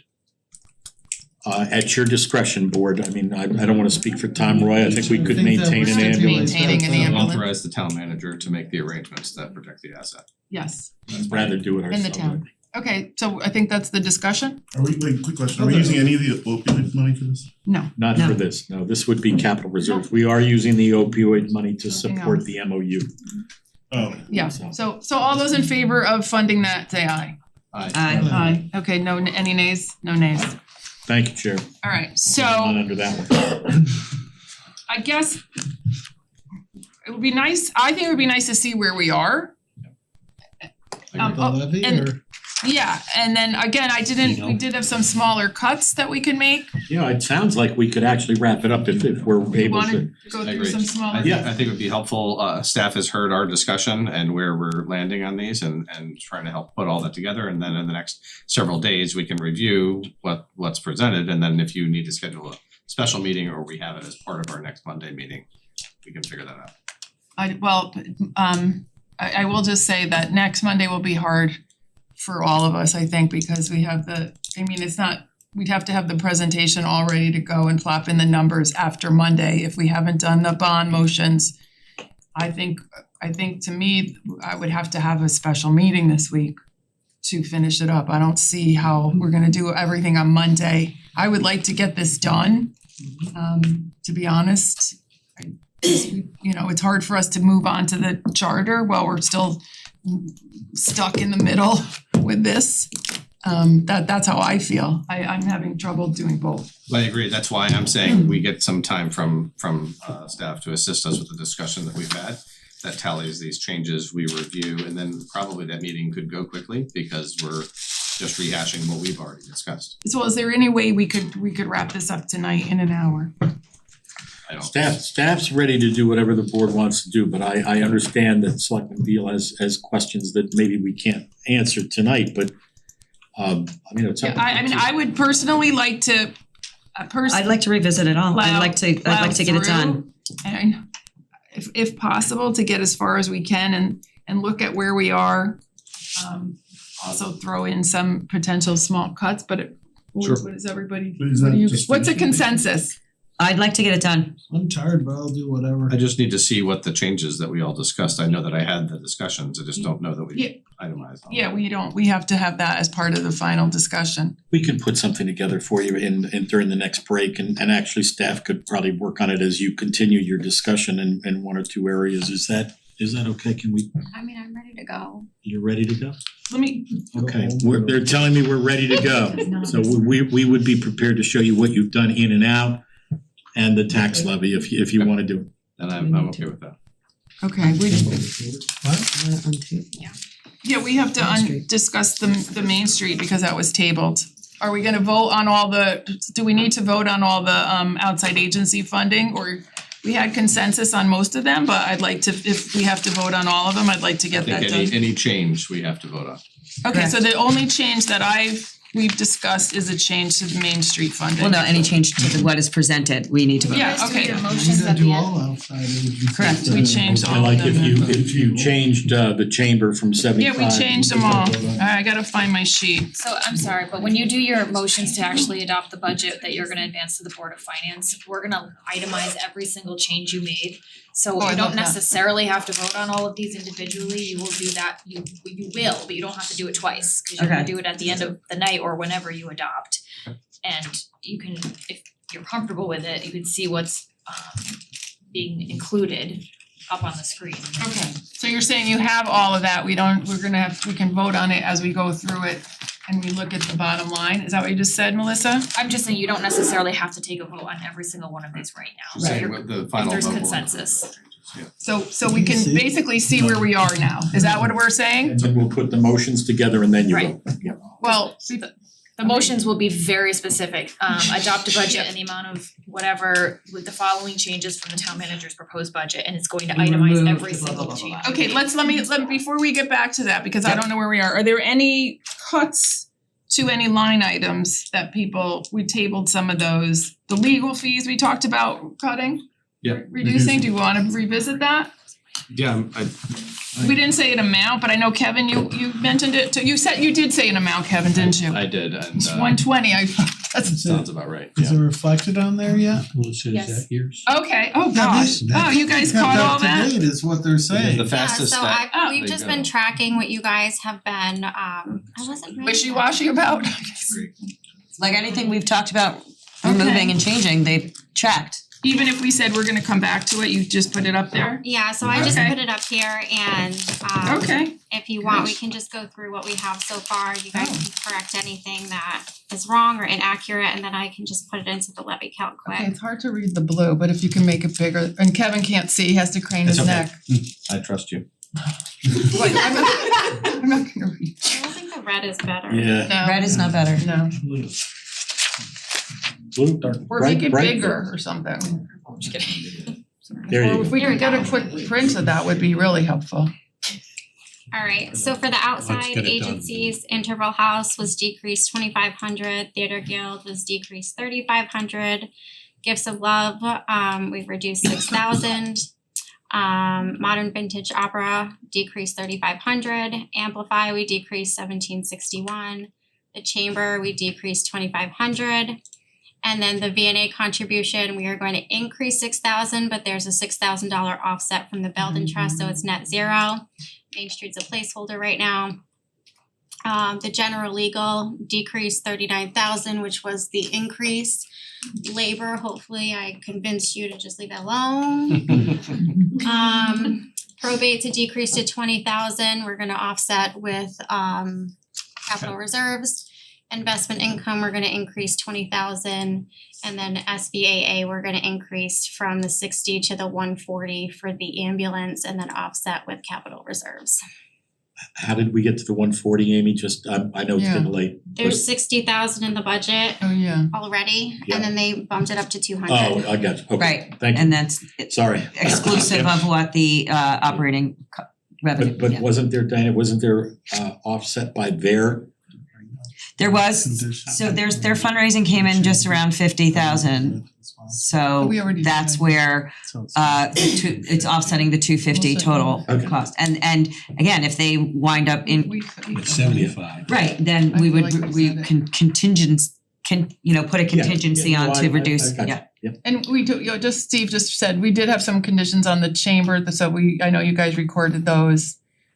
Main Street, we also talked about, we have to vote on that one and untable it. But just the relationship, if this position happens and it meets the need, that there will be like a cohesive working together kind of thing to come to a plan and use the resources that are applicable for what's going on. So can I make a motion to untable the Main Street item Yeah, bring it back to the table. or bring it back to the table? So moved. Sure. Or second. Oh, okay. Second to anyone? Whoever I'm a little motioned that, confused. oh, did you say, did you? So I'm happy to vote tonight. I do think that we should have the review, and I think that I'm okay with it proceeding Okay, while we're doing this coterminously. I think it would be a normal part of our fiduciary responsibility. But I Okay. think that we should do the review, and it can be handled in appropriate executive session because it's business records. okay, is that fair? Whatever the board wants it. Okay, well, what we're listening to Kevin, I'm not sure what it is, but if he understands what he needs, we can make sure So that. I'd like to request an agenda item at a future meeting where we discuss the finances for Simsbury Main Street. Okay, And that's not like a motion here, but just as you're doing agenda setting, I think Okay. that would be appropriate. okay, I'll accept that as the part of the discussion, so, So are we fully So funding the what's it or on tabled not? now is, the motion on the table, the way we left it before it was tabled was to fund it 85,000. Right, so this is only up to the 50, I Right, think, we right? have So to add to that. increase that.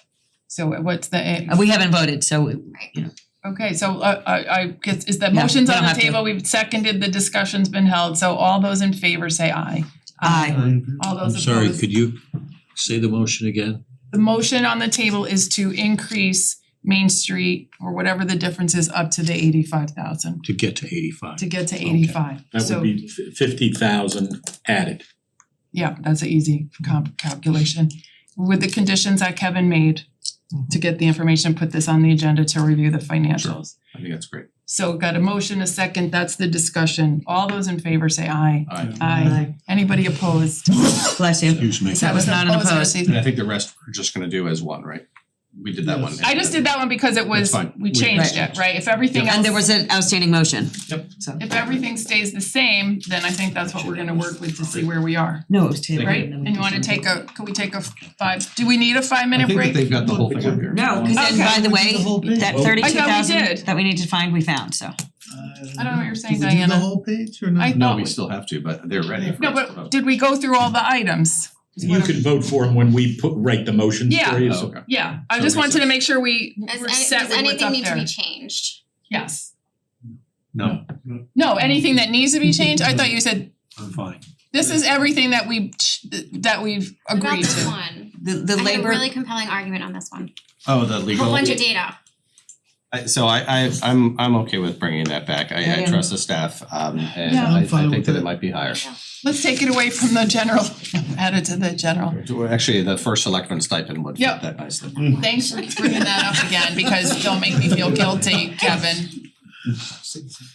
Trying to just go with Okay, the, so I'm do going we- with the so- board's unanimous vote. Diana wants to make a motion if you'll let her, or you For can- what? for what? I don't know. To accept this page as I will, presented. Do we supposed to do I will that? move I was to- mistaken. No, we There don't go. need a motion. Give us a We motion. don't okay. need a motion. Yeah, so we're gonna do a recess. They're gonna We're prepare gonna the see motions where we for us. are and then see if what we have to do. Thank you, Chair. So I'm gonna ask for a motion to take another 5-10 minute I recess. moved to take a 5-minute recess. Oh, good. Yeah, we. Thank you. Second, all those in favor say aye. Aye. Let me calculate before we vote. Yes, Oh. yes, Okay. because there's things, it's not perfect. Okay. Okay, so Amy, can you just walk us through where we are, because we need to know. So before all of your changes, you were at a tax increase of 2.18. And then with all of the expenditure changes, it's an increase to expenditures of 117,000 and then an increase to revenues of 166,000. So with those changes, the tax increase is 2.15. 2.15, so we lowered the mill rate, but we increased the expense side. Right, so your expenses are 3.39 because you have an increase to expenditures but an offset in revenues. Okay, so technically, we didn't hit the guidance that we were given of 3.5, which turned into 2.8 something, I think you guys said. 2.82. But the bottom line, based on where we are today, does benefit the taxpayer, right? I don't think there's anything you could argue about that to benefit the taxpayer. I guess so what do you wanna do, what do we do now? Is there, do we need to try to meet guidance? Do we is there any room, I guess a couple questions, is there any room to fund anything on the expense side with reserves? But I think you said if you take it out, it's still up in the It's still an expense side, expenses, so if it's we just add offset cash reserves. down We'd have to do here, actual expenditure it funds doesn't to make a get down. difference. So the outstanding question that people wanna just ask about is this dispatcher. I understand the safety need, but I think that's gonna change our numbers quite a bit. I Yep, have a thought on that. Let's not include it in this budget. Let's wait and see what our operating surplus comes in at for the end of the year. And then we could conceivably give the police commission the ability to go and get a person in for part of next year. 'Cause Which they- is when we were gonna fund it anyway. But Yeah. we'll use the surplus dollars, so it's not impacting Year-end the transfer. budget. Year-end transfer. except that it'll continue forever with benefits, so it'll add It to will, all of yeah. our operating. That's the only negative, but I don't feel, and I you guys made a really good case about it, and as I said, because we had agreed to keep another position, that was where I was going, the trade-off for the two position, it basically comes down to what can we afford two positions, and I don't think we can, given the budget. And so that's the question. And I don't think we wanna revisit that whole discussion, cause we made a decision and got sorry about the dispatch information came a little bit later. But I do like the idea of potentially looking ahead. We still have an opening for a dispatcher that's unfilled, so it would probably take a while to fill. We had a new position, so maybe, Mike, right, some sort of timing issue could work in our favor at some point. We appreciate the discussion too, Chair, because I feel, from me personally, that, the commitment that I made during the collective bargaining was that we would bring it up, that we'd talk about it, that we'd consider it. And I think our union colleagues, will obviously be able to run the tape and see that, the board is concerned about public safety and is agreeing to take a look at this later. I agree with all of you and appreciate your It consideration. just came late to the table, kind of. And can we get updates then on how the current position that you're trying to fill? Yes, please give us updates. We get those at personnel subcommittee, so we can we could start sharing what we get, cause we get open positions. Right, so when as if you're close to filling and if you want it filling, it would be great to know that you filled that, and then there's that other open need that we know that you have that we can then address. If that makes sense. Question for Amy. How much, I asked you this already, how much would we need to reduce the expense side to meet the guidance, just to show that I think that it's unrealistic right now? I think that's what we're gonna see, is that it's a large amount. Yeah, 170,000. Well, and if you funded it for a half a year, that's why we suggested it. It's a little more than the 50 that you added back in from Main Street.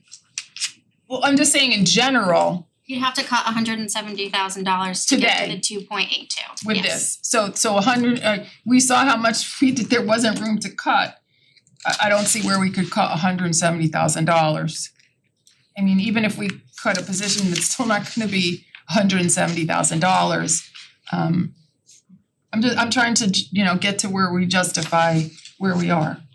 So I think where we are is a very good place. The number does not go along with the guidance we got, but I think it's a pretty responsible okay, and spend. I will make a couple, just the only two first selectman friends I know, Manchester's looking at a 9% increase, bottom line, and I don't know what's impacting that, and Avon's looking at a 5 something, they do have a claim impacting that, but they're looking at high ones, so coming in at, what is the percentage, 2.15? For a mill rate increase is pretty respectable. Just better than 2.18. Below the cost of living adjustment. Okay, so what do we have to do at this point? So you have the motions in front of you, which Melissa can put up on the screen. Do you want us to read them through, Wendy, or Pardon me? do you want us to read them through, or do you want to read the motions? You wanna read some, Kevin? Yeah, sure, I can read a couple of them. Okay. Okay, so I'll move effective March 2nd, 2026 to approve the Board of Selectmen 2026-2027 operating budget in the amount of $30,628,420 to include the following changes from the town manager's proposed budget. $15,500 decrease community services public agency support, $4,239 increase social services public agency support, $47,500 increase economic development public agency support, $39,000 decrease legal services legal fees, $20,000 decrease regional probate court public agency support, $140,000 increase emergency management public agency support Simsbury Volunteer Ambulance Association, $20,000 increase investment income, $140,000 increase operating transfers capital reserve fund, $6,000 increase to operating transfers of Belden and Southwell Trust. I'll second that. Okay, is there any discussion? All those in favor say aye. Aye. Aye. Okay, do you wanna, Curtis, do you wanna read the next, like, four small ones? I move effective March 2nd, 2026 to approve the water pollution control 2026-2027 operating budget in the amount of $5,914,158, including Granby, Avon and Granby CWF share. Second. Any discussion? All those in favor say aye. Aye. Okay, no nays. Go ahead. Move effective March 2nd, 2026 to approve the residential property 2026-2027 operating budget in the amount of $425,450. Second. Any discussion? All those in favor say aye. Aye. Move effective March 2nd, 2026 to approve the Simsbury Parks and Rec Fund 2026-2027 operating budget in the amount of $3,032,783. Second. All those in favor say aye. Aye. Move effective March 2nd, 2026 to approve the debt service 2026-2027 operating budget in the amount of $9,064,275. Second. All those in favor say aye. Aye. Okay, you get this one. Oh. Earn that deputy salary, Steve. Oh, you know what the next one. Move effective March 2nd, 2026 to add the following new projects to the capital improvement plan for 2026 through 2027 in accordance with Charter Section 803B Greenway improvements, $150,000 irrigation replacement, various parks and fields, $150,000 Simsbury Farms Golf Course, clubhouse reno and expansion, $40,000 historic building restoration, $171,000 rental buildings exterior repairs, $341,600 wheeled excavator, $235,000 air ventilation system for the highway garage supplemental, $38,000 cold storage building, $95,000 intersection roadway safety improvements, $125,000 drainage improvements, $150,000 aeration system energy improvements, $75,000 influent pumps, $275,000 on-site waste recovery system, $575,000. Is there? Second. Okay, all those in favor say aye. Aye. Oh, Diane, I'm giving you this one. Alright. Move effective March 2nd, 2026 to approve the capital improvement program to include the following projects in the, No, should that be? yeah, 2026 to 2027. With the total funding of $9,541,925 for 2026-2027. SHS turf and track resurfacing, $2,200,000 recommended funding bonds. District flooring improvements, $25,000 bonds. $250,000 bonds. District network infrastructure, $350,000 bonds. Greenway improvements, $150,000 cash. Irrigation replacement, various fields and parks, $150,000 cash. Simsbury Farms Golf Course, clubhouse renovation and expansion, $40,000 cash. Simsbury Farms swimming pool plaster replacement, $170,000 cash. Maintenance of neighborhood paths and connecting trails, $380,000 bonds. Roof repairs, town hall, Eno Hall and library, $825,000 bonds. Historic building restoration, $171,000 cash. Highway street sweeper, $345,000 grants and cash. Sidewalk reconstruction, $251,325 cash. Highway pavement management, $1,800,000 bonds and grants. Rental buildings exterior repairs, $341,600 cash. Security and fire alarm upgrades, $550,000 bonds. Wheeled excavator, $235,000 grants. Air ventilation system highway garage supplemental, $38,000 grants. Cold storage building, $95,000 cash. Intersection and roadway safety improvements, $125,000 cash. Drainage improvements, $150,000 cash. Aeration system energy improvements, $75,000. Sewer use. Influent pump, $275,000. Sewer use. On-site waste recovery system, $575,000 sewer use fund. Okay, all those in favor say aye. Aye. Okay, Mike. Move effective March 2nd, 2026 to refer the following capital projects to the Planning Commission in accordance with CGS Section 8-24, SHS turf and track resurfacing, district flooring improvements, district network infrastructure, greenway improvements, irrigation replacement, various fields and parks, Simsbury Farms Golf Course, clubhouse reno and expansion, Simsbury Farms swimming pool plaster replacement, maintenance of neighborhood paths and trails, and oh my god, more. It's 23 projects in case you I can't count that high, I run out of fingers.